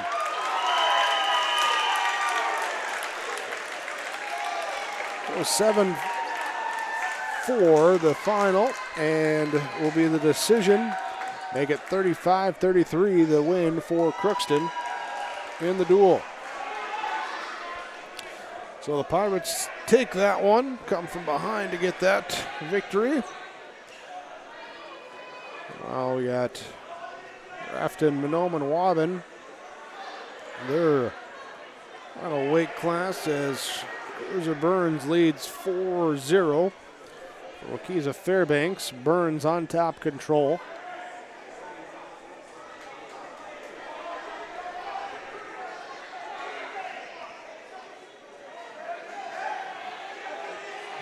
Working around to the side, cross the body, turns Fairbanks over, but Fairbanks, at least temporarily, able to belly back out.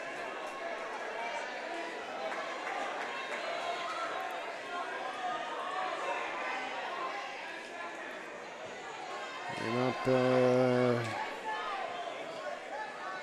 here, Burns continuing to work. Far side away from us.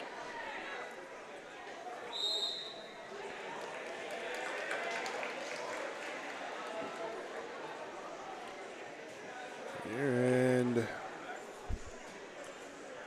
be the end of period number 2. So they go to the third period. It'll be period number 2 on our lower blue mat. John Christofferson of West Fargo, Jay Minderman of New York Mills. Minderman in the down position.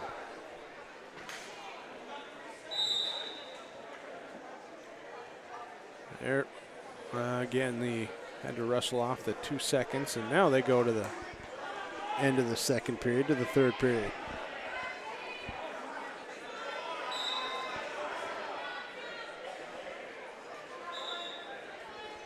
Minderman on top control, leading 2-0 in this third.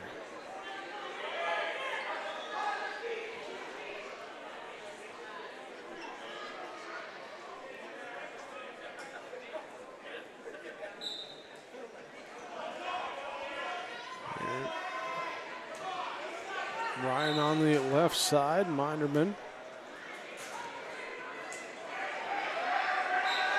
While Burns and Fairbanks up in the neutral position as Burns leads 7-0.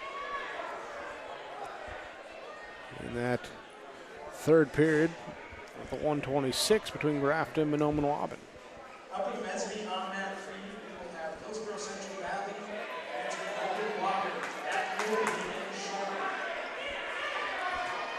All right, so they're going to put Hillsboro-Central Valley, Monome, and Waubun up on that mat number 3.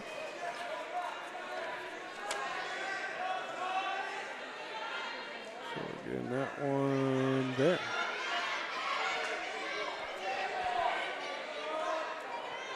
$38 left here between West Fargo and New York Mills. Third period. Stafferson trying to come back as he gets up to the feet. Minderman just not got to get taken down. No, they give him 2. Give him 2. Here's a shoot, and Minderman staying up in front. 5 seconds left. 3, 2, 1. That will do it. And did not have control at the end of it, so we'll go to the fourth period. All right, we've had a couple sudden victories here today. Now for another one.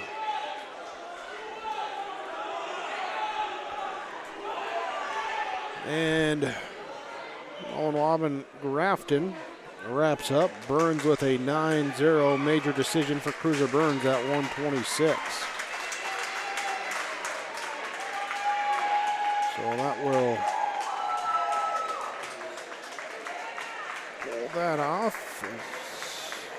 Waubun will take on HCV up on that upper left view there. Coming up next is, yeah, they're getting warmed up already.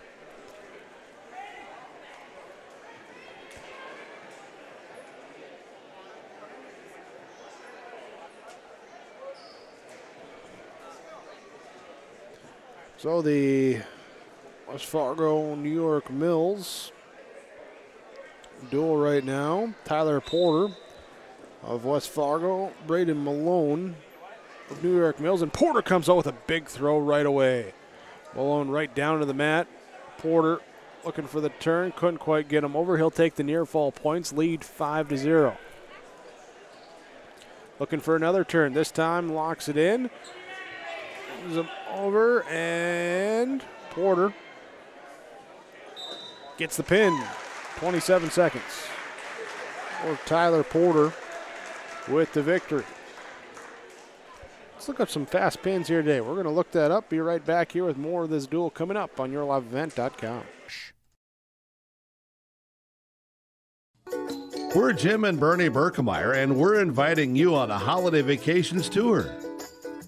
Escape the Minnesota winter, March 10th through 19th, as we become immersed in Hawaiian culture and take in the breathtaking views of Oahu, Kauai, and Maui. Enjoy a balance of scheduled must-see attractions and free time to relax in paradise. Visit holidayvacations.com, keyword RJ, for more information. This is Chris from RDK Enterprises, your local precision planting dealer. Manage what you can to overcome what you cannot. Farming is all about preparing your operation to be successful when given an opportunity. Invest a few minutes and bring in your seed meters to be reconditioned and calibrated. We have some room, so give us a call and we can help you overcome those simple obstacles. RDK Enterprises, 636-2119, 636-2119, or planterdoc.com. Wilf Dagelman started Dagelman Industries 60 years ago with one thing in mind. He wanted to make products that had a true impact on the farm. The foundation of Dagelman remains the same today. Build simple, heavy, reliable equipment that will last for generations. We choose to innovate rather than imitate and work hard to remain an industry leader. Wilf truly said it best. Build it right, build it heavy, and build it to last from top to bottom. If you're interested in joining our team, visit dagelman.com to view our openings. Well, here is the West Fargo New York Mills match is Waylon Kressel of West Fargo, Simon Snyder, New York Mills. Wrestling there, looking up some of our stats here from the day so far. Most pins, Trevor Nyson of Manoa Waban has 3 pins here today. Most pins in the least amount of time would be Casey Weiland with 2 pins in 31 seconds. Next after that, Sawyer Owens, 2 pins in 51 seconds. Tyler Porter, 2 pins in 1:12 here. As far as the fastest pin, that would go to Sawyer Owens, a 17-second pin. Casey Weiland with 13. Justin Terrell, a 17-second pin. Weiland also with an 18-second pin here on the fastest pins from today so far. And the most team points, Carson Kazette, Sawyer Owens of Hillsboro-Central Valley, both with 18 points apiece. Trevor Nyson of Manoa Waban with 18 points. They're leading the information, the statistics on the most team points here for today. All right, so we'll have a couple of matches getting going shortly. Let's see, we got Litchfield Marion, and they will take on Crookston coming up there on that gray mat. That will be coming up there, and then we'll have Hillsboro-Central Valley and Manoa Waban coming up on the mat number 3 here. So those mats will be in use momentarily, and it will continue to be West Fargo and New York Mills on that lower left mat. Waylon Kressel leading Simon Snyder 2-0. Kressel of West Fargo in the green singlet. Make it 5-0. Sorry, 5-0 after that near fall points.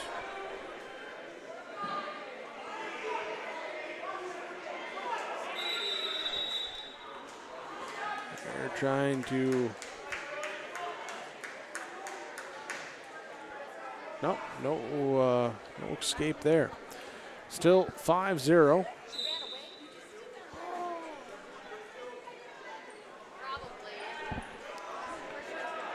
We're at 160 pounds.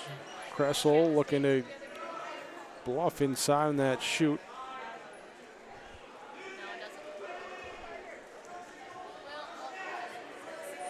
On the hand control.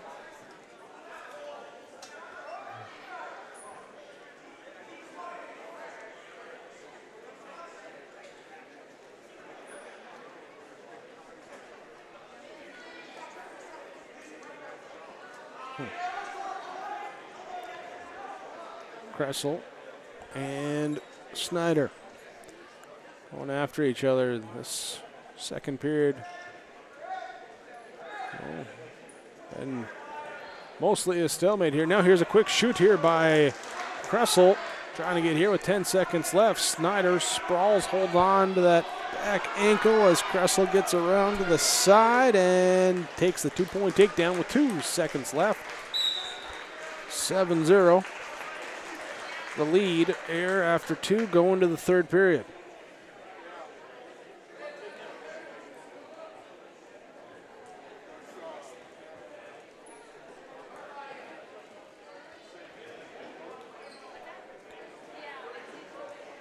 Will be down position for Simon Snyder. So Crookston and Lemoore are going to get going here too on our gray mat.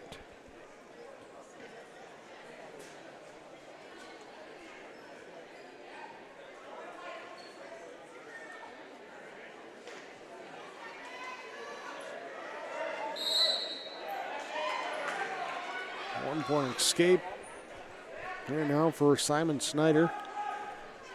Their lower left mat. Kressel shoots, comes up underneath from behind, gets a 2-point takedown, leads 9-1.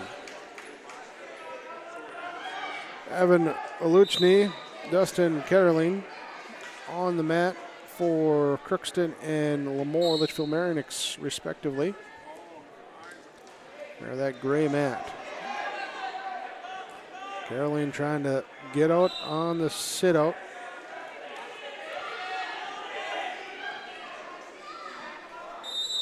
Lee looking to break him back down.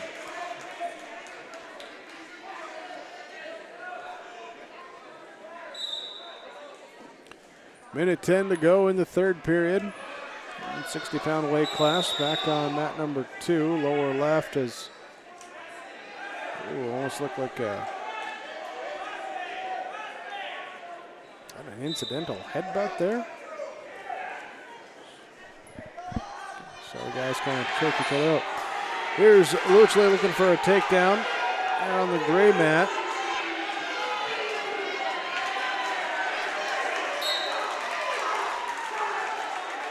And we'll have the win there for Luchley. So he'll take the win for Crookston.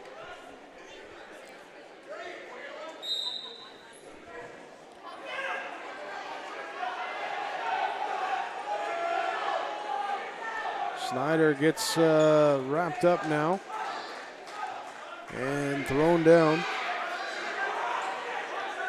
here by Kressel. Ellen Kressel leading 13-3. And looking to hold on here. Oh, not sure what happened there. Snyder just kind of lost positioning, fell back.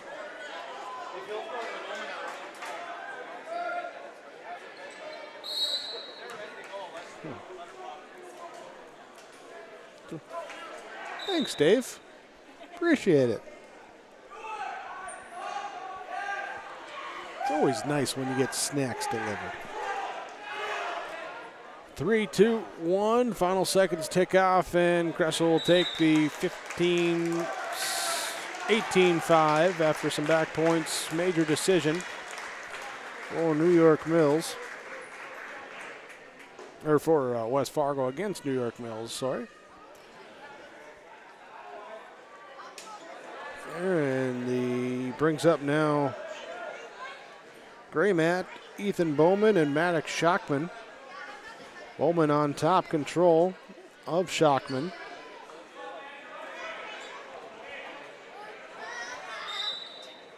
There's the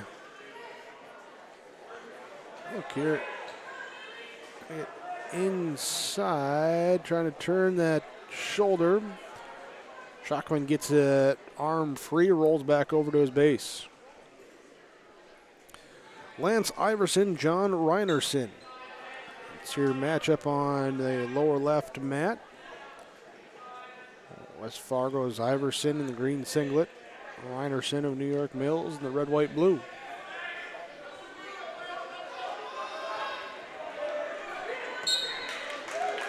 Iverson looking for a single leg, loses them on the down, and it's going to be a 2-point reversal for Reinerson. Here to tie it up at 2-2. Working here on the near side. Well, Ethan Bowman wins by pin over Maddox Shockman. For Crookston. Brings up now Casey Weiland and Braden Steffes. Weiland, as mentioned a little bit ago, has had those couple quick pins here today. This time he shoots in, looking for the takedown. Defended though by Steffes. There you go. A little fleet of foot out there. Some nimbleness for these 152-pounders.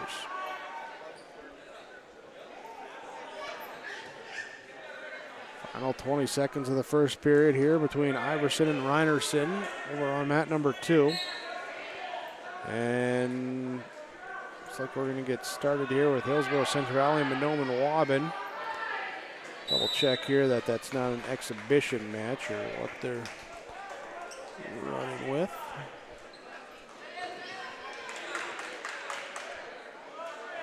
Will be 138, Adam Smith and Clayton Hoban. Smith of Hillsboro-Central, Hoban of Mahnomen-Waubun. There on mat number 3 in your top left.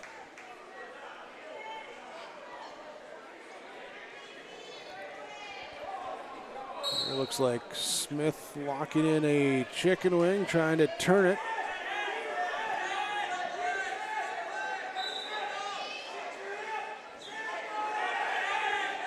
Get in there tight. Back points being counted. Back points not quite being counted there on that gray mat. They tumble off.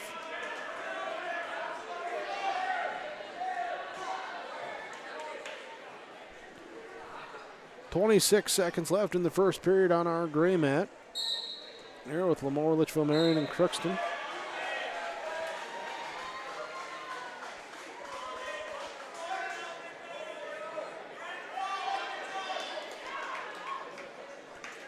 Point escape given. Here, Braden Steffes cuts it down 2-1 on that score.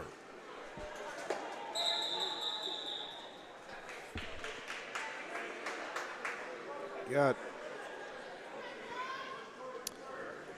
Lance Iverson, John Reinerson tied up 6-6. Here your lower left mat.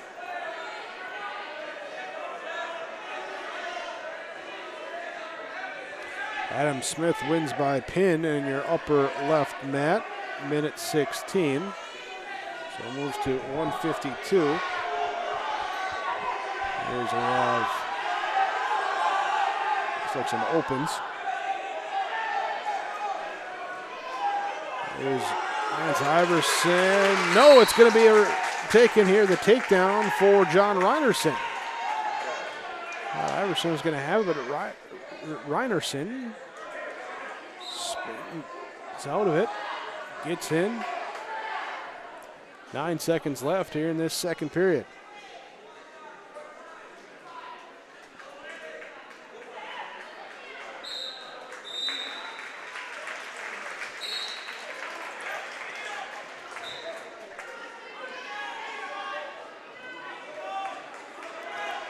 So on the Mahnomen-Waubun Hillsboro-Central Valley duel, Henry Nelson took an open at 145. Manny Johnson takes an open at 1:52 here for the Duels. Third period, John Reinerson leading Lance Iverson 8-6, lower left screen.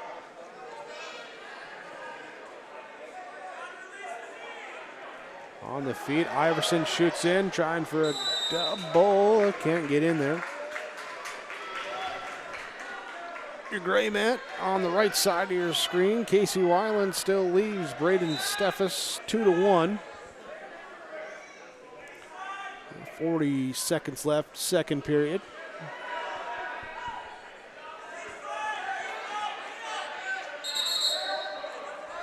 And they'll come off the mat. Braden Chenault leading Blake McMullen 2-0. Upper left mat here at 160 pounds for Hillsboro-Central Valley and Minoan-Waban. Final minute as Reinerson gets a reversal on Iverson, and that will make it 10-6 in that third period.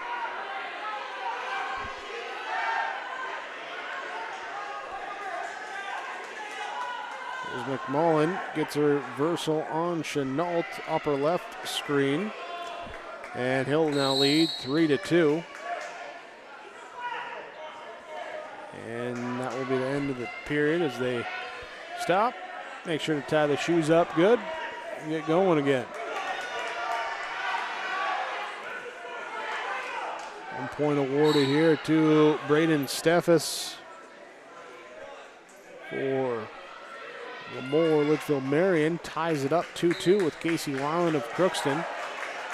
Shot attempt, Weiland will just step aside, dodge it. And they'll come back together. John Reinerson with the victory for New York Mills. 10-6 the decision.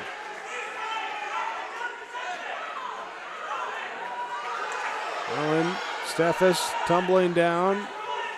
Steffes on top. No, not control though. Trying to free those legs. Now get around to the side. They do. That will be the 2-point takedown for Steffes, now leading 4-2. Minute 8 to go in the third period.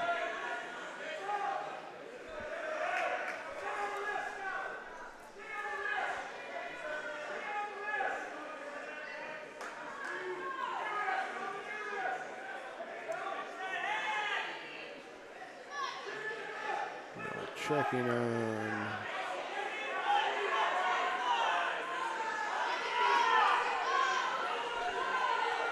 Braden Chenault, Aaron Blake McMullen.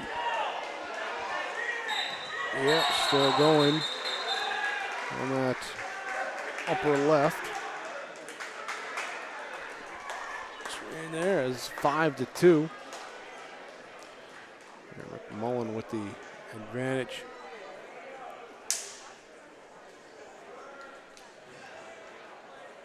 Got the injury time here on the gray mat. Meanwhile, it was Caleb Porter, a 45-second pin over Blake Unger for West Fargo's 182-pounder to pick up the win. At 195, Connor Lamb and Waylon Fudge. Lamb of West Fargo, Fudge of New York Mills will face off.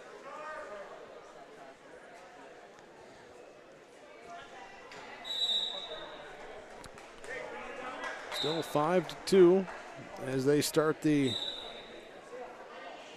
next period here for Mullen and Chenault.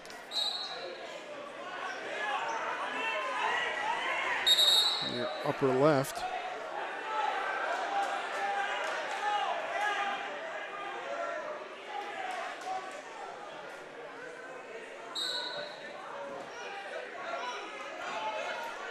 Braden Steffes leading 4-2, 24 seconds left on the gray mat. On your right side.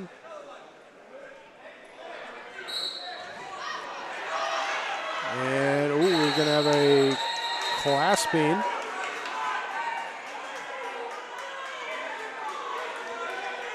That's being called. Going to give the point there to Weiland. So now Escape ties it. Reversal gives him the lead here. And he gets the reversal. Sits out and reverses it around. Takes the 5-3 lead. 12 seconds left.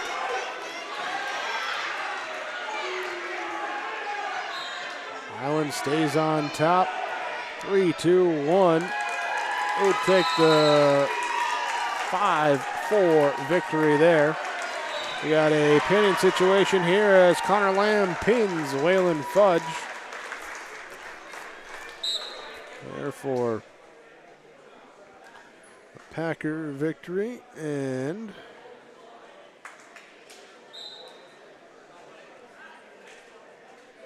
see here, we got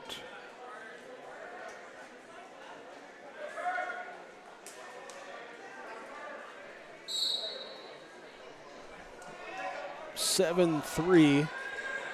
Blake McMullen leading over Braden Chenault. Here on your upper left screen.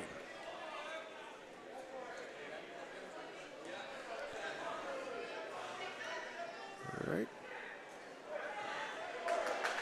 Your lower left screen will be Jacob Bild and Bodie Roberts at 220 pounds. And here over on your gray mat, here we have Cutter Coette of Crookston, Cale Hebel of Lemoore Litchfield Marion.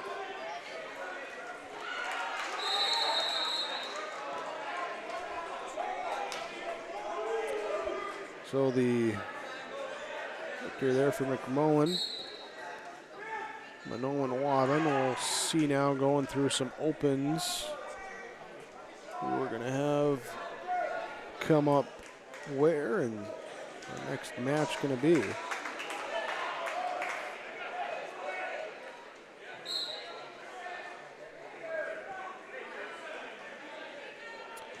So it will be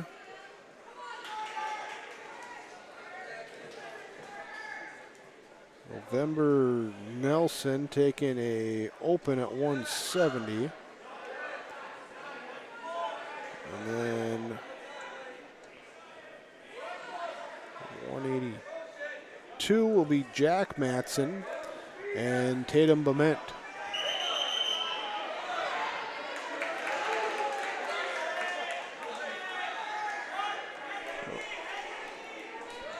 There's go here.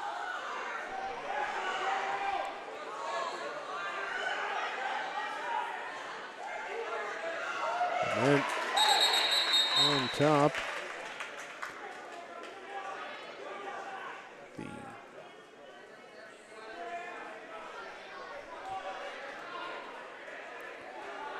back on the gray mat, Carter Coette, Cale Hebel, 3-2 lead for Coette going into the second period.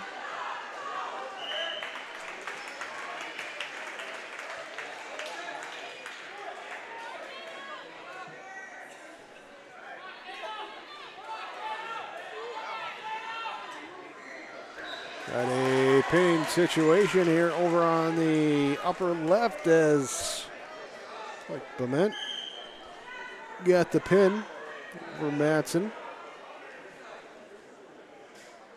And that will give Manoan Wabban the extended lead.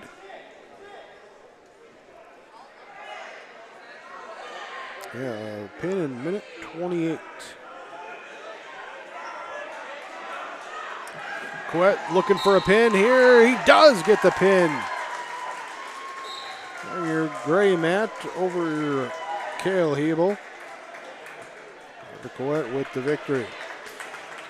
Carter Iverson, Jackson Jareva. Your Burrow and Thunderbird taking the mat. Here in your upper left. As we get a stoppage here, we set some headgear.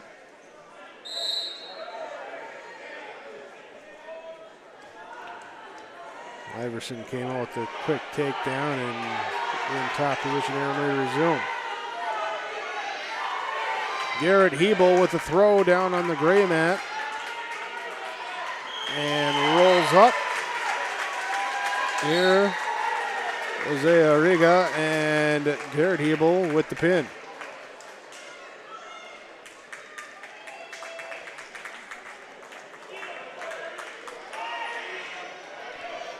Garrett Hebel pins there. And Connor Iverson looking for a pin. He gets it there. Connor Iverson with the pin for Hillsboro-Central Valley.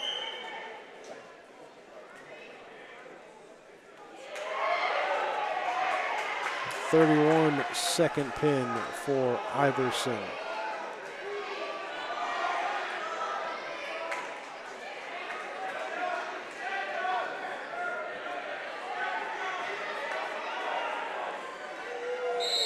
Next up here should be open at 220, 285s.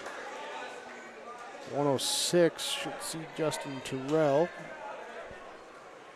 And we'll see Neeson. Should see Neeson. Believe we'll see Neeson. Here for Manon Wabin.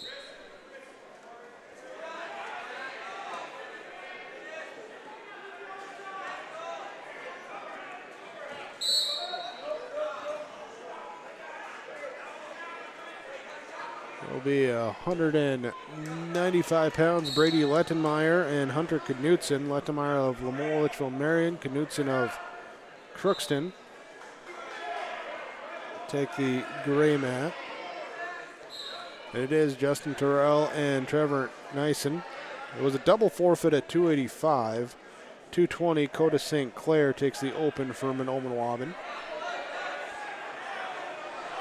Thunderbirds lead 27-18 in the duel there on your Tim Cassette seat sale scoreboard.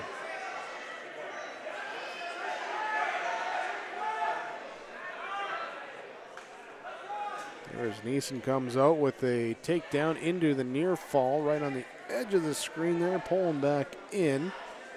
A little further. There you go. Now we see good. And Terrell trying to get up to his feet.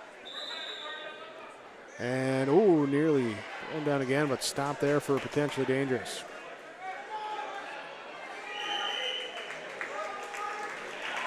Stop there. And step up from Terrell. Can't get away.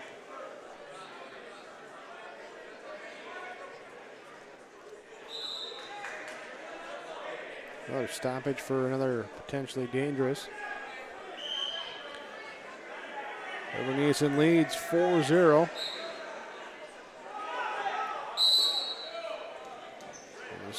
Start. Terrell trying to get away. Gets that right side free. Gets up to his feet, trying to scamper away, and he's thrown back down to the circle.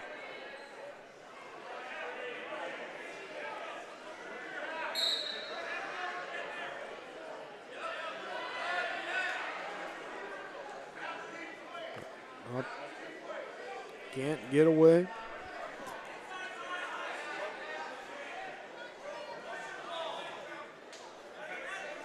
There's Williams leading 4-0 for West Fargo. The heavyweight 285-pound weight class. Now looking like 4-1 as he's going to let him up. And then we're going to pause there as the mouth guard punches out.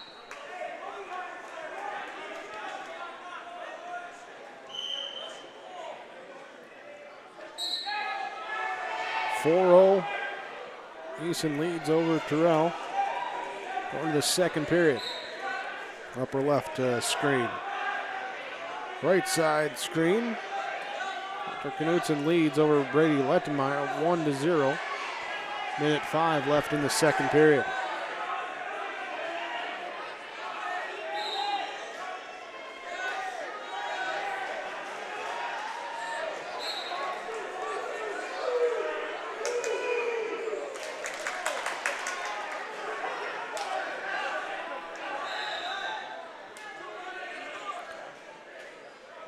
Knudsen getting up to the feet there after Meyer got the takedown.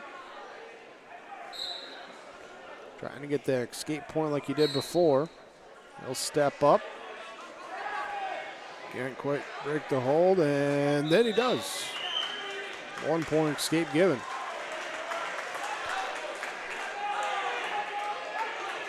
Shoot now here by Knudsen, going for the double leg, switches up to a single leg.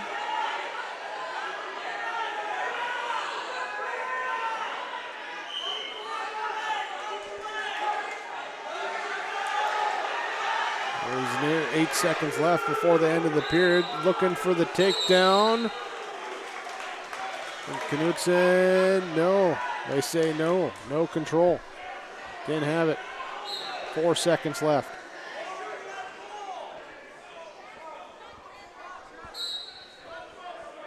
And both guys just kind of content to let's go to the third period. 55 seconds left in the second period. Here with Trevor Neeson leading over Justin Terrell. Terrell trying to sprawl, see if he can then get around. Working around to the side.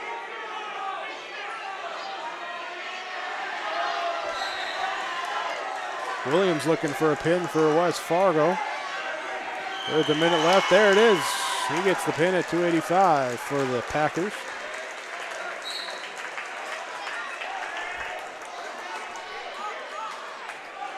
So restart now for Terrell and Neeson. And a shoot inside by Neeson. Terrell falls on top. Neeson looks like he might try and dig out from behind. Terrell, though, keeps him in front. Now trying to turn. Here, 3 seconds left, 2 seconds, and unable to get it.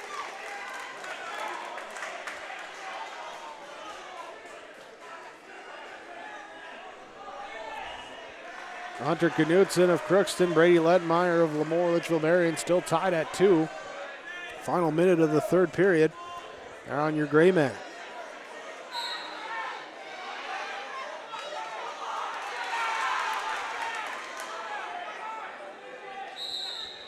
And they will lock up here, 43 seconds left. Going in for the headlock, trying to get into the near side. Knudsen will get around. Gets around for the takedown. 2-point lead there now, 26 seconds left. He'll ride on top.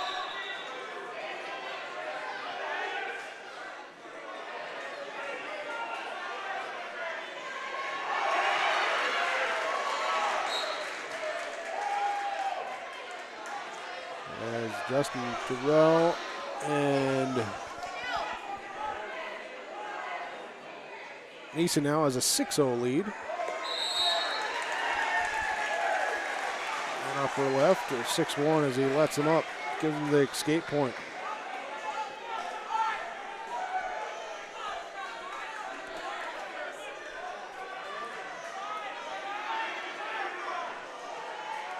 And Knudsen holds on for the win over there on that gray mat.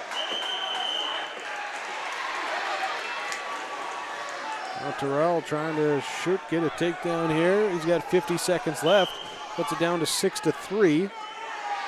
Got to turn him. Looking to lock it in. Oh, he's got that arm behind the back. He's got to bring that right arm back. 33 seconds left in the third period. Terrell was bit by a late third period in the first two matches. Can he come back in the third period here? As he looks to be around. Oh, we have a... What do we got here is the penalty. Nope. Give the... Oh, everyone's up, and now it's 8-3. Here, 6 seconds there, so reversal escape is what was awarded. And it will be Terrell coming through, but after the clock hits 0. And it will be Neeson with a 9-3 decision here for Minoan Waban.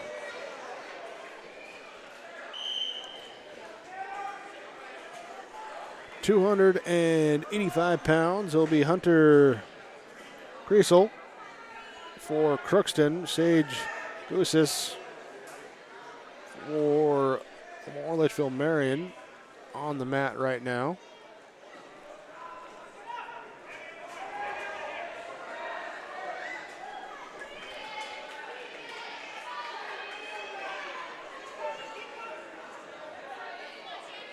We're looking inside, trying to get around, pull him through, and get the takedown. No, couldn't get the headlock in there. Scoosis will, then tumble nearly into the line of chairs. All good, though.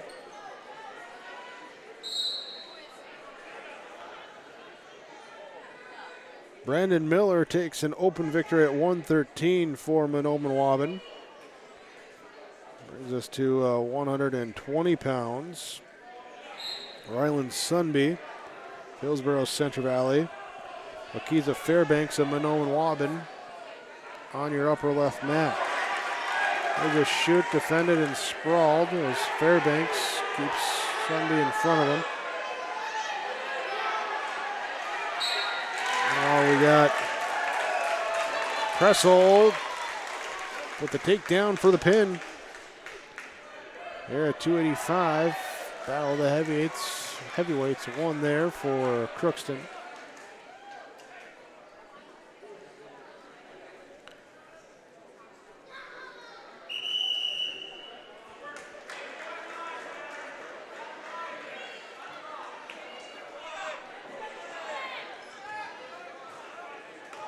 Sunby and Fairbanks. Fairbanks with the 2-point takedown.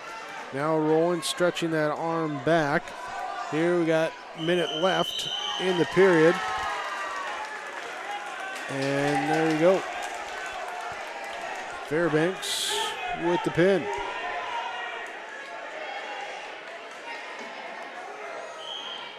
We'll set up now here at 126.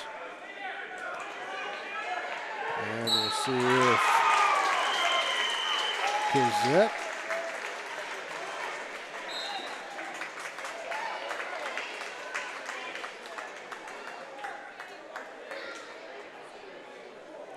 that will be Carson Kizet and Cade Walls. Minoan Waban will take the duel, leading 42-18, 2 weight classes left. But Kazette doesn't care. He gets in there quick with a takedown and a 20-second pin. There for Carson Kazette, and we'll see Sawyer Owens come out for Hillsboro-Central Valley and Stephen LaFay for Minoan Waban. Owens going to come out aggressive there, looking for the takedown. Gets it on the double leg, now driving it into that waist and trying to on top. There's the 2-point takedown.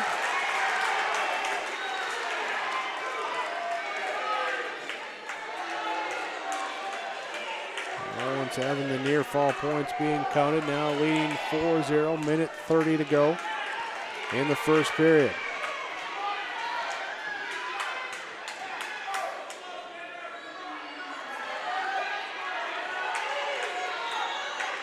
On the side here, oh, we got a pinning situation down there on your lower left mat. And there's the pin.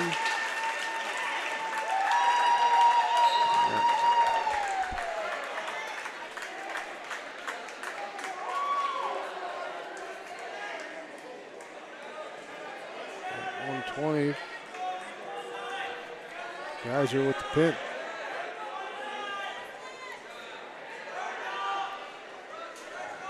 Evan Trudeau and Joey Haid. Trudeau of Crookston, Haid of Lemoore. Out on your gray mat right now. Sawyer Owens looking for a pin. on your upper left, Matt. As he's looking to lower that shoulder down. And LaFay trying to flip across. As West Fargo defeats New York Mills 50-24. Final in that duel.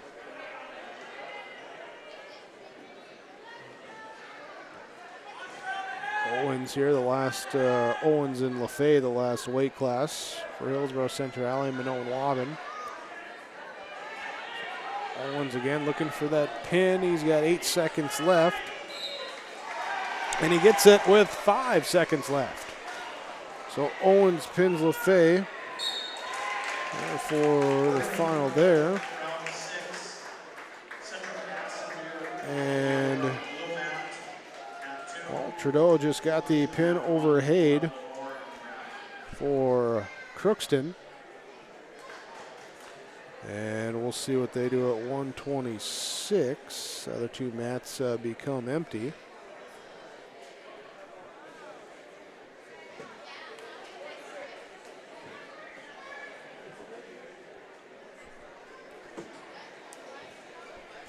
And just double check.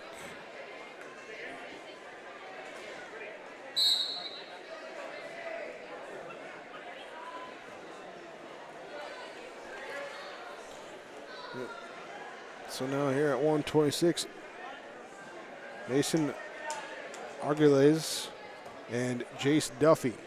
Duffy of Lemoore. And he comes out with the pin in 17 seconds. So that will do it as all mats empty right now. Well, they warm up, get the next mat assignments out. We'll take a break. We'll come back, recap what we have so far in that last round, and get you a preview to what's coming up too here with our next round when we come back on yourliveevent.com. Insurance. Terry Reed and Julie Larson, serving you with homeowners, farm, auto, multi-peril, crop hail. They're here to help you with the insurance you need. Located in the Wright Implement Building in Hillsboro, call Julie or Terry today at Reed Insurance, 701-636-5471. Visit with Terry Reed and Julie Larson for the insurance coverage you need. You can depend on Reed Insurance.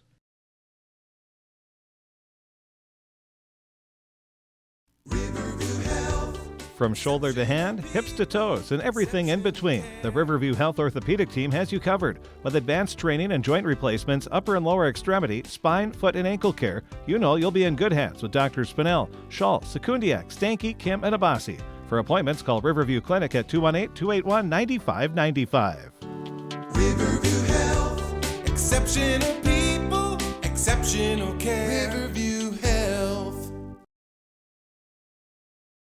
Winter is a planning season for farmers, a time when your mind is on your fields. But the shorter days doesn't mean there's less work to be done. At Sis van der Haaf, we know that lower temps won't cool your passion for production. We're continually striving to develop sugar beet varieties that thrive despite the pressures from disease and the challenges of nature. Because sharing the pride of success starts with sharing the passion to achieve it.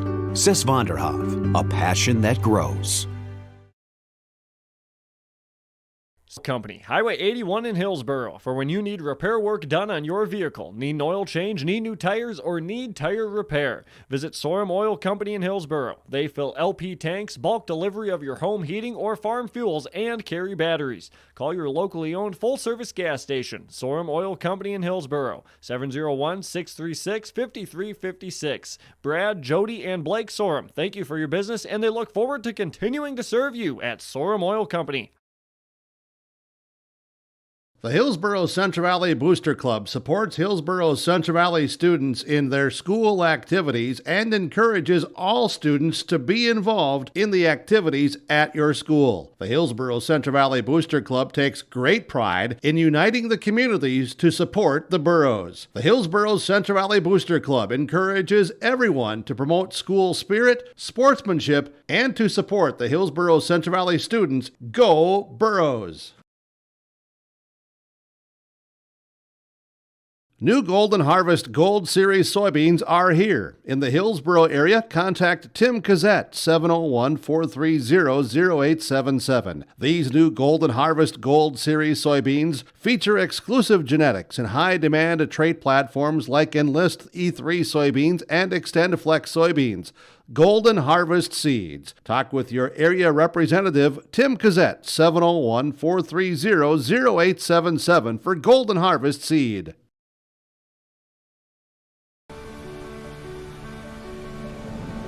My roots run deep. I dream of a world where planting a seed can bring forth the food and knowledge our world needs right now.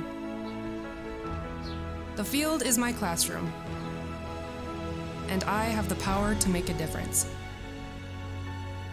I am going to feed the world someday.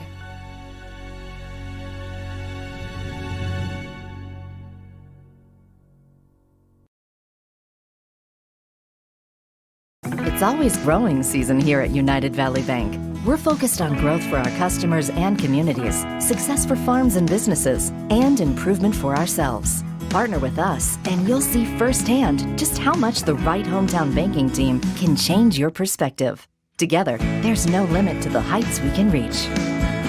United Valley Bank, our roots make us stronger. Member FDIC, an equal housing lender. White Earth Enterprises on Highway 59 south of Waubun. Building supplies, office supplies, and a full line of apparel as well. Check out the building supplies with home improvement, building material, appliances, and stuff for the DIY guy. Or maybe it's office supplies you need. And they have a full line of apparel, including a full line of Thunderbird apparel. Stop by White Earth Enterprises. They're on Highway 59 south of Waubun. It's White Earth Enterprises.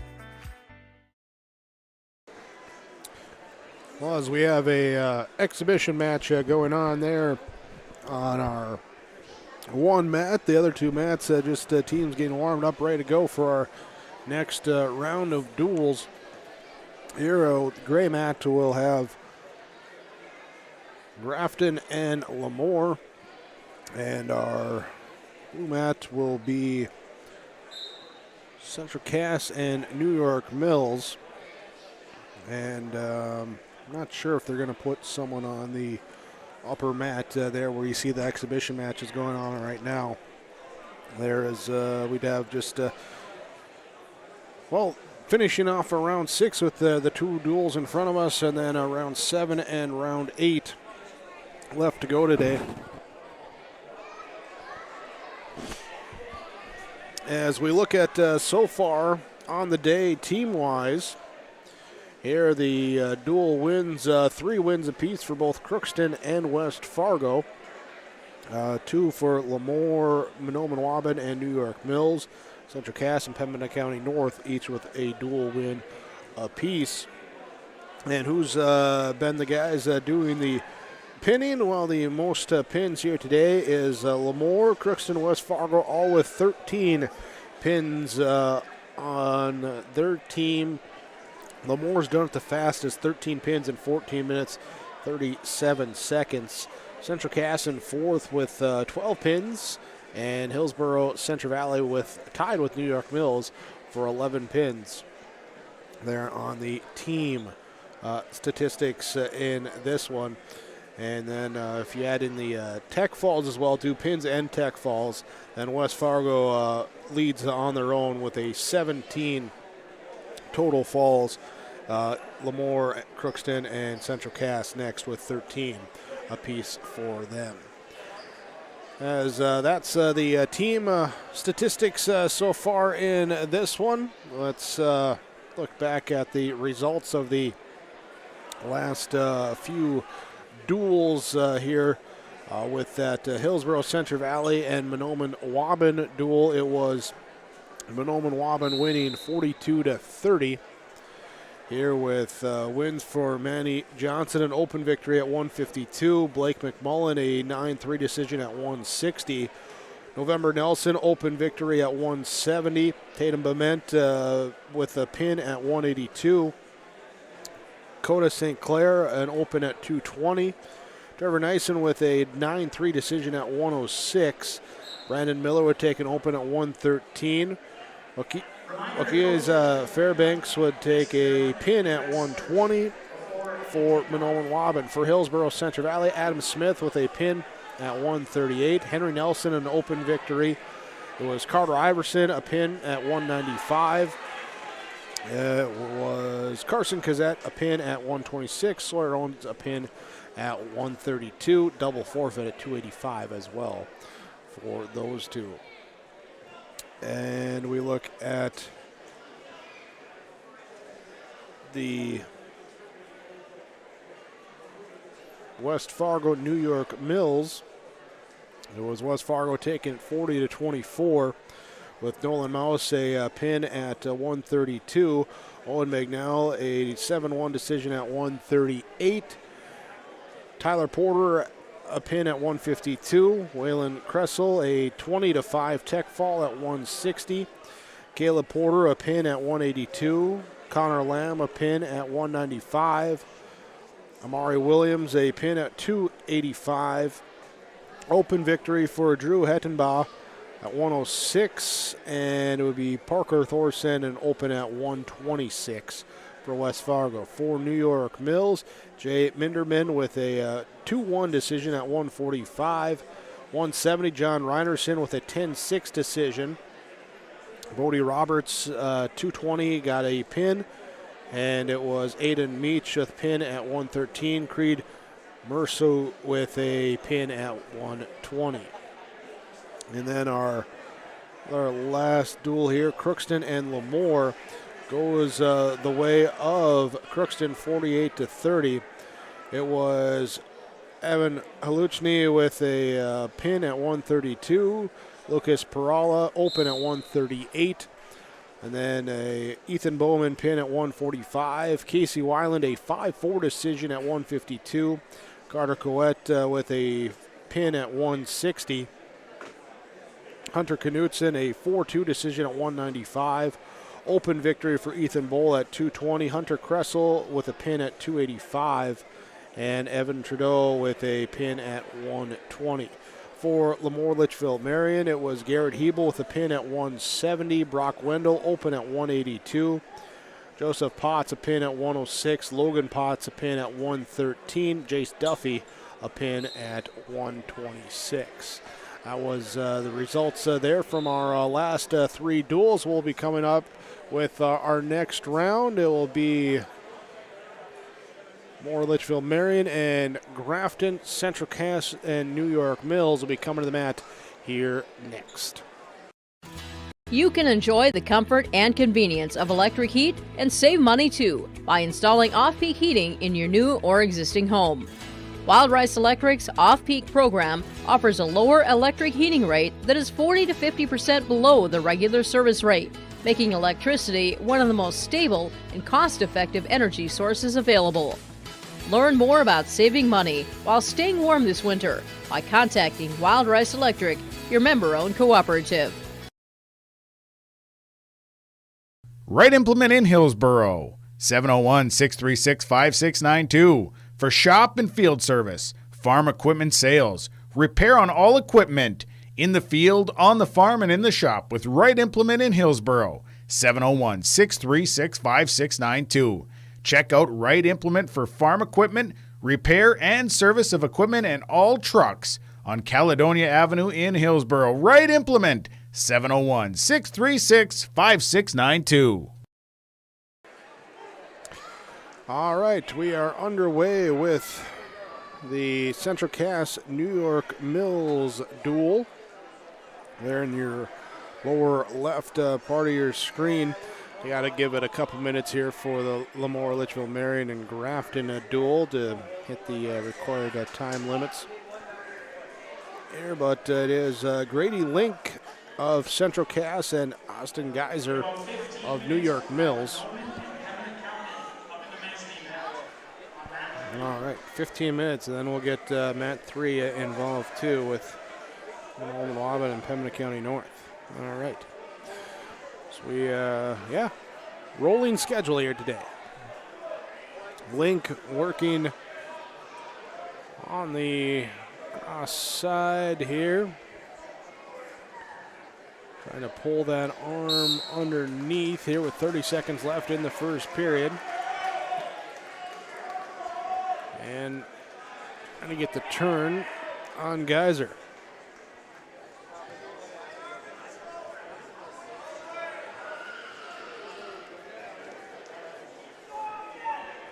Here's Link, Grady Link. 8 seconds left. Geyser just bellowing out, not allowing him to get going. We'll send it to the second period.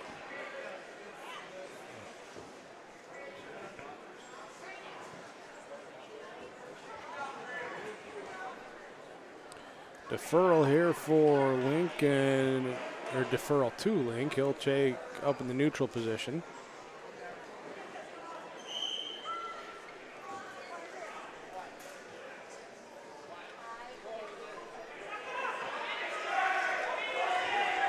Single leg shoot attempt, sprawling down by Link as they're trying to wrap up that left leg.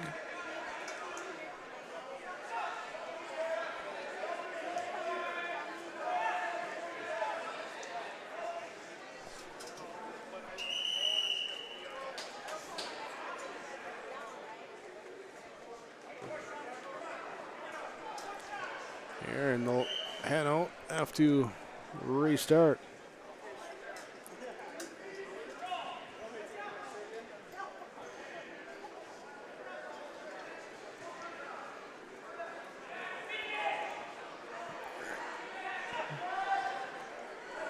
Shot by Geyser, and again they'll go back, or go off. Come back to the middle, redo it. Up in the neutral position. And fighting, looking for the positioning. Double leg attempt coming from Geyser, and he gets around on, not quite. Link has control of that knee area, has not given up the takedown yet.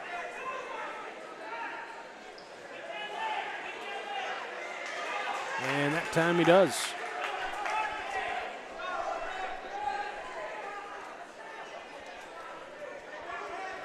Working here across the body.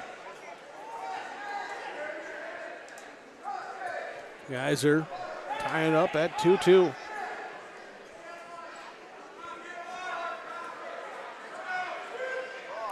Now Link trying to get himself free.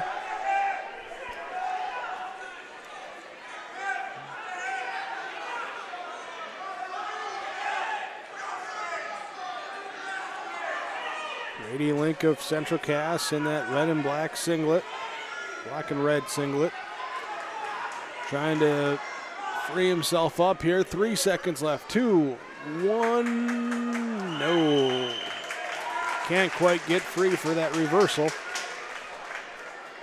before the end of the period. And we'll stay top at 2 going to the third. Geyser with the choice to choose the down position.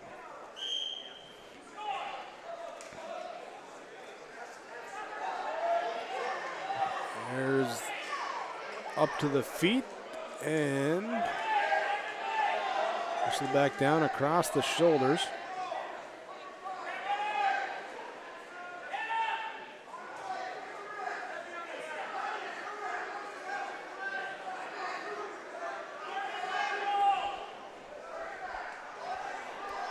Looking up on that high side, Link across the body. Can't quite see exactly where he's going for. And just going for a stalemate right there. Officials will send him back to the center.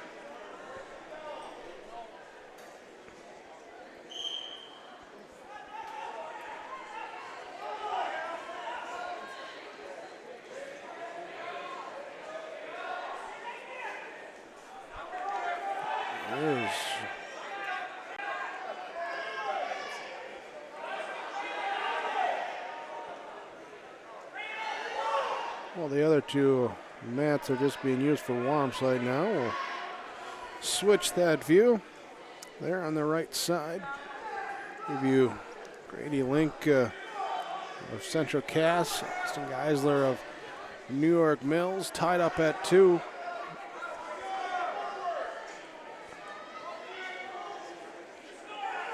Here, 35 seconds left in this third period. Is there Link? Just, well, I guess you can just say evenly matched, tied up, not much being able to be gathered right now as far as an advantage from either player or either wrestler. 9 seconds left. Geisler on bottom if he wants to hit a reversal escape. Got to do it now. 3, 2, 1. No. So we go to the fourth period. Up into the neutral spot.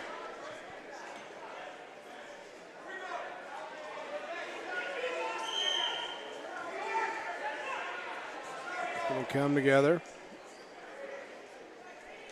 Main pacing. Oh, here's a shoot attempt by Geisler.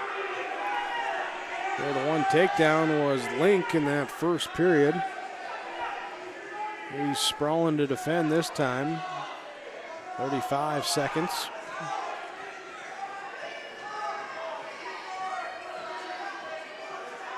Trying to free himself up. Geisler holding on to that leg. A little bit of a length advantage, trying to use that to position himself, but stalemate is called.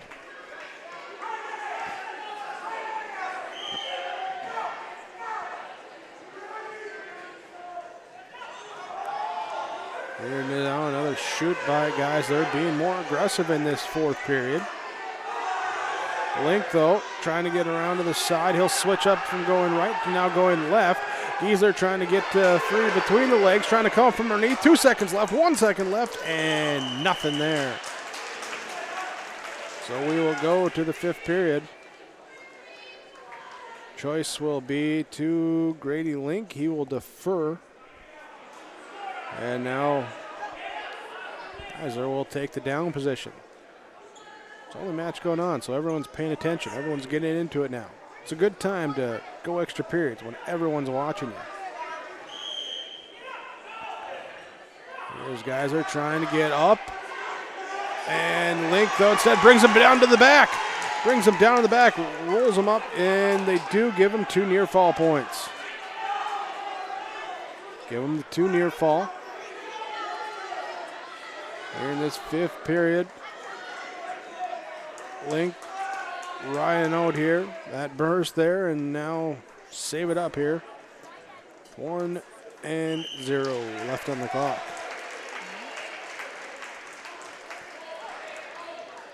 So now with the lead and with choice, Link will choose the down position. Geisler will try and do what Link just did to him, and that's turn him. 20 seconds left. Ryan here from that left side trying to work up near the top. 14 seconds left. 12 seconds left. 9 seconds left. Oh, lost the arm. And 3-1. Oh, be it there. So Link, the overtime victory. 4-2.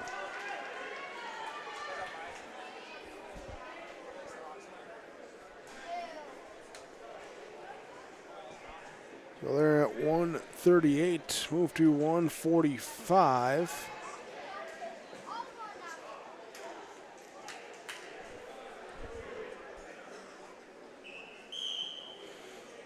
Jaden Johnson and Jay Minderman.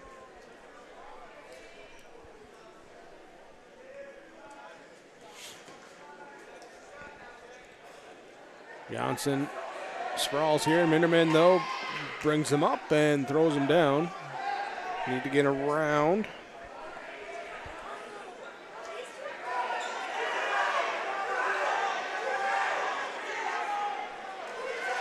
And does get free for the 2-point takedown.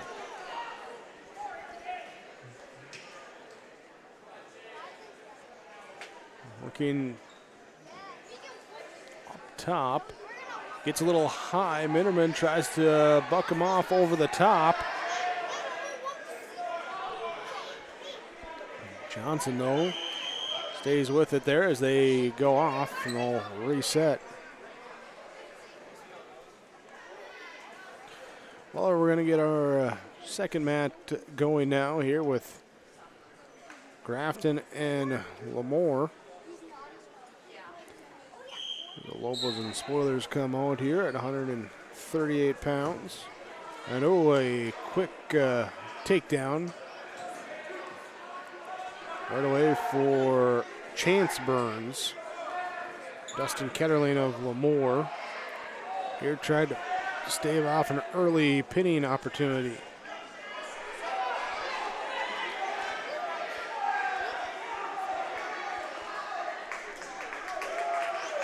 Here, 2-point takedown on the other side as Burns does get the pin. But as Minderman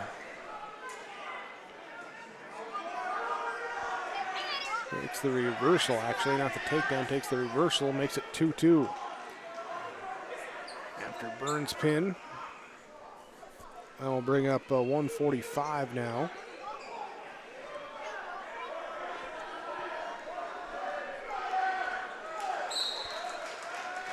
One-point escape with 4 seconds left in the period will give the lead to Jaden Johnson over Jay Minderman. Maddox Shockman of Lemoore, Miguel Rodriguez of Grafton. Facing off.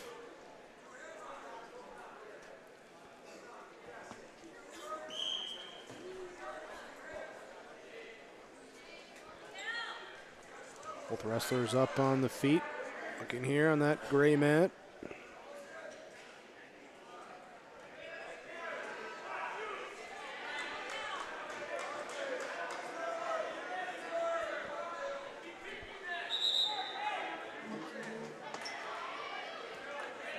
Checking here. Yeah, we're going to get going too with the Monoman Waban Pembina County North duel as well. Here's Will. There. Get all the text in there.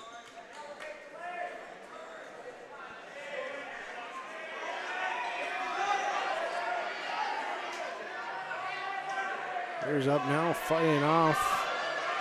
Both fighting off as Jay Minderman trying to fight off a pin from Jaden Johnson. 50 seconds left in the second period there on your lower left screen. Well, here we got a pin coming there for the Lobos. Back on your right-hand screen.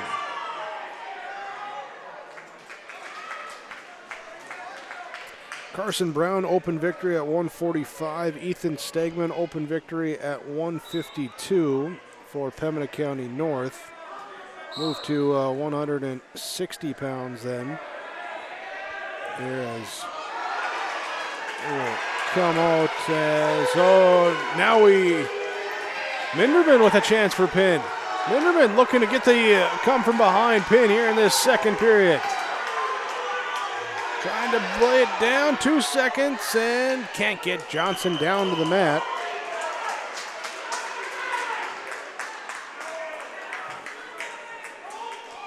With the back points there, we'll see how everything gets sorted out. Make sure my math is correct.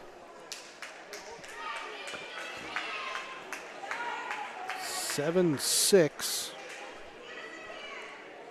Here, Minderman with the lead. Aiden Steffes and Robert Rodriguez here for Lemoore and Grafton. At 52. Meanwhile, for Monoma-Waban and Pembina County North, Blake McMullen, Bryce Kerrigan are on the mat now. 30 seconds left, 2-1 lead.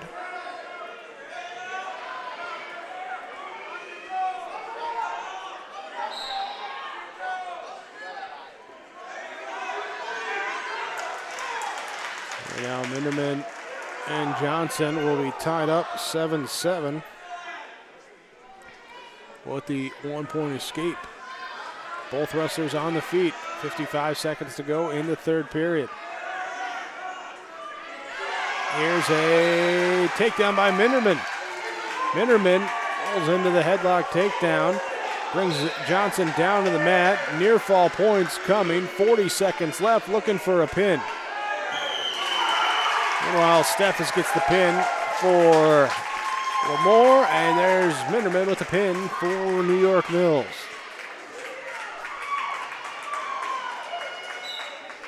They both get the pin.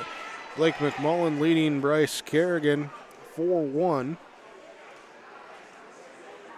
Here in the Pembina County North Monoma-Waban duel at the top left part of your screen. Hebel will take an open victory at 170. Now for Lamore. We'll take an open as well at 182.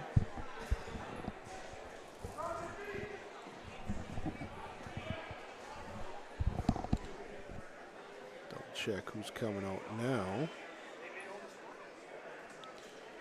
So, Cale Hebel, Garrett Hebel, Brock Wendell, Brady Lettenmeyer. Actually, is Lettenmeyer going to face? I think they're all going to be opens. Yep, all opens there at 60, 70, 82, and 95. 220.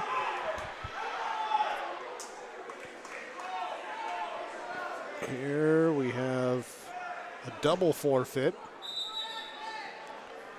And so 285, Sage Gusses and Isaac Larson.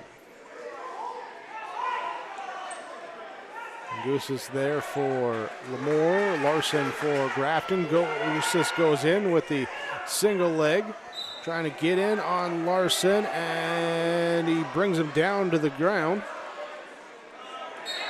And there's the takedown, now looking to roll him over. Well, look the other way, and Malone defeats Aarons. There for New York Mills. Gusses with the pin here at 285 for Lamore. Here. See what we got coming on at 106. Going fast here, trying to catch up on that. We have 160 pounds, Caden Graber and Simon Snyder of Central Cass and New York Mills, respectively. That's your lower left match. Here we now go with Joseph Potts of Lamore and Aiden Espinoza of Grafton at 106. And a quick pin for Joseph Potts. And that will bring up now to 113, as we should have another Potts coming up. Let's see if there's any challenger. Nope. Snyder looking for a pin down there on mat number 2. Simon Snyder of New York Mills, Caden Graber. Central Cass, there's the pin. First period, minute plus pin. So Logan Potts gets an open victory. We'll have 120 now for Lamore will be Joey Haid and Andy Pollock for Grafton. And Hayes gets out there right away into the takedown, down to the mat, and looking for a pin.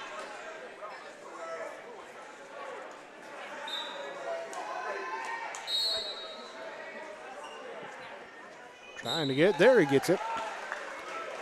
There at 120.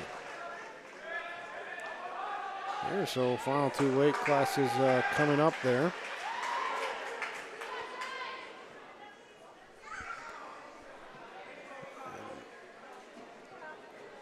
Cade Olsen-Tinglestead and John Reinerson will take over on your lower left match. Meanwhile, Jace Duffy of Lemoore, Cruiser Burns of Grafton at 126. Here on your gray mat.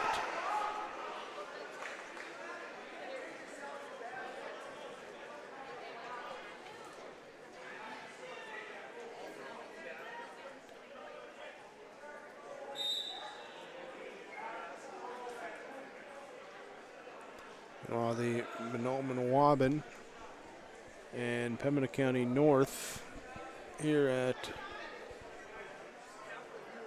160. Blake McMullen and Bryce Kerrigan here still going. 14-2. Oh, seconds ticking off.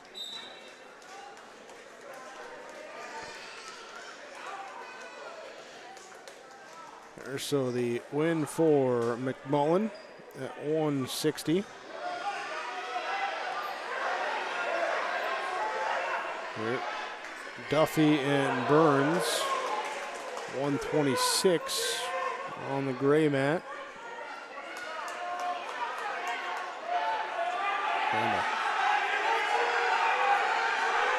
Things going. Meanwhile, over on our lower left mat, there with Cade Olsen-Tinglestead, John Reinerson.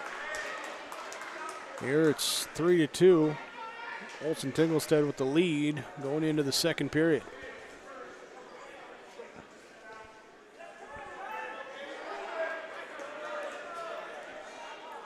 Be Reinerson on top control on the start.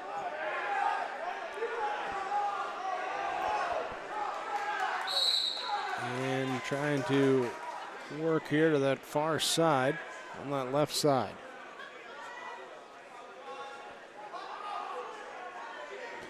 Duffy and Burns, scoreless 0-0 going to the second period. Tatum Bement leads Denton Garcher 2-0 here for Monoma-Waban.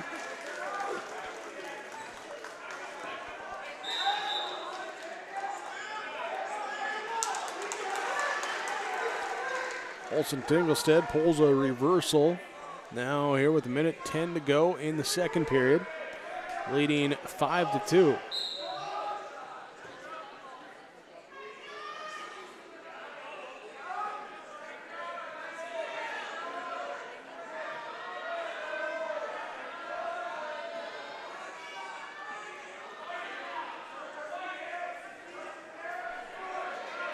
Reinerson trying to get free.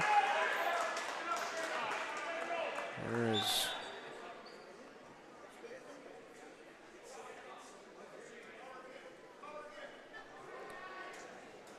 we got blood time here on our gray mat. Get that taken care of.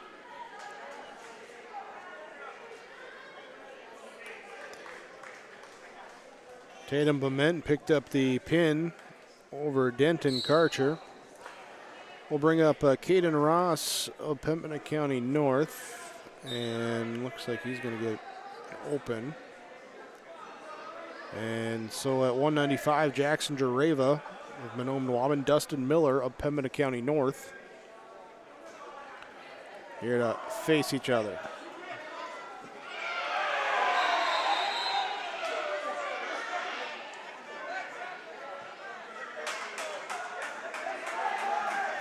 Missed something, as the fans exclaimed. Looking over, they stopped doing it in time, but a penalty point awarded there to Olsen-Tinglestead. He now leads 7-3.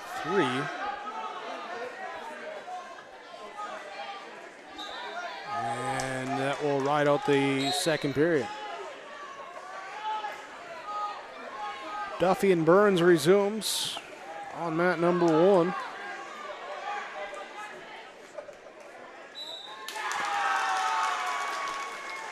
As Jareva and Miller, looks like Jareva picks up the victory there for Mahnomen Waban.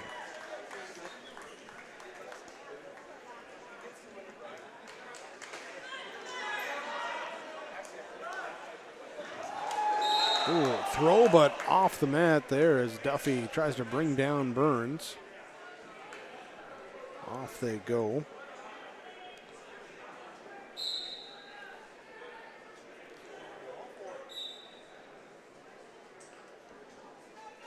Dakota St. Clair comes out at 220 for Mahnomen Waban. Gavin Symington for Pembina County North. In your upper left. Still Cade Olson Tinglestead leading 7-3. Started the third period over John Reinerson. Reinerson trying to get away, can't do it.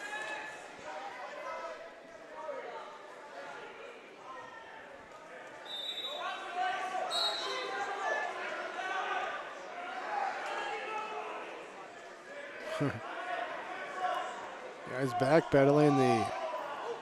The time girl with the pool noodle almost ran into him, or they ran into her. Everyone's okay though, and we go to the third period. Here's Duffy and Burns, still just a 2-0 lead. Symington leads St. Clair 2-1. There the Pembina County North, Mahnomen Waban.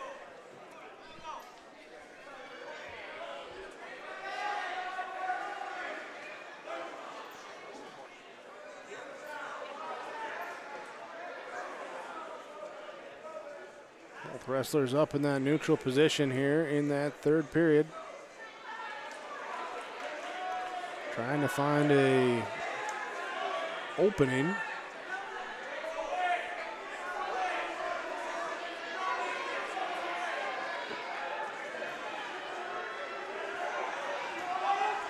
And here, just kind of fall backwards, throw the on and off, and they end up out of the circle. Olson Tinglestead looking for a pin over Reinerson at 170, and no.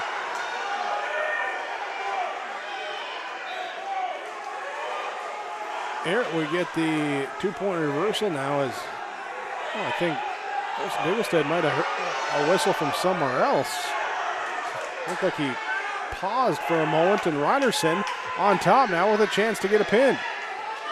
Near fall points being counted. Olson Tinglestead, though, able to get back up to his base. 10-5 has the lead, 5 seconds left. So avoids getting pinned, and he'll take the decision. Well, it's 2-2, 40 seconds to go on the gray mat with Duffy and Burns.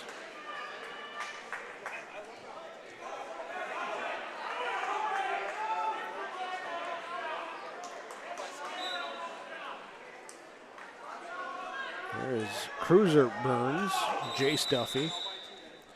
Off the mat they go. No, I take that back. It was 4-2. They put the 2 up on the wrong side. So 4-0. 4-0.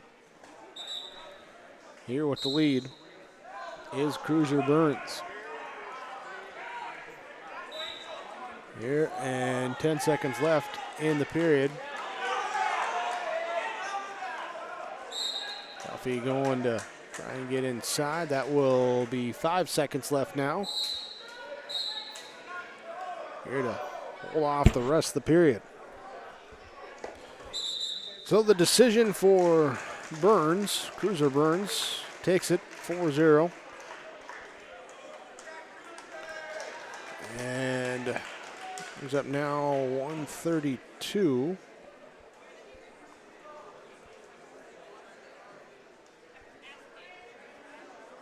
And we are going to have Carissa Mettinger versus Shaden Thomas.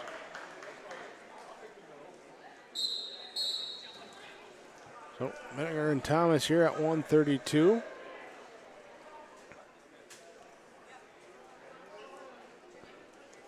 Locking up, looking for that positioning inside.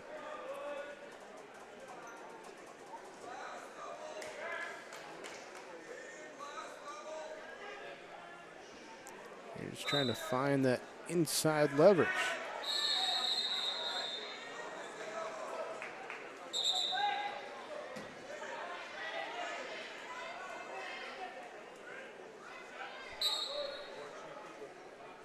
The official stop that one is Stone Thornton over on mat number 2, taking on Blake Unger, Central Cass and New York Mills. They're an 18-6 lead for New York Mills in that duel.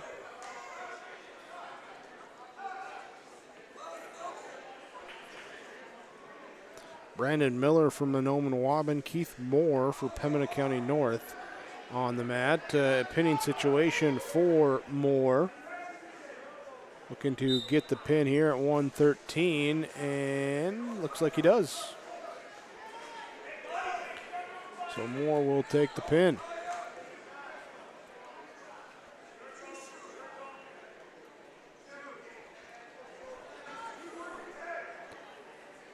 Stone Thornton, Blake Unger, mat number 2. Final seconds of the first period ticking off, and we'll go scoreless into the second period.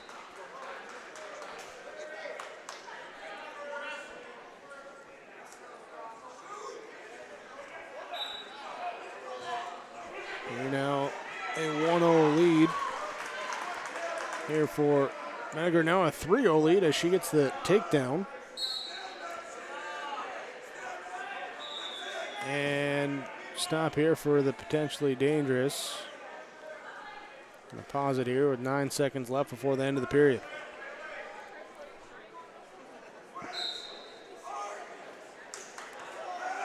Stone Thornton and Blake Unger still scoreless in that second period. And now Mettinger and Thomas will go to the second period as well.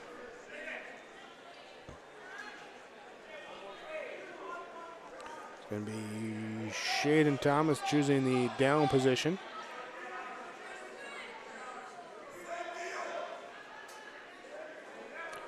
Caution here. And now we start. Sit-out attempt by Thomas, and can't quite stop it there as get twisted up. Potentially dangerous has stopped.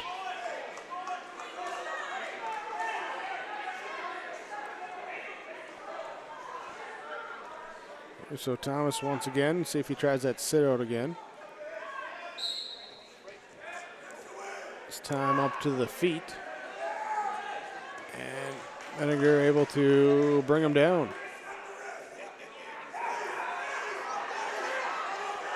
There she'll work up to the right side.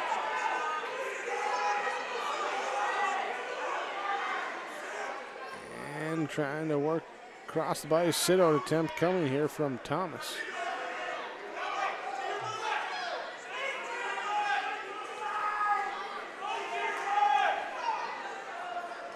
Micaiah Fairbanks and Zeke Symington at 126 on the mat for Mahnomen-Waban and Pembina County North.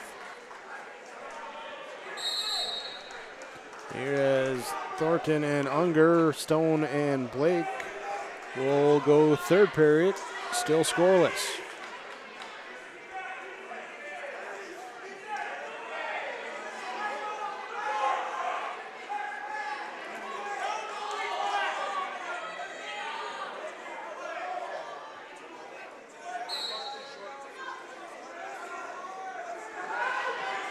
Now, Carissa Mettinger, Shaden Thomas on the gray mat. 3-2, 35 seconds left to go in the second period.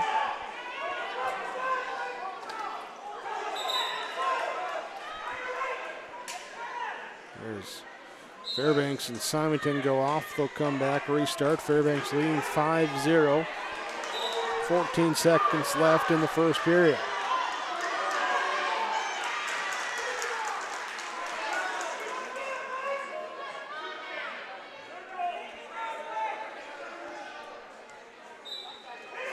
Looking through, here's a trip and a takedown for Medinger. She has Thomas on the ground.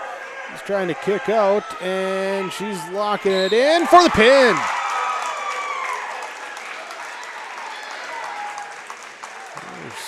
She'll take the pin for the Lobos. Meanwhile, Thornton with a throw of Unger down to the ground as he got the 1-point escape and now a 2-point takedown. And he'll lead 3-0, 40 seconds left in the third period.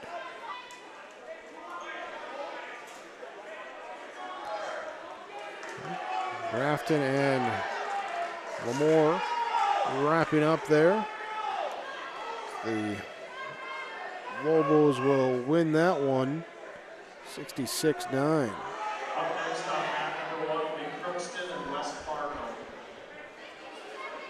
15 seconds left here for Stone Thornton to ride out here for a potential decision. That's Blake Unger.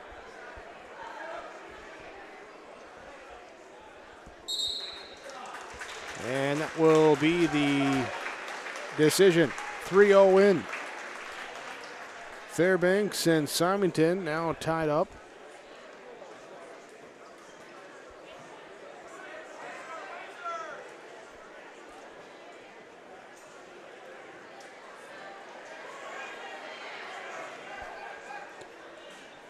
Here.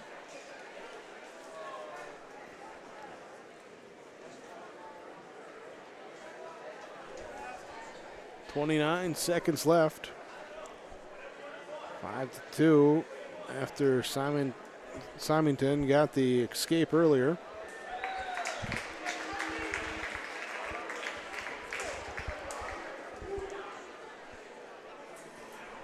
Let's see, Central Cass and New York Mills now will have Waylon Fudge of New York Mills taking a open at 195.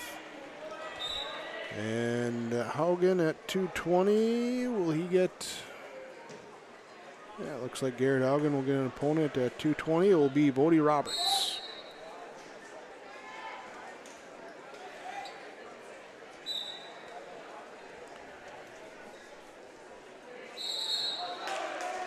We'll pop that there with the mat number 1 being used for warm-up now.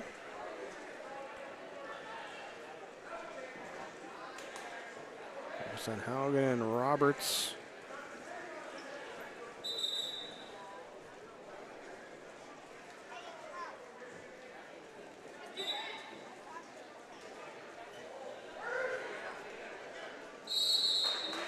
So there you go, off the mat here with 1:28 to go in this first period.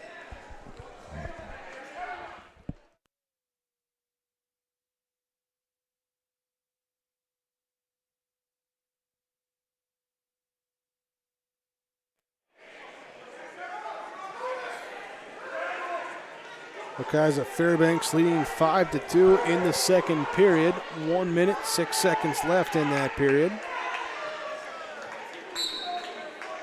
As they wrestle in your upper left.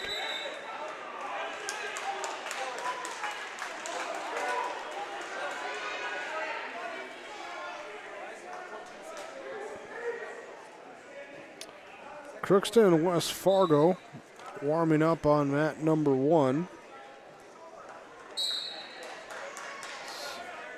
We'll go there next.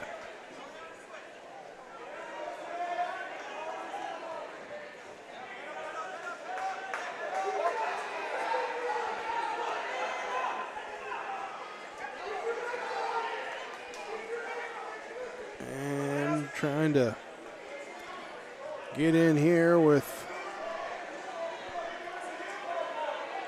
Roberts leading 2-0 in this first period. 30 seconds left after his takedown. Bodie Roberts works around from the right to the left side and trying to roll. Haugen can't quite get him.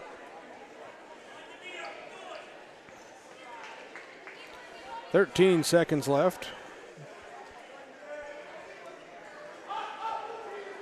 In the first period of this 220-pound weight class. Got 7 seconds left in the second period of the 126-pound weight class with Monoman Wabbins, Isa Fairbanks, and Zeke Symington of Pembina County North.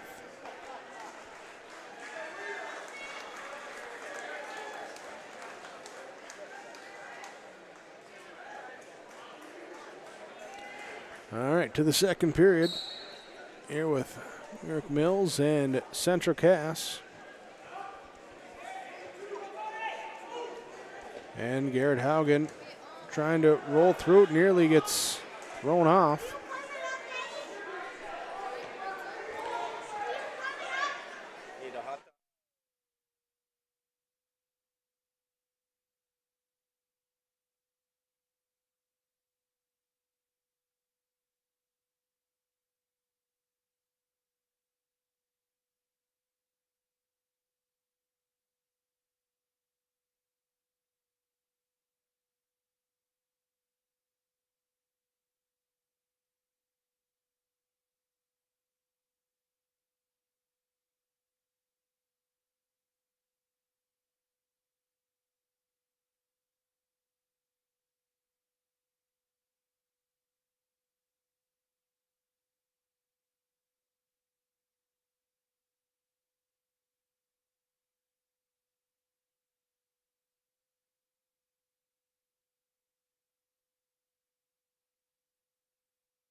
Here, your right side screen, Garrett Haugen of Central Cass. They're trailing Bodie Roberts of New York Mills 10-0, and we'll add to that total with some near fall points, making it 12-0. 9 seconds left in the second period. And get a little turn, not long enough here to go into the third. 12-0, Roberts leading Haugen. Stephen LaFay and Brock Fryer on the mat for Monoman Waubun and Pembina County North at 132 pounds.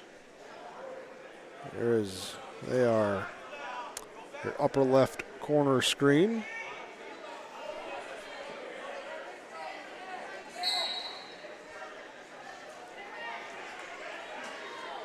As they work here, Fryer on that top control.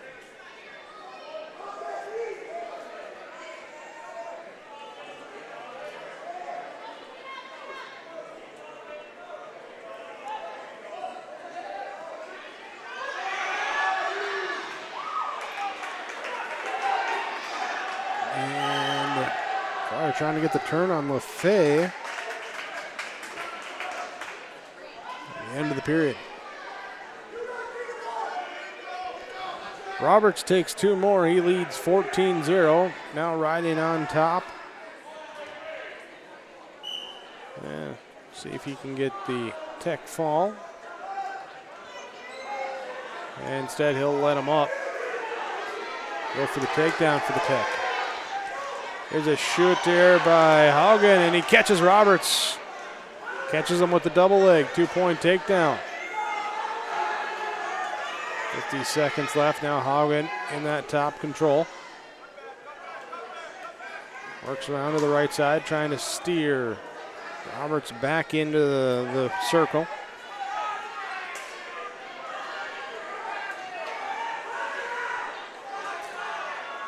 LaFay and Fryer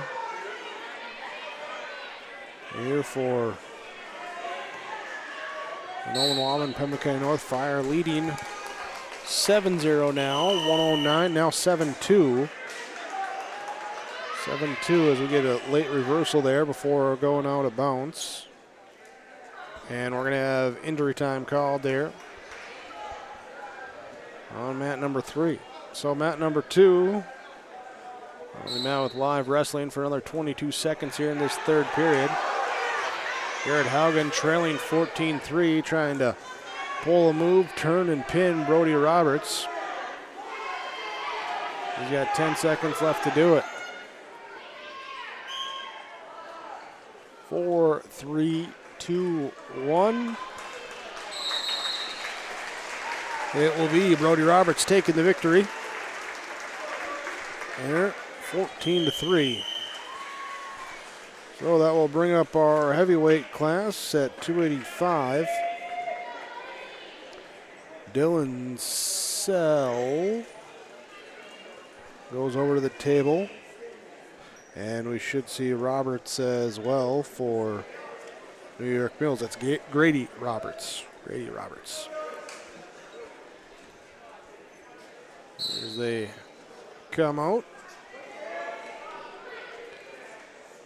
Senior in Sell, freshman in Roberts. As both kind of filling each other out and finding that positioning. Here's a single leg shoot now by Roberts. Sell though, sprawls, stays on top, gets around to the behind and takes the takedown. Now works on a half on that left side. Driving into the mat, turning, and I'll give it up now. Oh, come right back to it though. Roberts bellowing out. Minute 12 to go. Resuming wrestling here with Manone Wabin and Pembroke County North. That will be Clayton Hoban and Levi Hinkle. They're on the after Fryer got the pin over LaFay. They're at that 132. So 138 is being wrestled. Pembroke County North will win the duel. They're leading 48-26. There again with your Tim Kazette seat sale scoreboard. Yep. 33 seconds left. Sell and Roberts. Sell trying to turn Roberts over. He'll go to the far side attempt.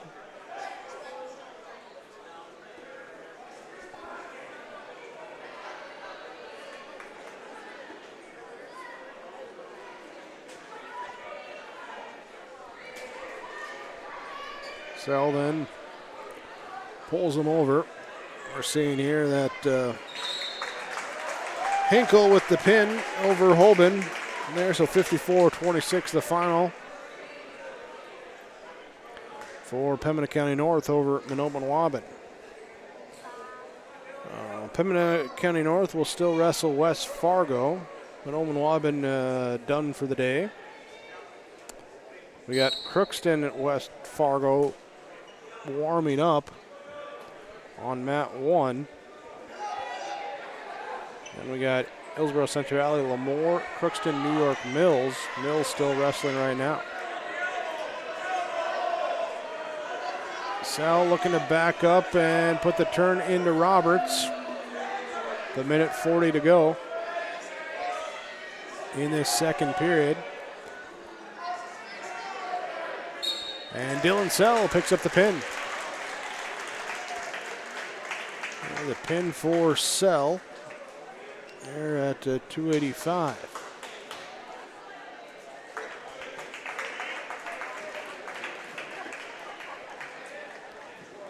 So switch it around to 106 from heavyweight to lightweight. And it's going to be an open victory 106. And let's see here, 113.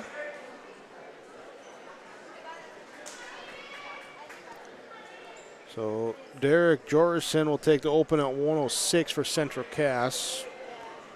And now 113 will be Jacob Erbach and Aiden Meach.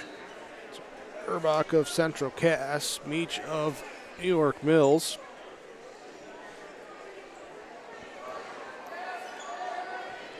Here are only,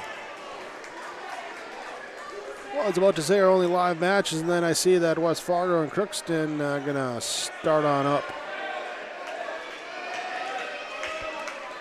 So while they do that, let's switch you over to there. And we'll have to change some titles real quick.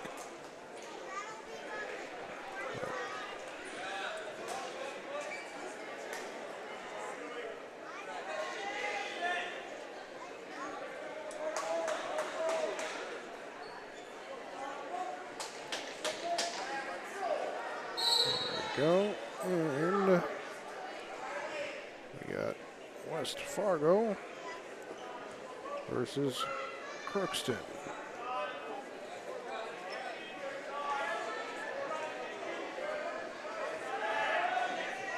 There you go. There's our two matches going on.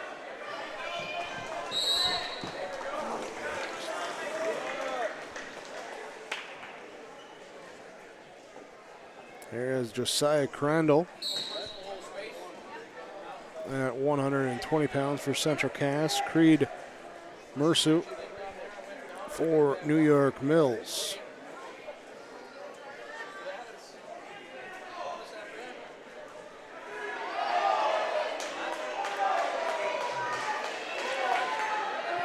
For Crookston West Fargo, we have Ethan Bowman and Sean Christofferson at 145.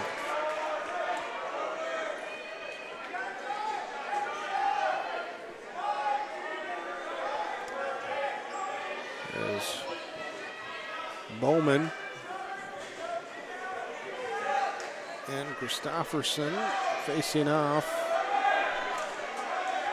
Got that top control. Now, oh, we got a possible pin coming here over on our right side mat with Central Cass New York Mills. Crandall looking to get in on Mersu and takes the pin.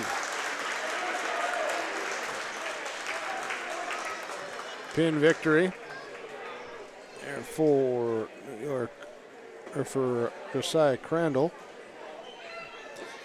Moves up to 126 pounds now. And it's going to be an open for Lamar, or no, for Peterson at 126. And we'll see here at 132. Hillsboro-Central Valley on mat 3. And Peyton Lamar and Elijah Geyser will be up next.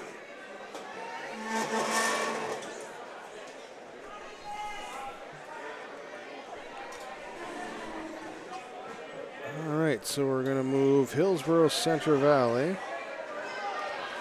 There's more for Marion up to mat number 3. Get that corrected. Here we got. And there's the pin for Peyton Lamar, defeating Elijah Geyser. And that will wrap up our duel on mat number 2. Transition over here, though, as we'll have First Central Valley and Lemoore Litchfield Marion coming up on mat number 3.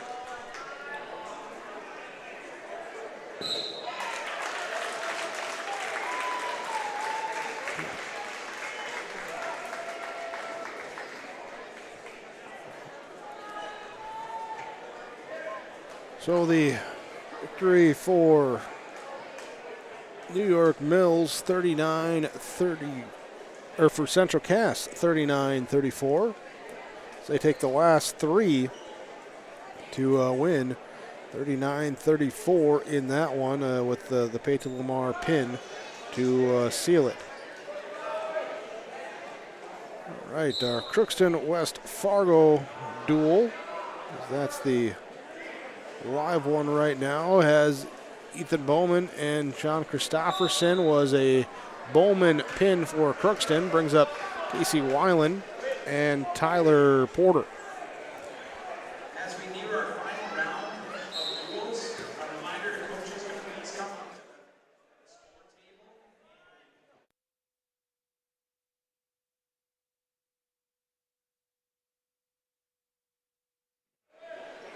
table. All right. Here, so West Fargo Crookston on mat number 1. Hillsboro-Central Valley, Lemoore, Litchfield, Marion going to be going on mat number 3. And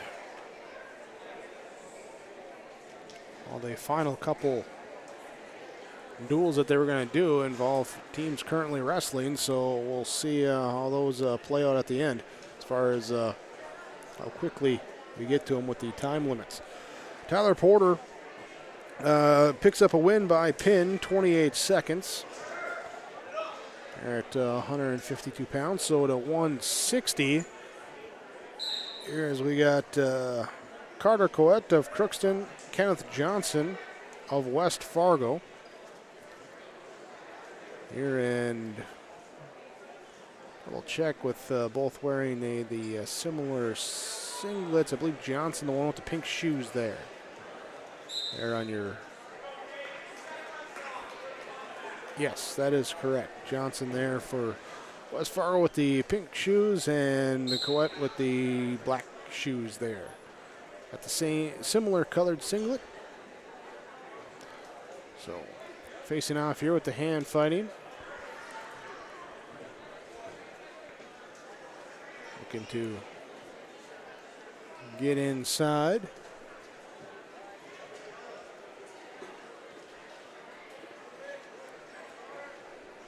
Finding that here.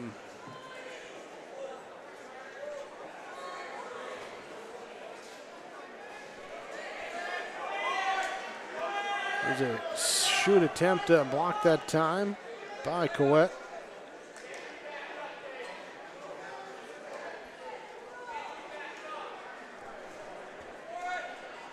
He's now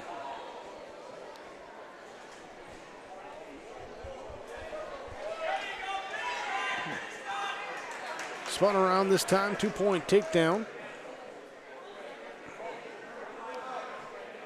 Therefore, Coette able to take the 2-0 lead.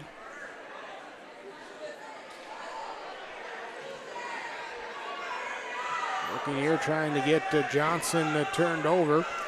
20 seconds left in the period.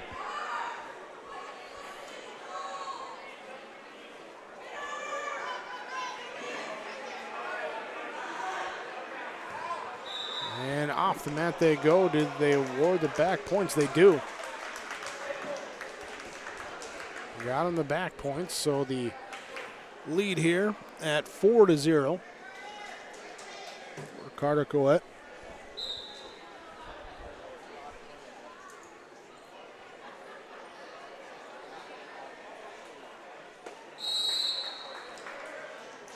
And we go to the second period, still that 4-0 lead.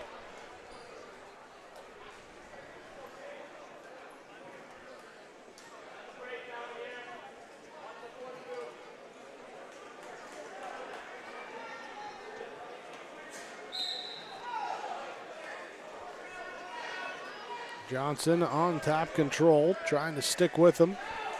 Coette steps up, gets away for the escape point, make it 5-0.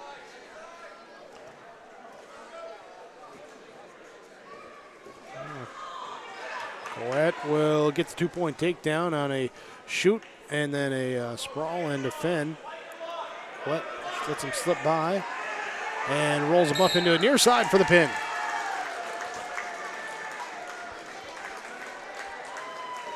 there. So the near side cradle and the pin. Carter Collette takes it for Crookston.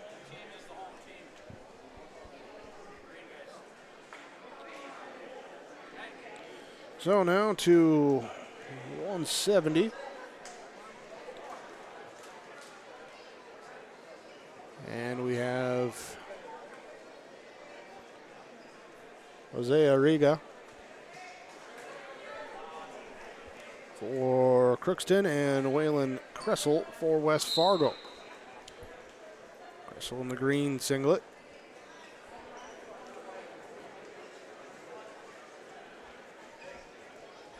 And here looks like we'll be starting with the Hillsboro-Central Valley and Lamar-Litchfield-Marion duel as well. They're having their captain's meeting, shaking some hands.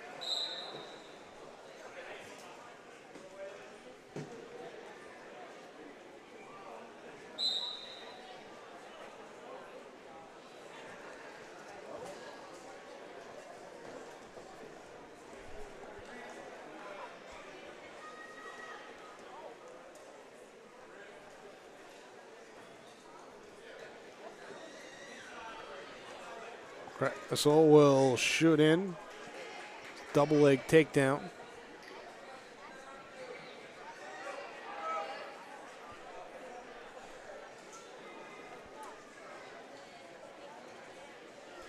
Here's son. I looked out. I'm like, oh, what was going on? Bleachers clearing a little bit. Well, I suppose a lot of the teams there that have finished go into the locker room, get showered up and whatnot. Takes a big crowd out.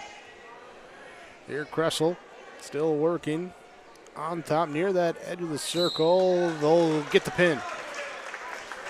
Waylon Kressel will take the pin here at 170.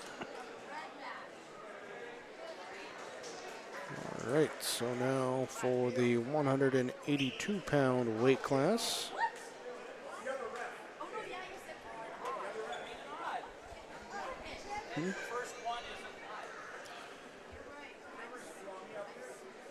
So 182 looks like Lance Iverson. And he's going to take an open.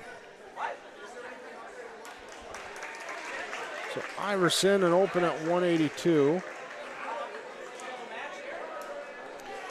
195 then.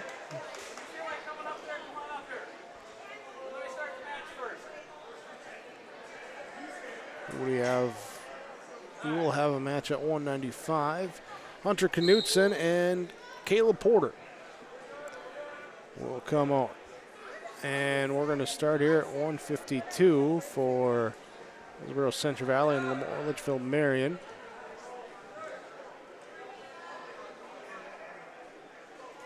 Here as we check that out.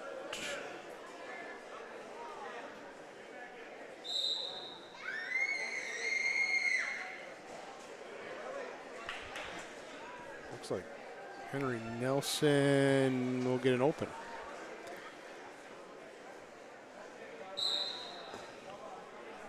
Okay. So Hunter Knutson, Caleb Porter on mat number 1. Here.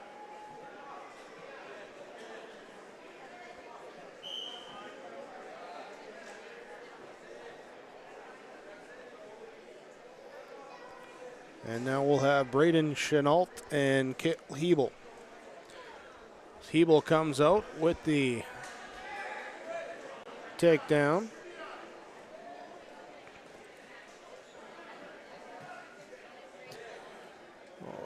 Let's do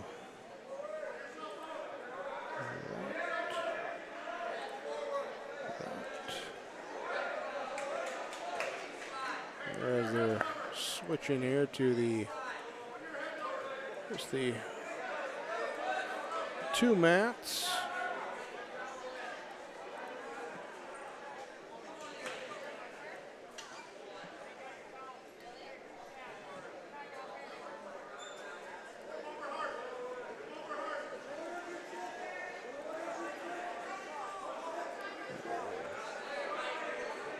switch that up there to go up. So we have the, whoops, there we go. All right, on the fly editing. So we have Hillsboro, Central Valley, and Lemoore, Litchfield, Marion on your right side. Here with Cale Hebel leading Braden Chenault 5-0. And we have Crookston and West Fargo on your left side. There with the Hunter Knutson, Caleb Porter going to the injury time right now. And Cale Hebel to win. Brings up, see, Garrett Hebel coming out. And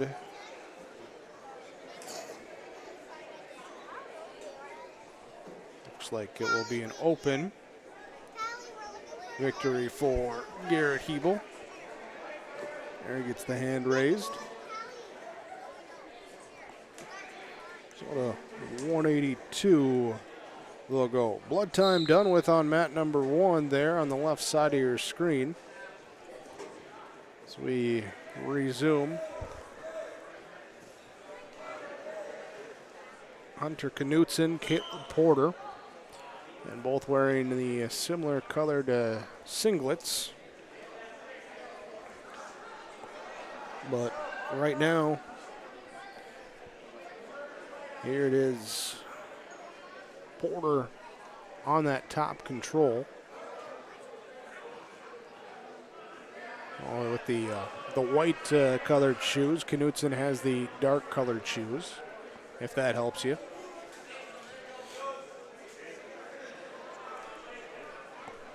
.60, minute 12 to go in the second period. Jack Matson and Brock Wendell.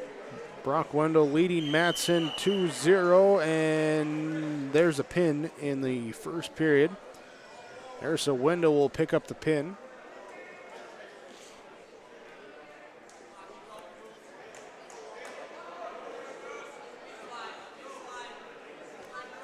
.195 then. Hillsboro-Central, Carter Iverson. And the Lobos.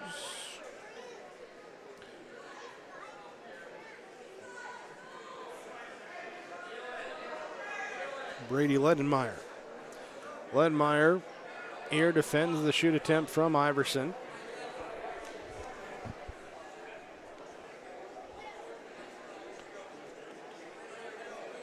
They're on the edge of that camera angle. That's a remote camera. Keeps getting bumped. I need a joystick or something to adjust that. It'd be fancy then. Here back down with Crookston and West Fargo. Hunter Knutson, Caleb Porter.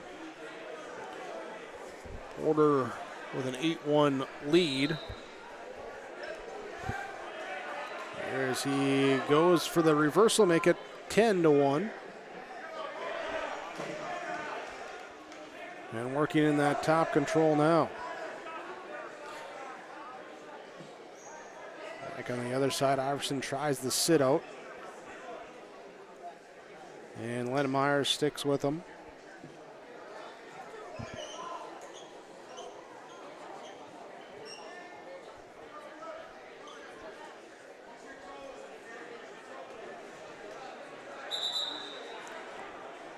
And we'll have stoppage here for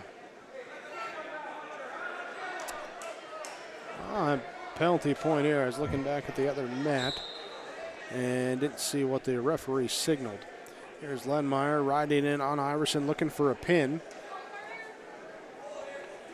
And Iverson trying to stave him off. 5 seconds left.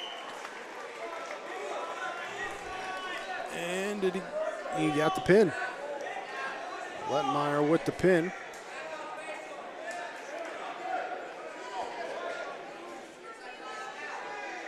Hunter Knutson and Caleb Porter. Knutson of Crookston, Porter of West Fargo. Porter with the white shoes. Knutson with the dark shoes. Here's the takedown for Porter.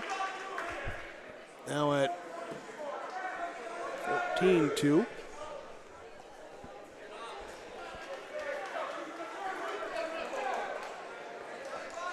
25 seconds left in the third period.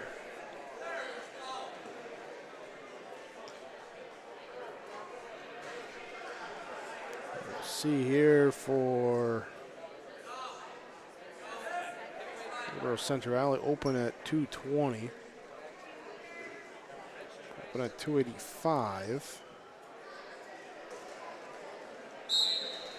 Expecting just a open there. So it will be Porter winning at 195 for West Fargo.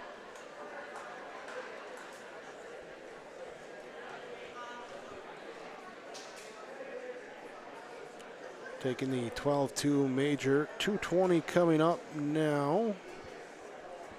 We'll check on that as we're checking on our other mat as well, getting everyone straightened out.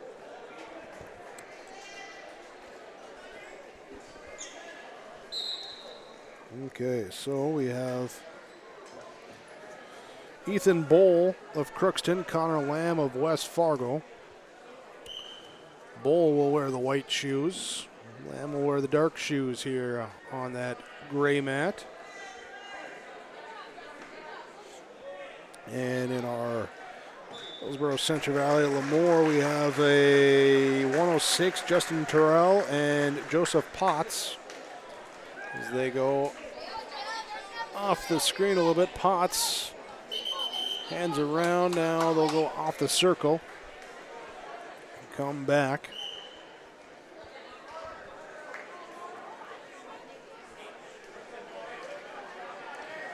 Looked over Bowl with a 22-second pin. And now will be Hunter Kressel and Amari Williams to wrestle the heavyweights here for Crookston and West Fargo. Justin Terrell and Joseph Potts here at 2-0. Terrell trying to get into a cradle attempt, into a possible pinning situation. Potts trying to fight it off. Terrell looking to lower those shoulders down. He has that head hook. Just needs to get that little bit more leverage with the leg there. There's the pin. And Justin Terrell will take the pin. We move up to 113. Burroughs have been open at 113, so more so move up to 120. They've been sending out Sunby at that spot. Pembina County North has been sending out Zeke Symington. Also seeing Logan Warner. See what they do. Logan Potts will take the open at 113. It will be Ryland Sunby versus Joey Haid.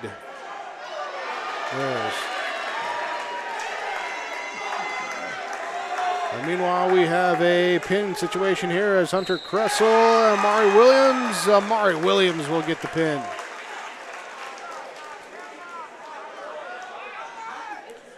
There, so Williams with the heavyweight pin at 285, minute 26. Ryland Sunby now here versus Joey Haid. And minute 20 left to go. We got a possible pin coming here. Sunby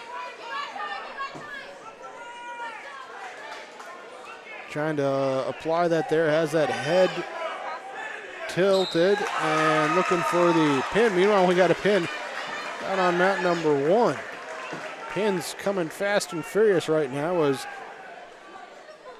Drew Hettenbach gets the pin over Mauricio Araga. in 11 seconds. Second fastest we've seen today. 45 seconds left. Sunbeat still trying to get that pin here versus Joey Hade. Sunbeat. 27 seconds. Just can't quite get that little bit of leverage he needs. Official right there looking in, saying we're not quite there yet. 8 seconds left. 5 seconds left. 2 seconds left. And, well, doesn't get the pin, but certainly going to take a lot out of your opponent to fight off that much. So let's see what they do now in this second period. Meanwhile, 113 pounds on mat number 1. We got Christopher Goodrich and Landon Geigler. Geigler of West Fargo in the green singlet. Here currently working on the takedown of Goodrich. Trying to drive him into that mat. Meanwhile, we get a takedown on the other side as Hade gets a throw and a takedown. Makes it 5-2. Possible pin situation here for both. Sunbeat got to fight it off. He cannot. Hade comes back from the brink of the first period, gets a second period pin. And Geigler looking for a pin as well now for West Fargo. A flip out and a reversal by Goodrich as he lifts himself up. A little kick of the legs. And now working into a far side, gives that up.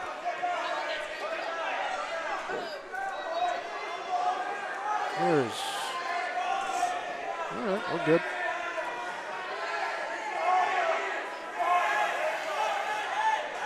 Now Goodrich working on top.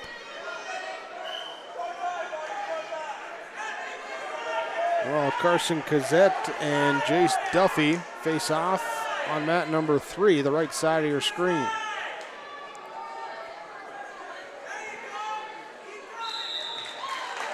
And end of the period will be 5-2 on mat number 1. Geigler leading.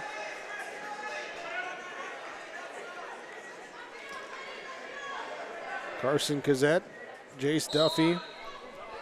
0-0, minute 22 to go in the first period. On mat number 3, right side of your screen.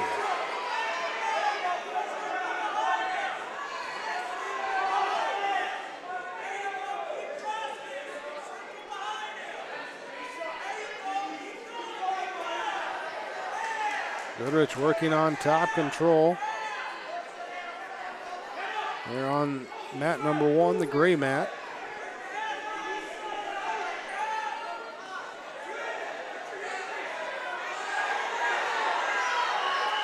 Now Goodrich trying to get into Geigler. Geigler trying to roll through. He does. Belly's out. Minute 15 to go. Oh, and stoppage there as we get a potentially dangerous. Injury time over here on mat number 3. There's Cazzette and Duffy. Get attended to.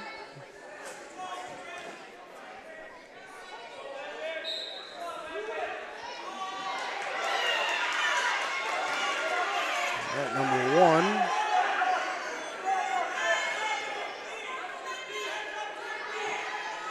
There's Goodrich. Geigler trying to sprawl. Goodrich trying to get in there with that length.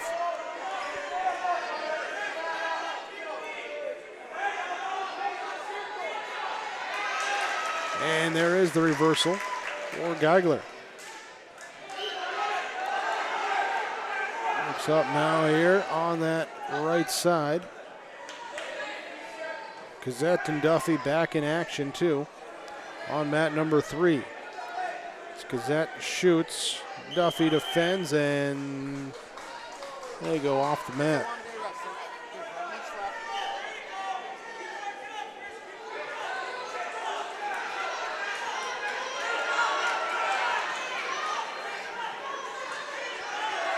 And Geigler, or as Goodrich gets up to his feet trying to bring him down. He does bring him off. 9 seconds to go in the second period. 8-2. There with the lead.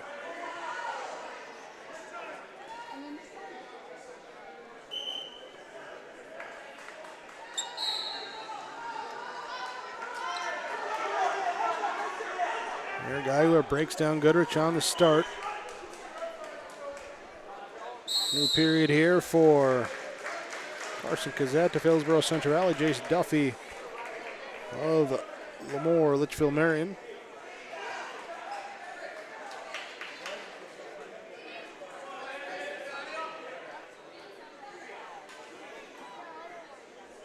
So we go to the third period down on mat number 1, our gray mat. There is the Goodrich tries to turtle up a little bit. Geiger gets in there, gets a roll all the way back over onto Goodrich's front.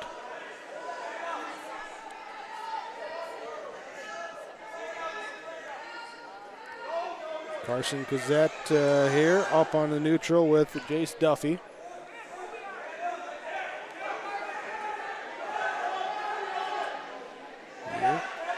Trying to find that inside hand fighting while they're down on the ground on mat number 1.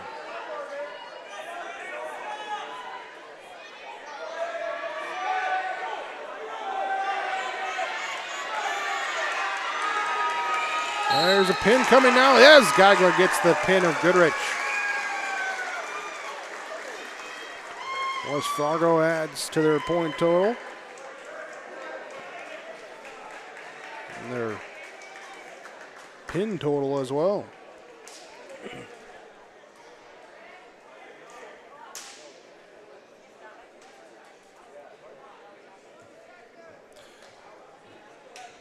Here now, Cazzette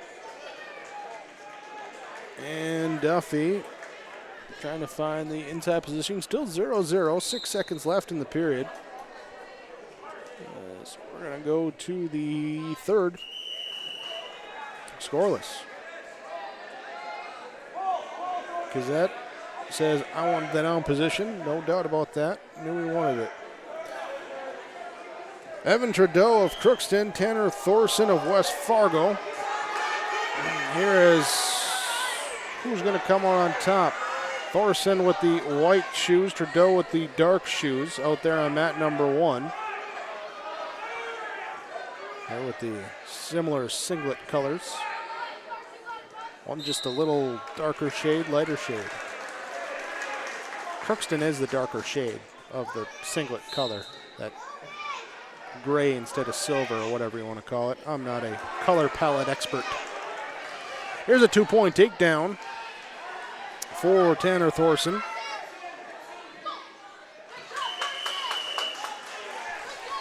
Yeah.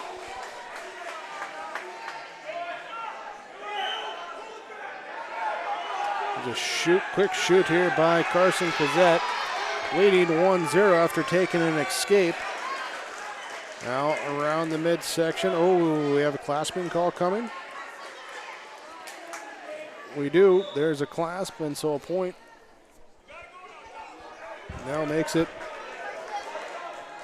3-2.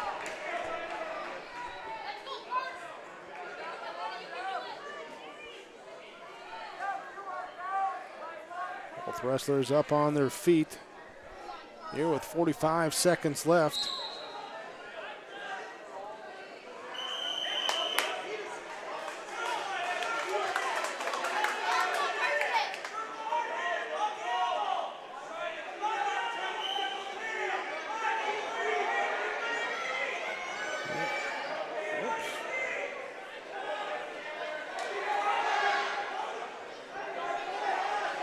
Everything reset on me and refresh it.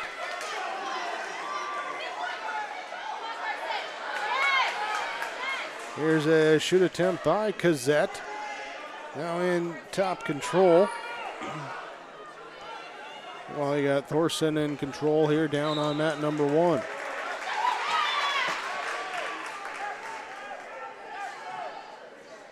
Thorson leading 7-0.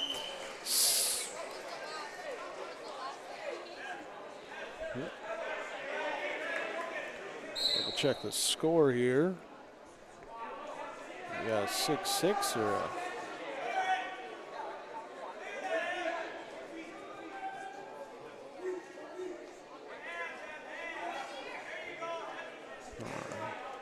Double checking at the scores table on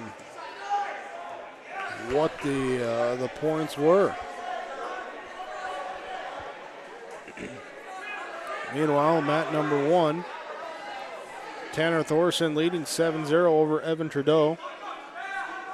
Now 9-0. So he takes a couple near fall points.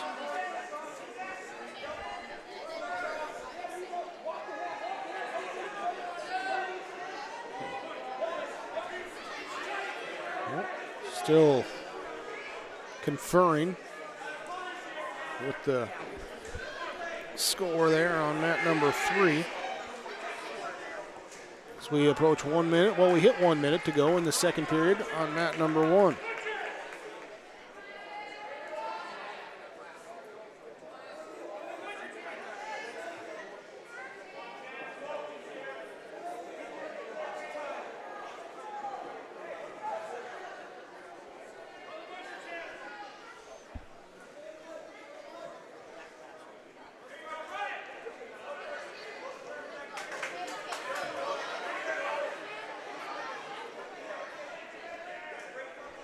Thorson continuing to work on that top control. Here we pick it up. It's tied 6-6 into the fourth period on mat 3. So we are 6-6. Here with Carson Kazette and Jace Duffy. Here's a shoot, and they go off or out the circle. Here, Kazette looking in for that single leg shoot. Got to hold on to that leg right now because Duffy's getting around to the side a little bit. Kazette trying to get in close, bring him in with the shoulder, and control. Yes, control for Kazette as he gets the takedown and the sudden victory, 8-6. So Carson Kazette with the 8-6. Yeah, that was a close one there, and then all of a sudden that third period they started scoring some points.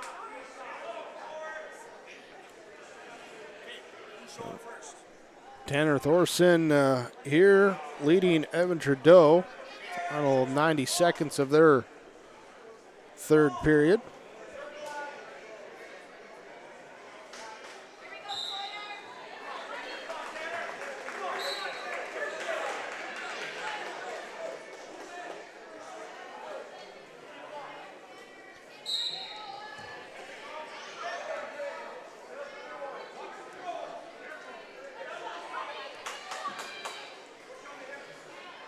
We'll bring up now Sawyer Owens and Dustin Ketterling. Oh, they're going to say Kazette got the pin. Got the pin there at 6:29. So give him the pin in addition to the sudden victory. So extra points. Sawyer Owens, Dustin Ketterling. Owens, quick takedown in top control. Minute 8:25 to go.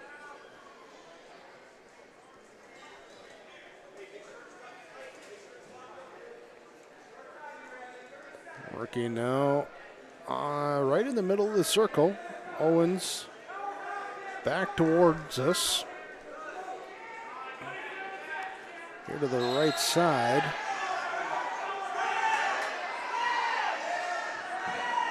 Here's we look back at mat number 1.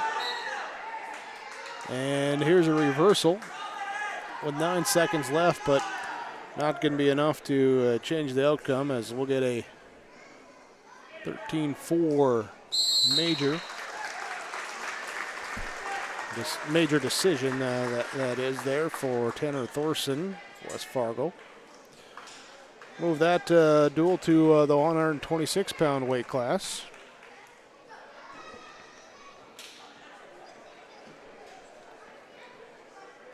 Sawyer Owens still on top control here with 27 seconds left to go, leading 2-0. Now he gets a little turn into him, and there's the pin. With 23 seconds left. So Sawyer Owens with a pin. Maybe he's undefeated today.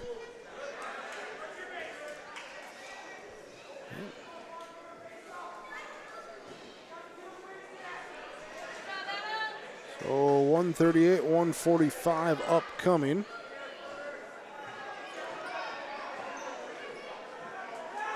Here for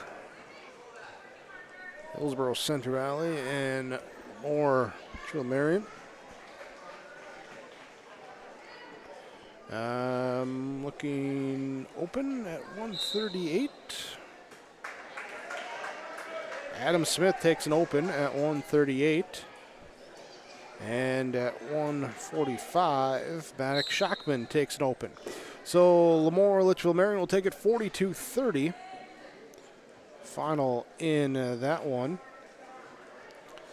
And that brings our focus now to the one duel ongoing here, and that's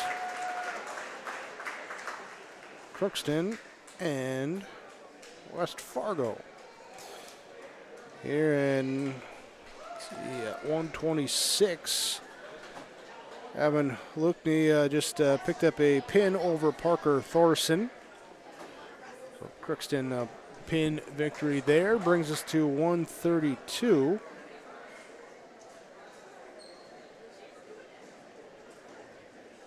And that will be Nolan Mouse will take an open. And now at 138, we'll see here if we have it. We do. Lucas Perala and Owen Magnell. Magnell in the white shoes, Perala in the black shoes. Here on our mat number 1.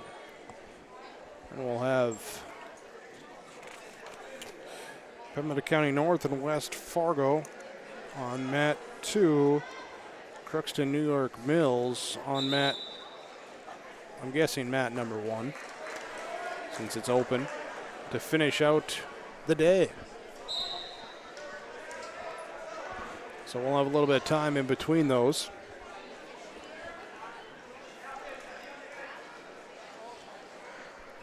There is again Perala of Crookston, Magnell of West Fargo. Wrestlers on their feet.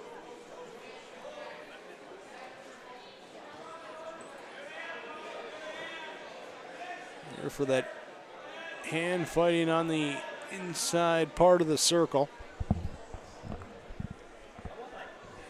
1 minute left in the first period.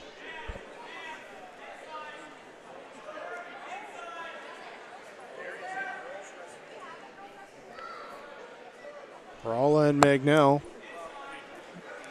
trying to get something. Here's a charge that time by Perala and gives them the takedown right before they go out. There for the 2-0 lead. Perala then goes into the down position. Misspoke there. Magnell got the takedown. So he's on top position on this restart here with 30 seconds left. See there on, we'll just focus there on this main camera. It's the only match we got going on right now. And there's the pin. Focus just in time for Owen Magnell to pick up the pin. There, and that will be the final then, as 50-24, the dual victory for West Fargo, and that will wrap up that duel. 2 more duels coming up. We'll take a break here, figure out how much time we have in between those. We'll recap our last set of duels and get you set for the final ones coming up. You're watching the Hillsboro-Central Valley Dual Wrestling Tournament on yourliveevent.com. Stay up to date with the latest goings-on in the region with the Coaches Show every Wednesday night on YourLiveEvent.com. Deep down the middle, has a man, Soka Porter! Soka Porter to the 20, to the 10, to the 5, and taken down there! We'll dive into the latest stories from North Dakota and Minnesota. And there's the block by Reese. That's the Coaches Show with me, Joe Lancello, on YourLiveEvent.com every Wednesday night starting at 7. Growers, here at Chad's Excavating out of Mayville, we are your water management contractors. We can help you with tile drainage plans, surface drainage plans, or both. Remember, water management is a lifetime investment. Call Chad at 701-430-0182 to get your water problem solved.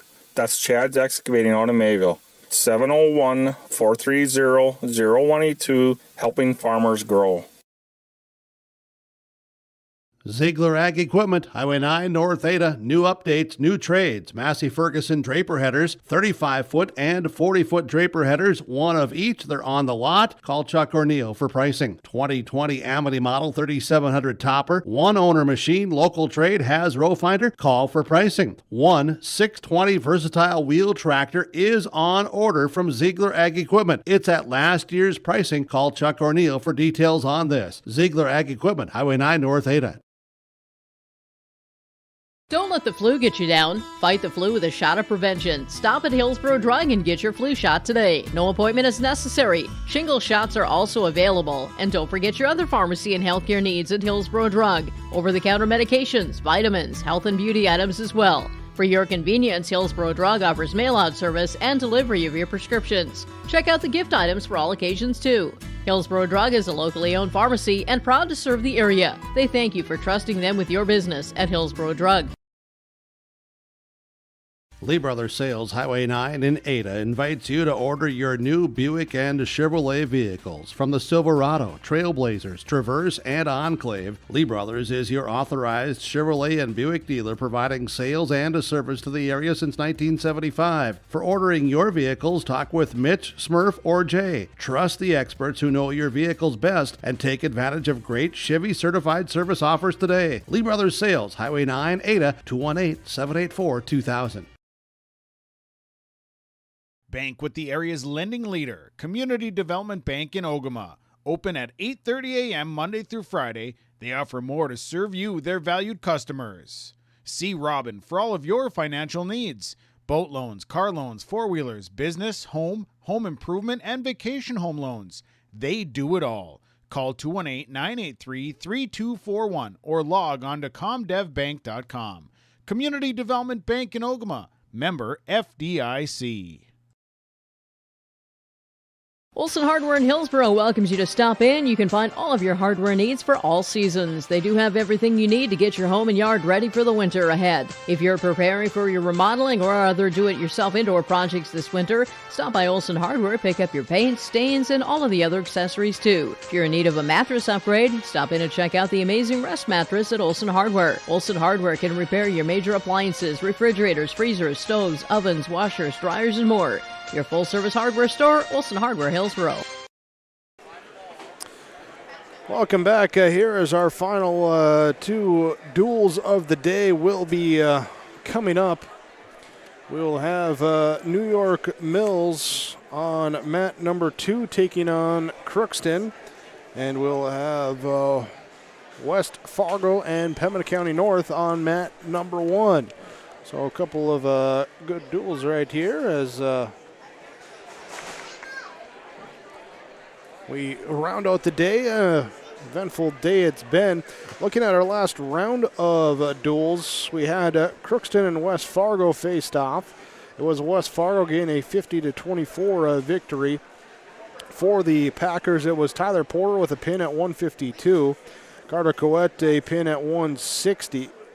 Coette's for Crookston. But Waylon Kressel at 170 with a pin for West Fargo. Lance Iverson an open at 182. Caleb Porter with a major 12-2 decision or at 195. It'll be Amari Williams at 285 with a pin. Drew Hettenbaugh with a pin at 106, did it in 11 seconds. Landon Geiger with a pin at 113. Tanner Thorson with a major decision, 13-4 at 120.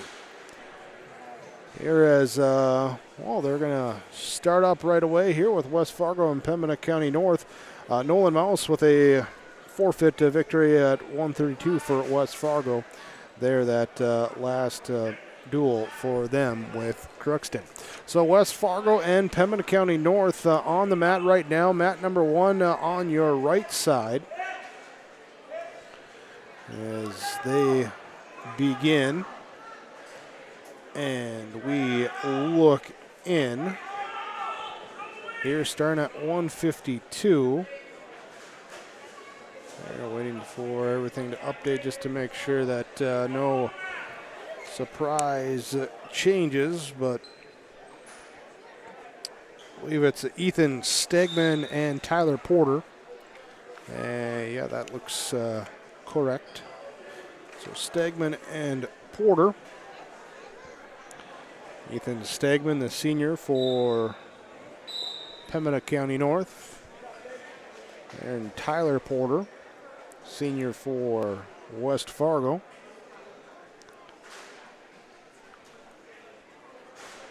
And it will be start of the second period now. 2-0, and a down position for Porter.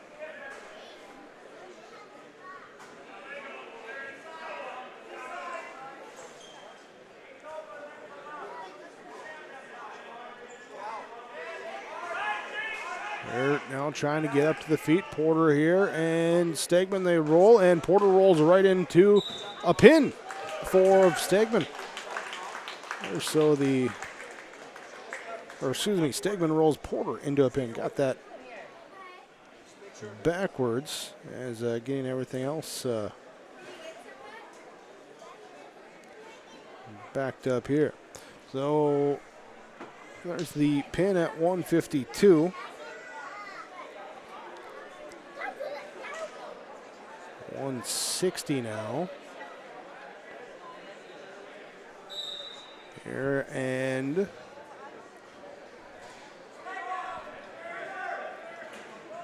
Willen Kressel leave for West Fargo. And David O'Connor for Pembina County North.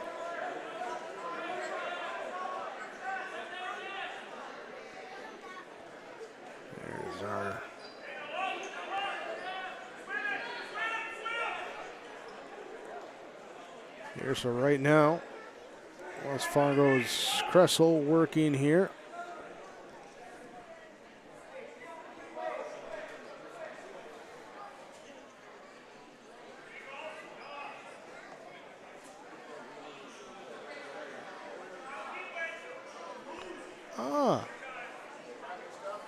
Now I'm with it. There is, they switched a couple things up.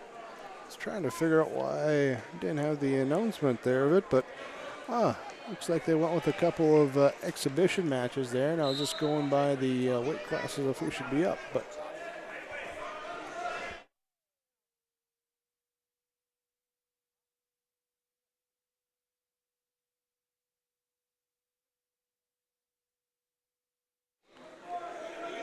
there, so we'll have some exhibition matches going on. That's what we have right now here, so don't have names of those wrestlers.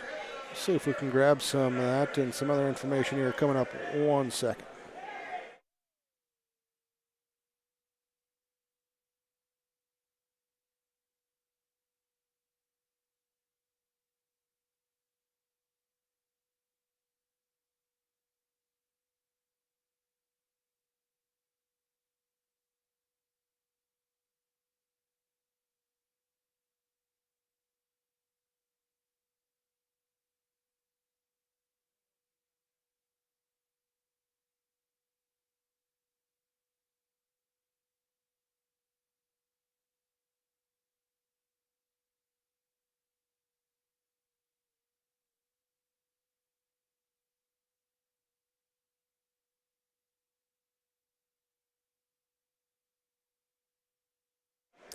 All right, so we get everything straightened out now on mat number 2, which is our blue mat. We'll have Braden Malone and Casey Weiland. Weiland of Crookston in the gray, Malone of New York Mills in the red, white, blue, or blue, white, red. Here for 152 pounds. And we do the exhibition matches here on mat number 1 because we got a little extra time before teams are ready to go in that one. There's New York Mills and Crookston are good to go. So Malone leading 4-3 as Weiland takes top position there on the mat on your left.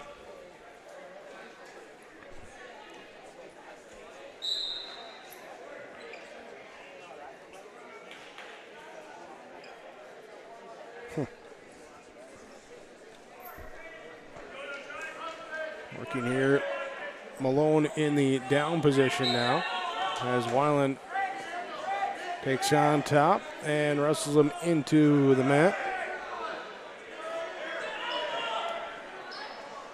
And the exhibition match is going there on the gray mat and mat number 1, and our dual match underway on mat number 2.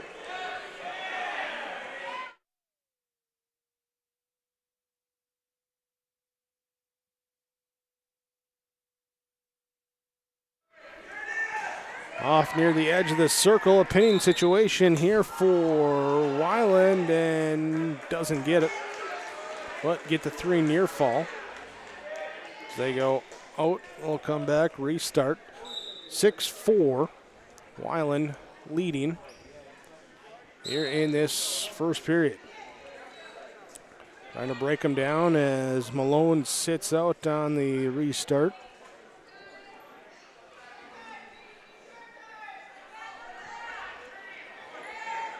And up to the, trying to get underneath there, but end of the period.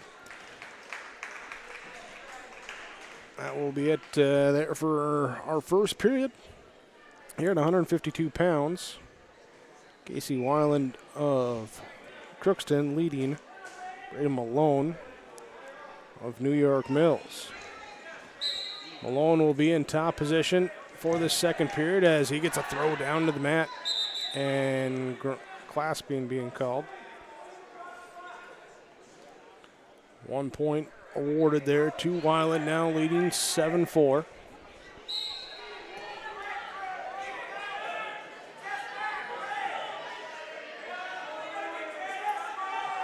Here up to the feet, Weiland trying to get free of the hold. There's the leg wrapped around, brings Weiland back down to the mat.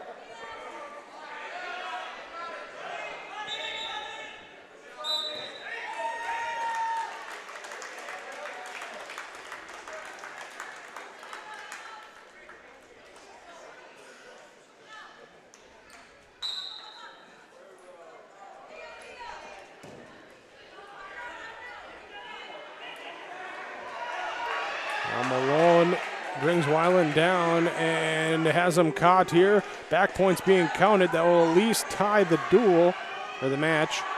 Here with the near fall points. There's the pin.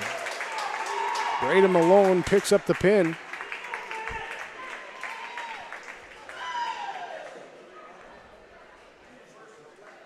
And it looks like, now we will have our 152-pound weight class coming out for Pembina County North. Ethan Stegman, Tyler Porter for West Fargo. So I had the right names. Just was like 2 exhibition matches early on when they were coming out. So New York Mills with the 6-0 lead after the pin victory. And next up here at 160 pounds will be Crookston's Jose Arriga and Joe Mann of New York Mills.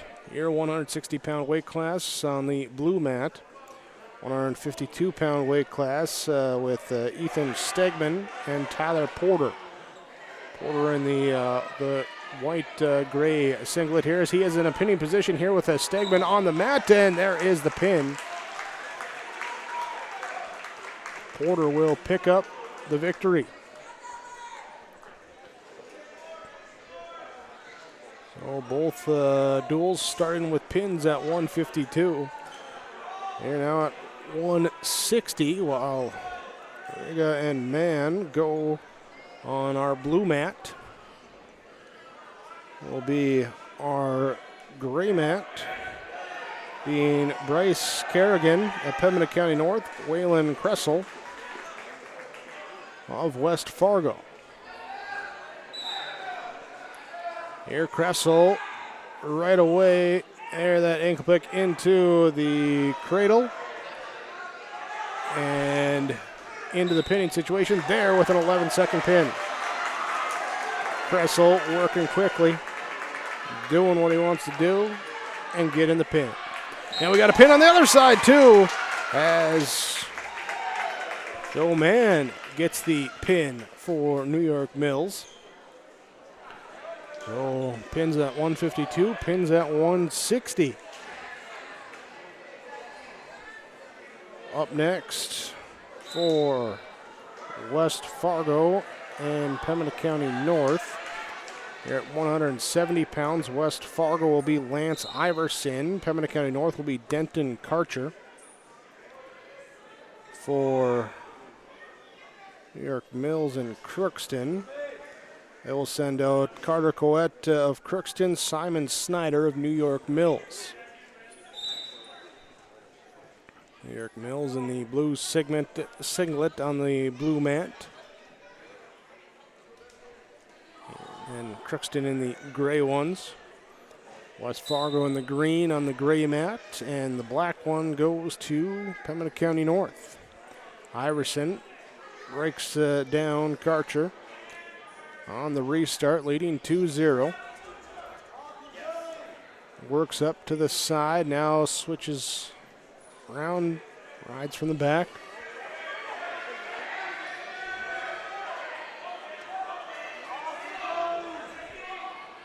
Eric Mills, Simon Snyder working here on the ankle. And Coette able to get away and get up to his feet for the escape.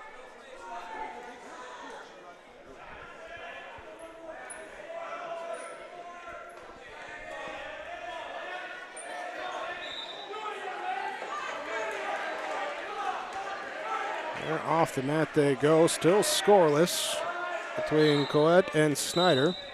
Iverson still leading Karcher 2-0, and well, then the pin and the victory there.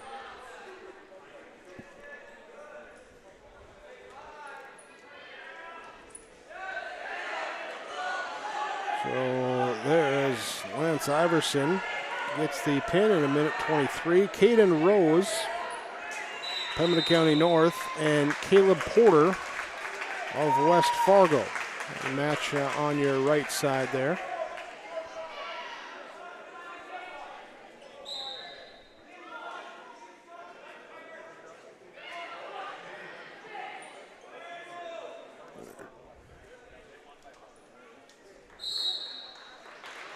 Here, Porter working on that top control after first period takedown.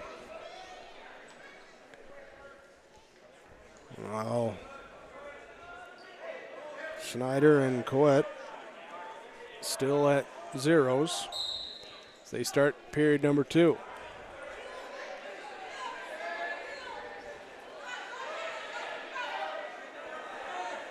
Coette trying to get away, and he does. Breaks the hold and escapes for the first point. Caleb Porter picks up the pin over on mat number 1.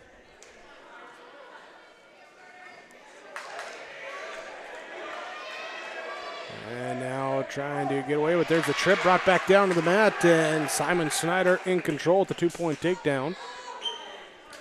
Leading 2-1.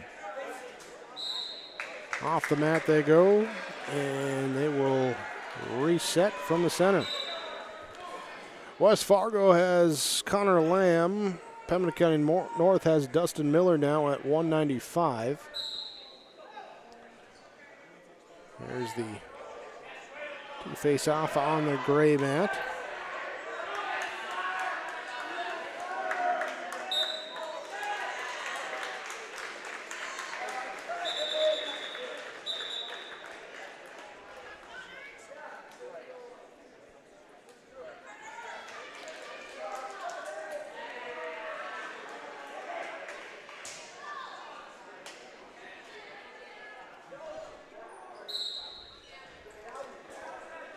Here Coet tries to step up on the start. Snyder holds on to that waist, then Coet gets away. 2-2. Here's now the 220-pound weight class. Here with West Fargo and Pembina County North after Connor Lamb got the 21-second pin. Gavin Simonton of Pembina County North, Jacob Bild of West Fargo. Bild in control of this one. Simonton on bottom as Bild looking to turn him, grab that ankle. You're on mat number 1, gray mat on your right side.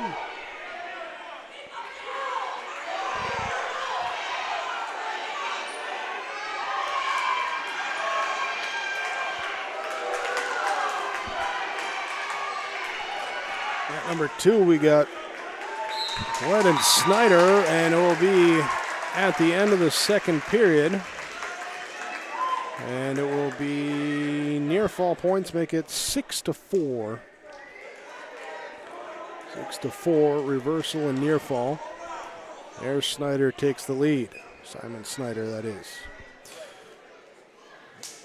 Oh, the pin there at 2:20. Jacob Bild gets the pin in a minute and a second. At 2:20, 2:85. Colden Alt of Pembina County North. Amari Williams of West Fargo. So far, West Fargo has started 6 of 6 with 6 pins. Amari Williams, he's had a couple already today, looking to keep that going now.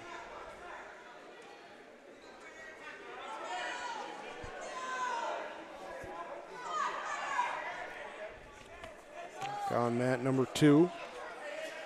Snyder on bottom.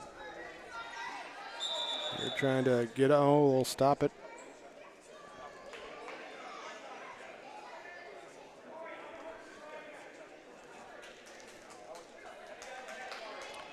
Just looking here at the 2. Colden Nault at 244. Amari Williams at 280. So giving up about 30 pounds here.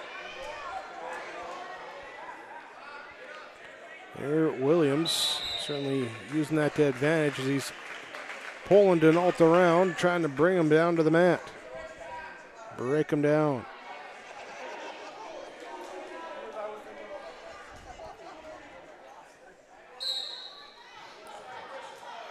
(6-4) third period. Now make it 7-4 as Coet lets up Snyder. Here with a minute to go, looking for some quick points. Here, if you can get the takedown into a turn, or you got to let him up, you got a little extra time then to take that extra escape. So there's the 2-point takedown. Let him up for the escape. Right back at it. You got 45 seconds now to tie things up. Meanwhile, Williams gets the pin for West Fargo. That's 7-7 for the Packers in that duel, leading 42-0.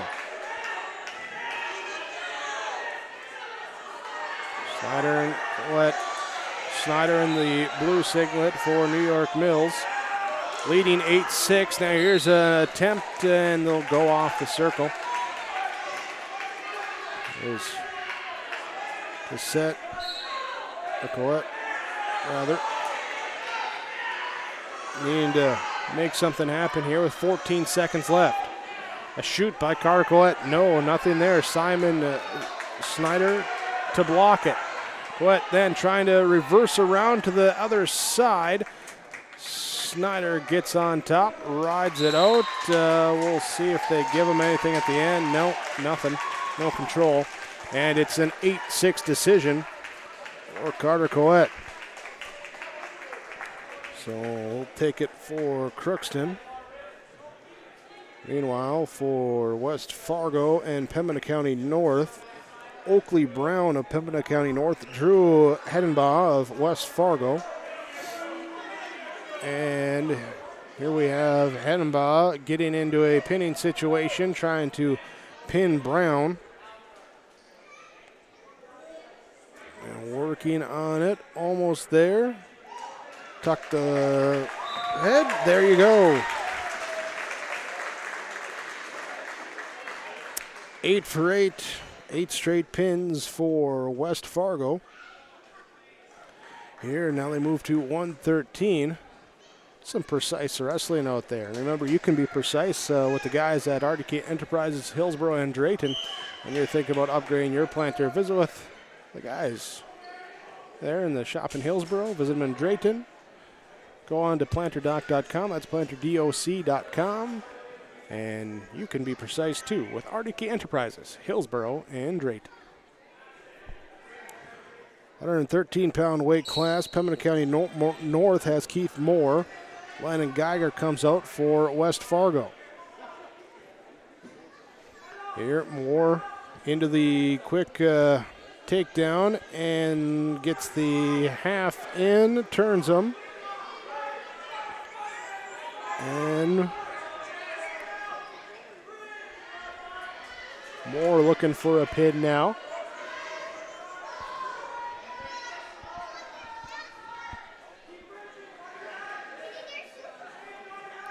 Keith Moore, the junior for Pembina County North, here at 113 pounds, reapplying that pressure there, that back, trying to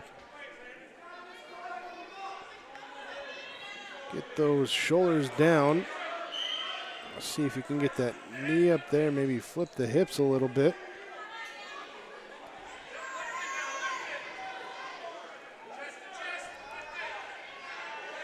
Brown trying to lock it in tight. He's got 55 seconds to do so.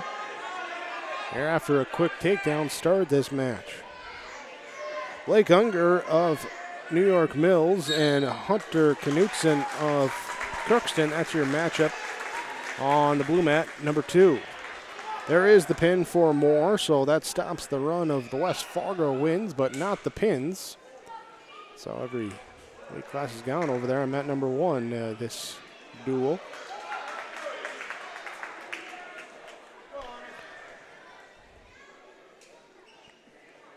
Next up, 120, Logan Warner of Pembina County North, Tanner Thorson of West Fargo.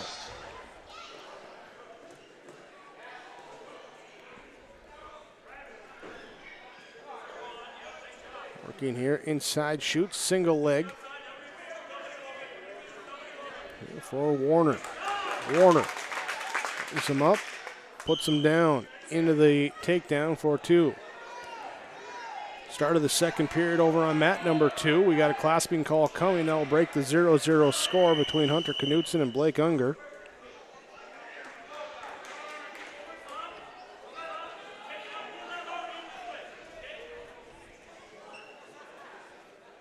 So 1-0 lead for Hunter Knutson. He'll sit out attempt, now he'll stand up and get the escape, make it a 2-0 lead.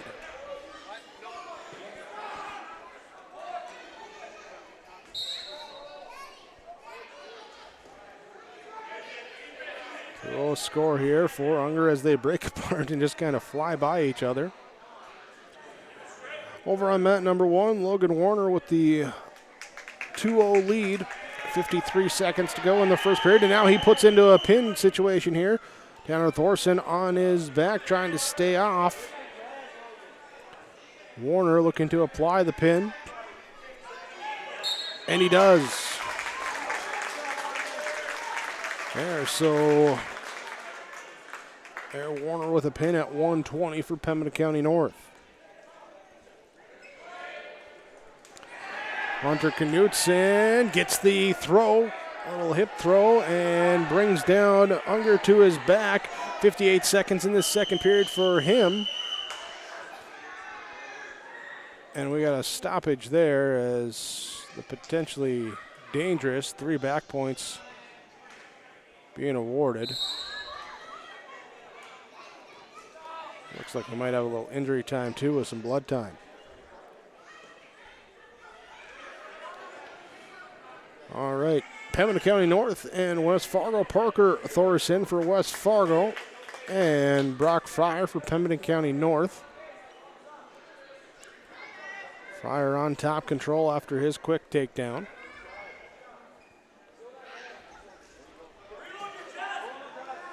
Working here to the right side, dip that shoulder in. Now up on the feet, broken back down.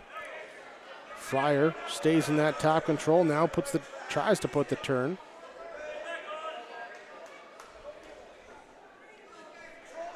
Injury time taken care of there on mat number 2. They'll resume. Fryer with a minute to go in the period. Working to pull that arm through.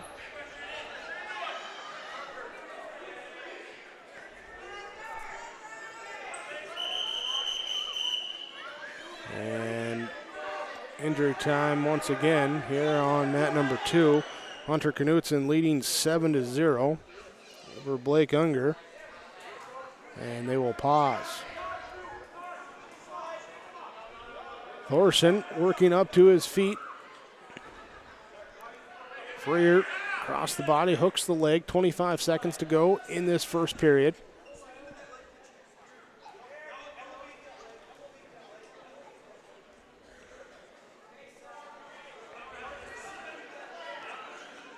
Fryer rides in on that right side.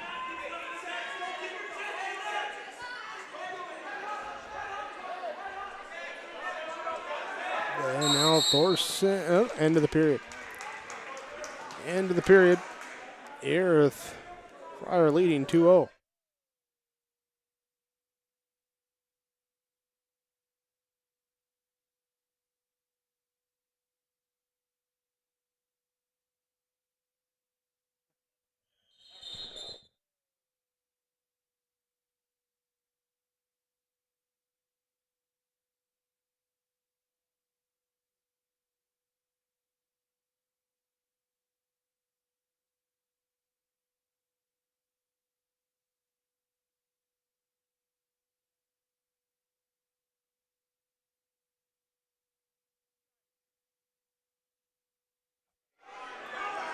Well, here, yeah.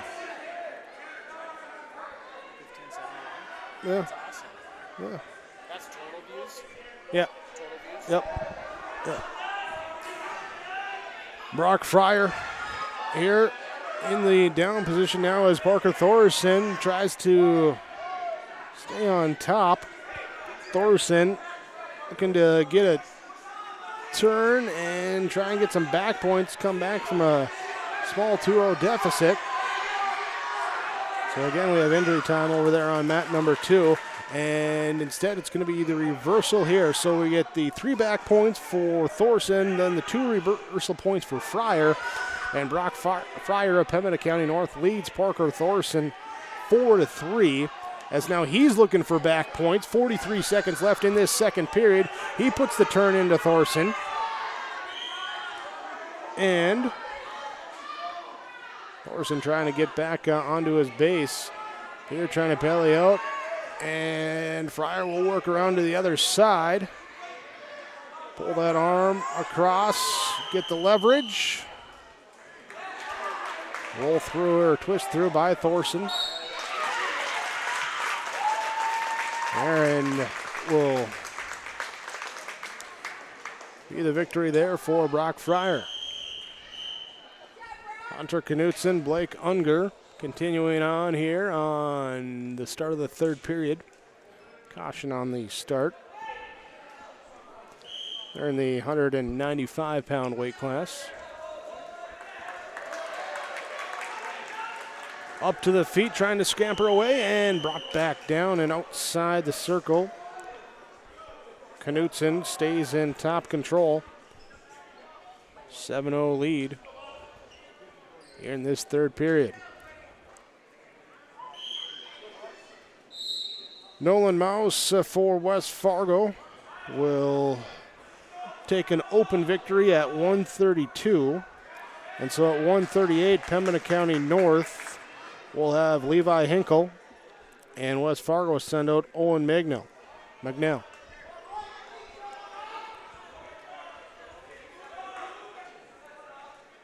Here, West Fargo will take the duel, leading 54-18, 2 weight classes left.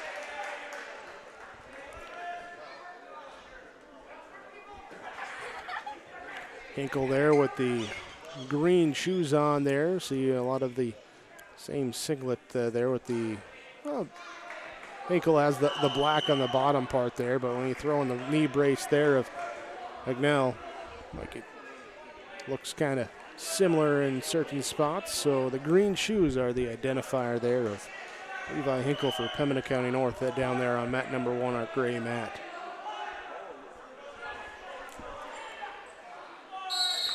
Knutson now leading 9-2.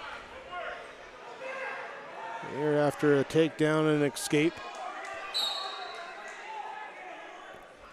Big Hunger with 44 seconds left will shoot.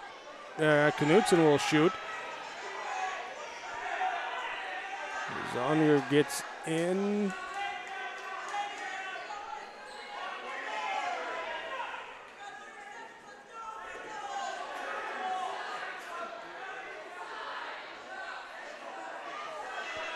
Knutson here leading 9-2 in that gray singlet on the blue mat, mat number 2. Here trying to get around, and we'll go off the mat, come back, restart, 9 seconds left. Here we'll have a headset that's got to get reset. Here for one now.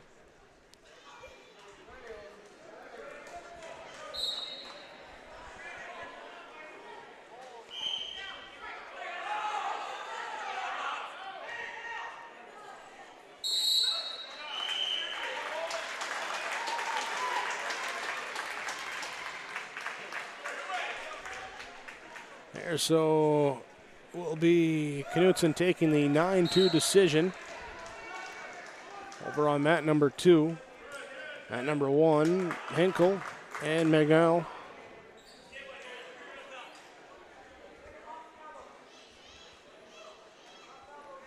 Getting together, breaking apart. Here, 1-0. Here the lead in this second period. Here with 1:34 to go. Just that one escape point. Looks like Bull will take a open victory at 2:20.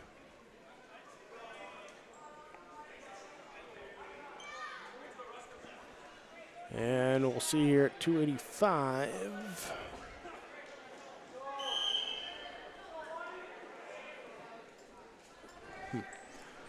Hinkle still with the 1-0 lead back on mat number 1. There's both wrestlers on their feet. Mat number 2, Hunter Kressel of Crookston, Bodie Roberts of New York Mills here at 285.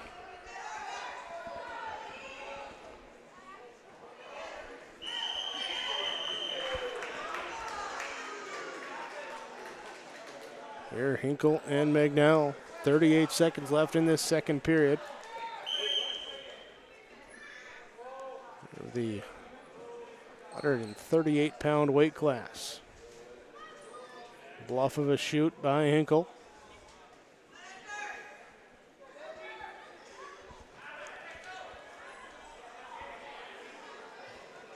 And here an attempt to get that wrist control inside, and off the mat they go. 13 seconds left.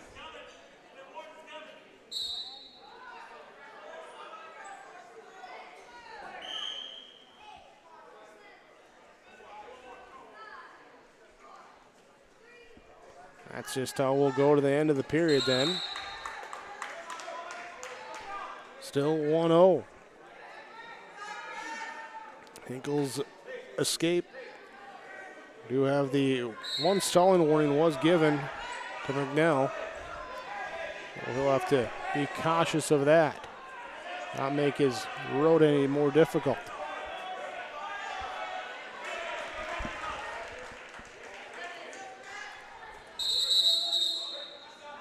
We'll go off the circle, come back, restart. 30 seconds left in the first period. Over on mat number 2, Hunter Kressel and Bodie Roberts.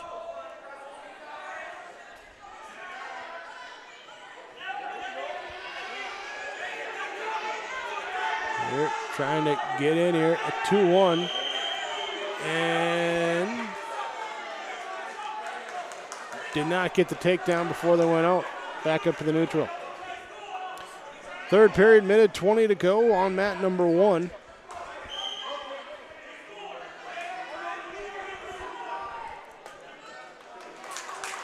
And there we get a 2-point takedown for Levi Hinkle. Hinkle now leading 3-0. This one in danger of being the first one that doesn't end in a pin between these two teams. 50 seconds left.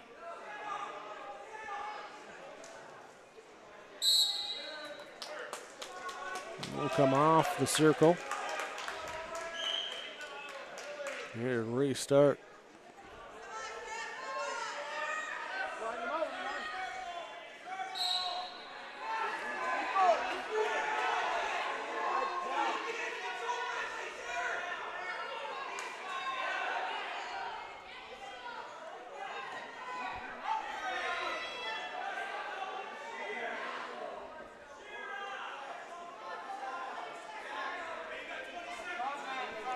.20 seconds left here. Hinkle in top control, leading. We'll let now up. Make him get the takedown here, so 3-1.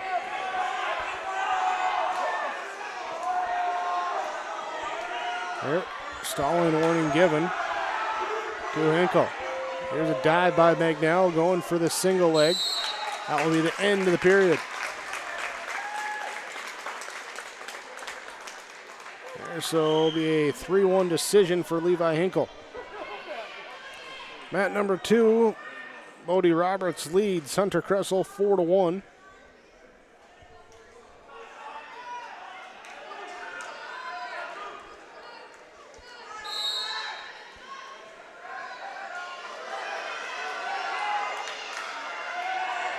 And here's Roberts as he gets in on Kressel.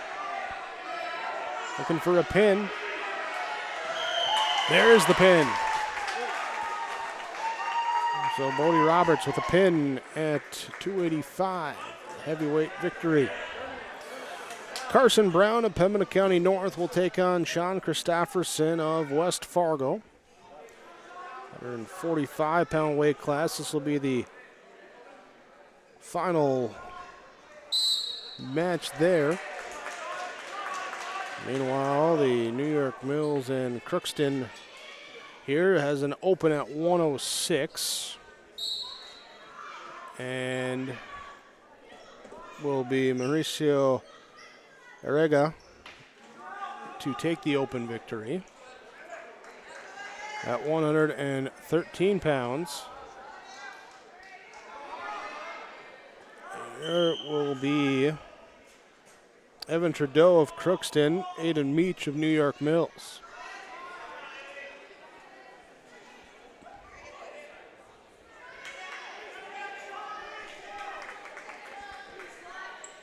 So both on their feet in here.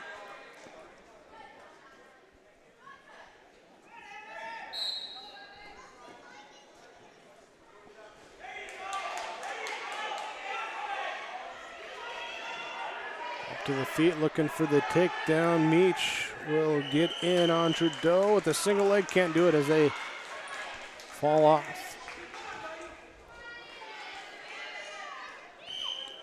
Brown in top control. Carson Brown for Pembina County North in top control as Sean Christofferson works on the bottom, tries the sit out. West Fargo winning the duel, will win the duel, leading 54-21. This is the final weight class. Here and end of the period.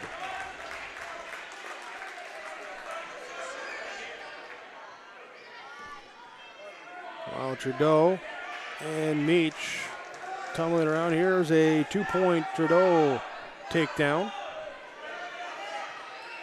As the junior gets in on the 8th grader.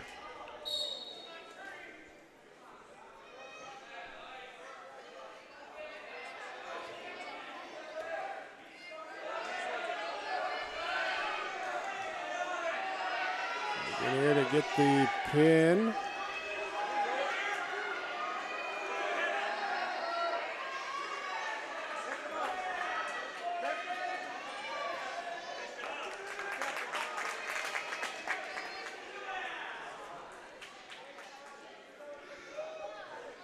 Can't do it there as Meach will belly out there, go to the end of the period.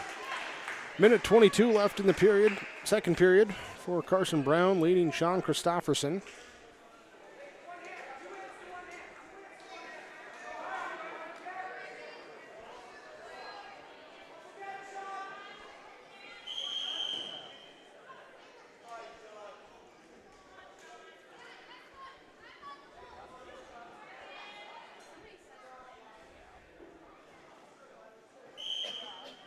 Brown just riding here on that right side from behind.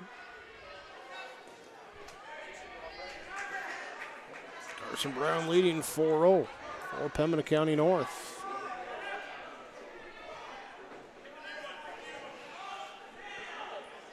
Evan Trudeau slips out, gets the reversal. As he got up to the feet, then brought down on the backside here.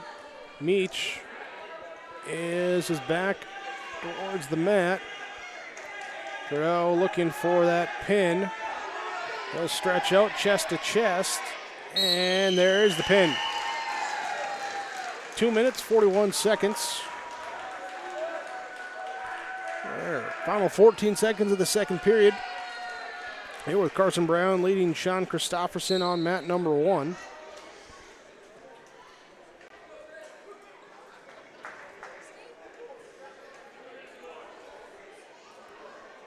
There's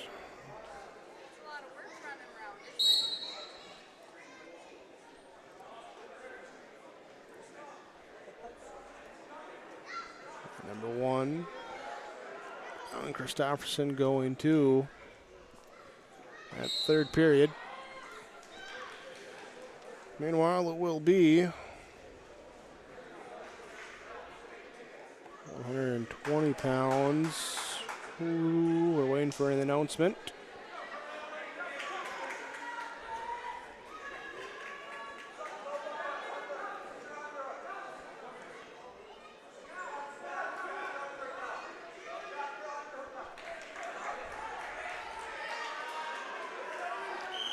So Christopher Goodrich for Crookston and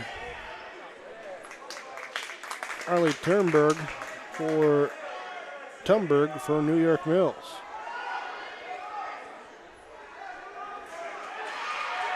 They're on mat number 2. Mat number 1, Carson Brown. Oh, let's stake on mat number 2 as Tumberg gets the takedown down to the mat, turning Goodrich, but not long enough as he gets back up to the base. Final 64 seconds, Carson Brown leading Sean Christofferson 6-0.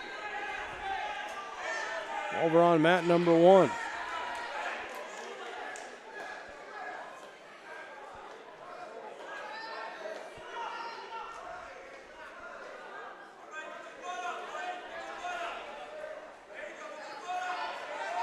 Getting here to work on that left side. Meanwhile, near side cradle attempt for Tumberg. On mat number 2, gets the roll and the pin. And Tumberg and the Eagles are pumped up. He gets up, starts screaming at the teammates, saying, let's go. There the 8th grader gets the pin. 30 seconds left in period number 3.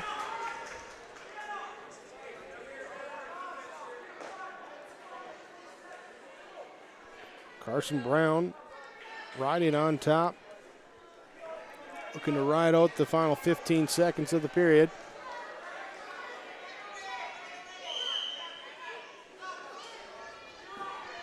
And we'll get a roll at the end, but not enough tilt, and that will be the end of the period. So Carson Brown will take the 6-0 decision.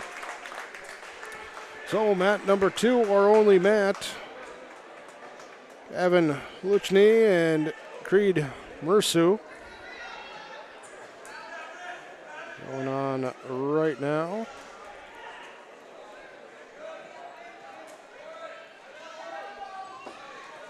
So, well, that's the only one going. Let's zoom in a little bit.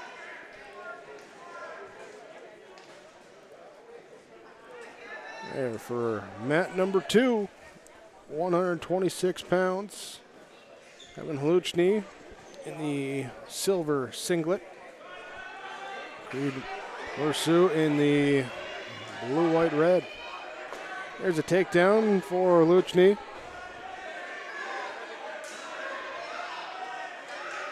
Looking on that right arm around the back, stretch it out, chest to chest. Oh, no, chest to chest as he gets around. It's more back to back as he gets off there. Now Merso trying to go from behind. Luchny trying to reposition back the other way. Mersu twisting underneath. 25 seconds left in the period.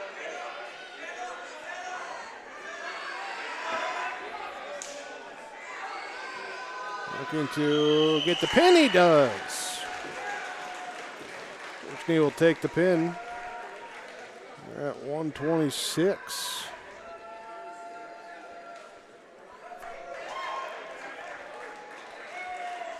Now for 132 pounds.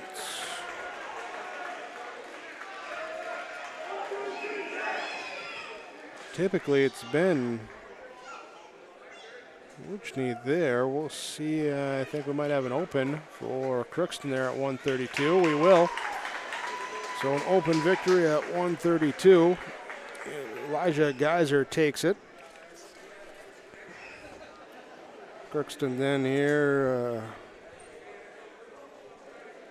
Ethan Bowman at 145.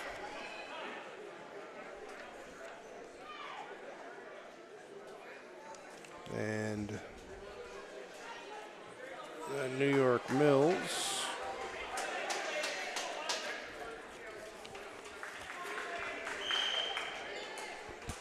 See, they send out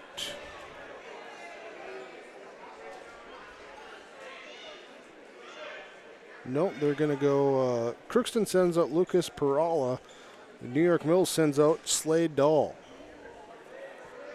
So, chance that Crookston could tie the duel with 2 pins. But here, as Dahl gets a takedown onto the mat, looking for a pin. And he does to secure the win. Slade Dahl with the pin for New York Mills.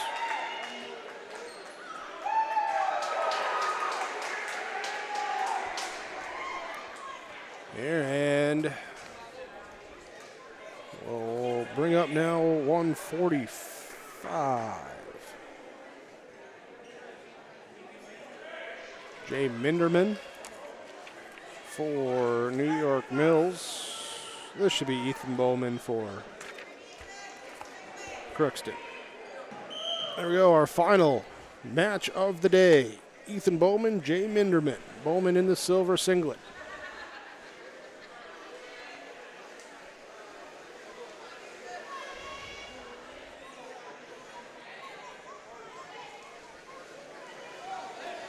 There, Bowman drives in, gets the takedown.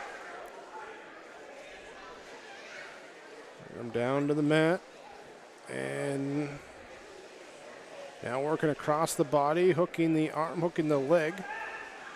Pulling that right arm back across, tips it behind his head, then gets the turn.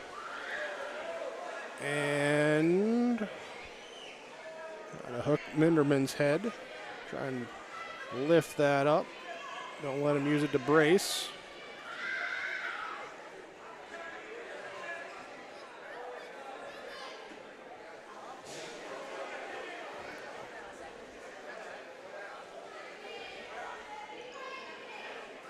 Here. And Bowman gets the pin. So that will be the pin, and that will end it. So Ethan Bowman with the pin to win. And that wraps up our wrestling here today. We'll take a break. We'll run down through our final stats, our final information here today. Coming up, our post-game, our post-match part will be your way next on yourliveevent.com. Do you need new furniture? You know, real furniture that's comfortable and built to last. Something stylish that you can enjoy watching the games on, entertain friends on, or just relax with the family? Then there's only one place and one person you need to visit. Lee Olfson Furniture Mart in West Fargo. From beds to couches and everything in between, they have the best selection at the best prices and always no interest financing available. Visit with Lee Olfson, Platinum Sales Specialist at Furniture Mart, and don't forget to ask for Lee and get the special Your Live Event pricing. Call or text 200-8019 or stop in. Make sure you ask for Lee. Glasses say so much about your personality and personal style. At Valley Vision Clinic, they are happy to work with you in selecting frames that complement your features and vision needs as well as fit your budget. If you're not sure that glasses are for you, ask the Valley Vision Clinic in Ada about contact lenses. There are many advantages to consider when determining if contact lenses are right for you, and the knowledgeable staff at Valley Vision can answer any questions you may have. For all your eye care needs, call Dr. Dave Solseng and staff at Valley Vision Clinic in Ada, 784-4091. In Hope, North Dakota, we aren't just a town, we're a community, one that you can be proud of, where you and your family can grow. With available jobs, affordable housing, a local golf course and pool, the Sportsman Club, and great educational opportunities, there hasn't been a better time to join the Hope community, ideally located between Fargo, Grand Forks, and Jamestown. For more information, go to www.hopend.com. Live, work, and play in Hope, North Dakota. The Hillsboro Business Association welcomes everyone to the Hillsboro Winter Wonderland on Sunday, December 11th from 3 to 5 p.m. in downtown Hillsboro. There will be photo ops, a book walk, refreshments, scavenger hunt, crafts and games, and an opportunity to meet Santa. There is no charge to attend, but items for Hillsboro Kiwanis Food Pantry are appreciated. The light parade is at 5:30 p.m. Come to Hillsboro on Sunday afternoon, December 11th for the Winter Wonderland presented by the Hillsboro Business Association. We wrap up our post-match report of the 2022 Hillsboro-Central Valley Dual Wrestling Tournament. Look over our final statistics from our day of wrestling here today. Team-wise, West Fargo with 5 dual wins. Lemoore Litchfield Marion with 4. Crookston, New York Mills, both with 3 wins. Central Cass, Monongahela, Pembina County North, all with 2 wins apiece for the team wins.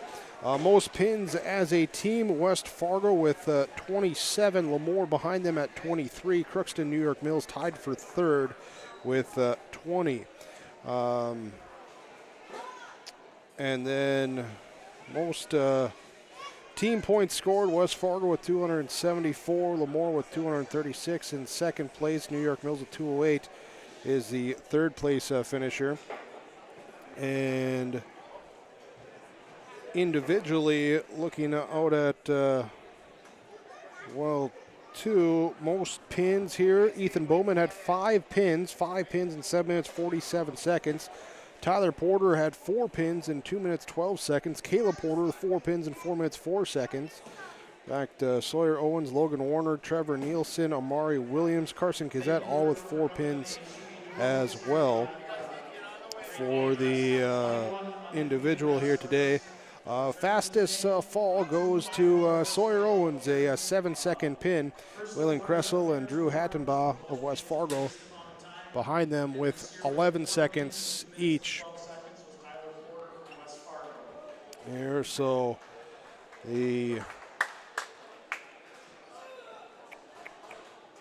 and checking out here.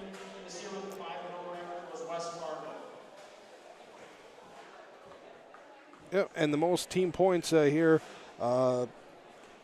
8 guys with 30 apiece there as they account for 5 6-point victories. Ethan Bowman, Garrett Hebel, Carson Kazette, Logan Potts, Sawyer Owens, Amari Williams, Brock Wendell, and Ethan Bowl. They're your undefeated wrestlers with the most team points, I should say, most team points earned today. There's those final statistics there, as that will wrap us up from the Hillsboro Event Center, the 2022 Hillsboro-Central Valley Dual Wrestling Tournament.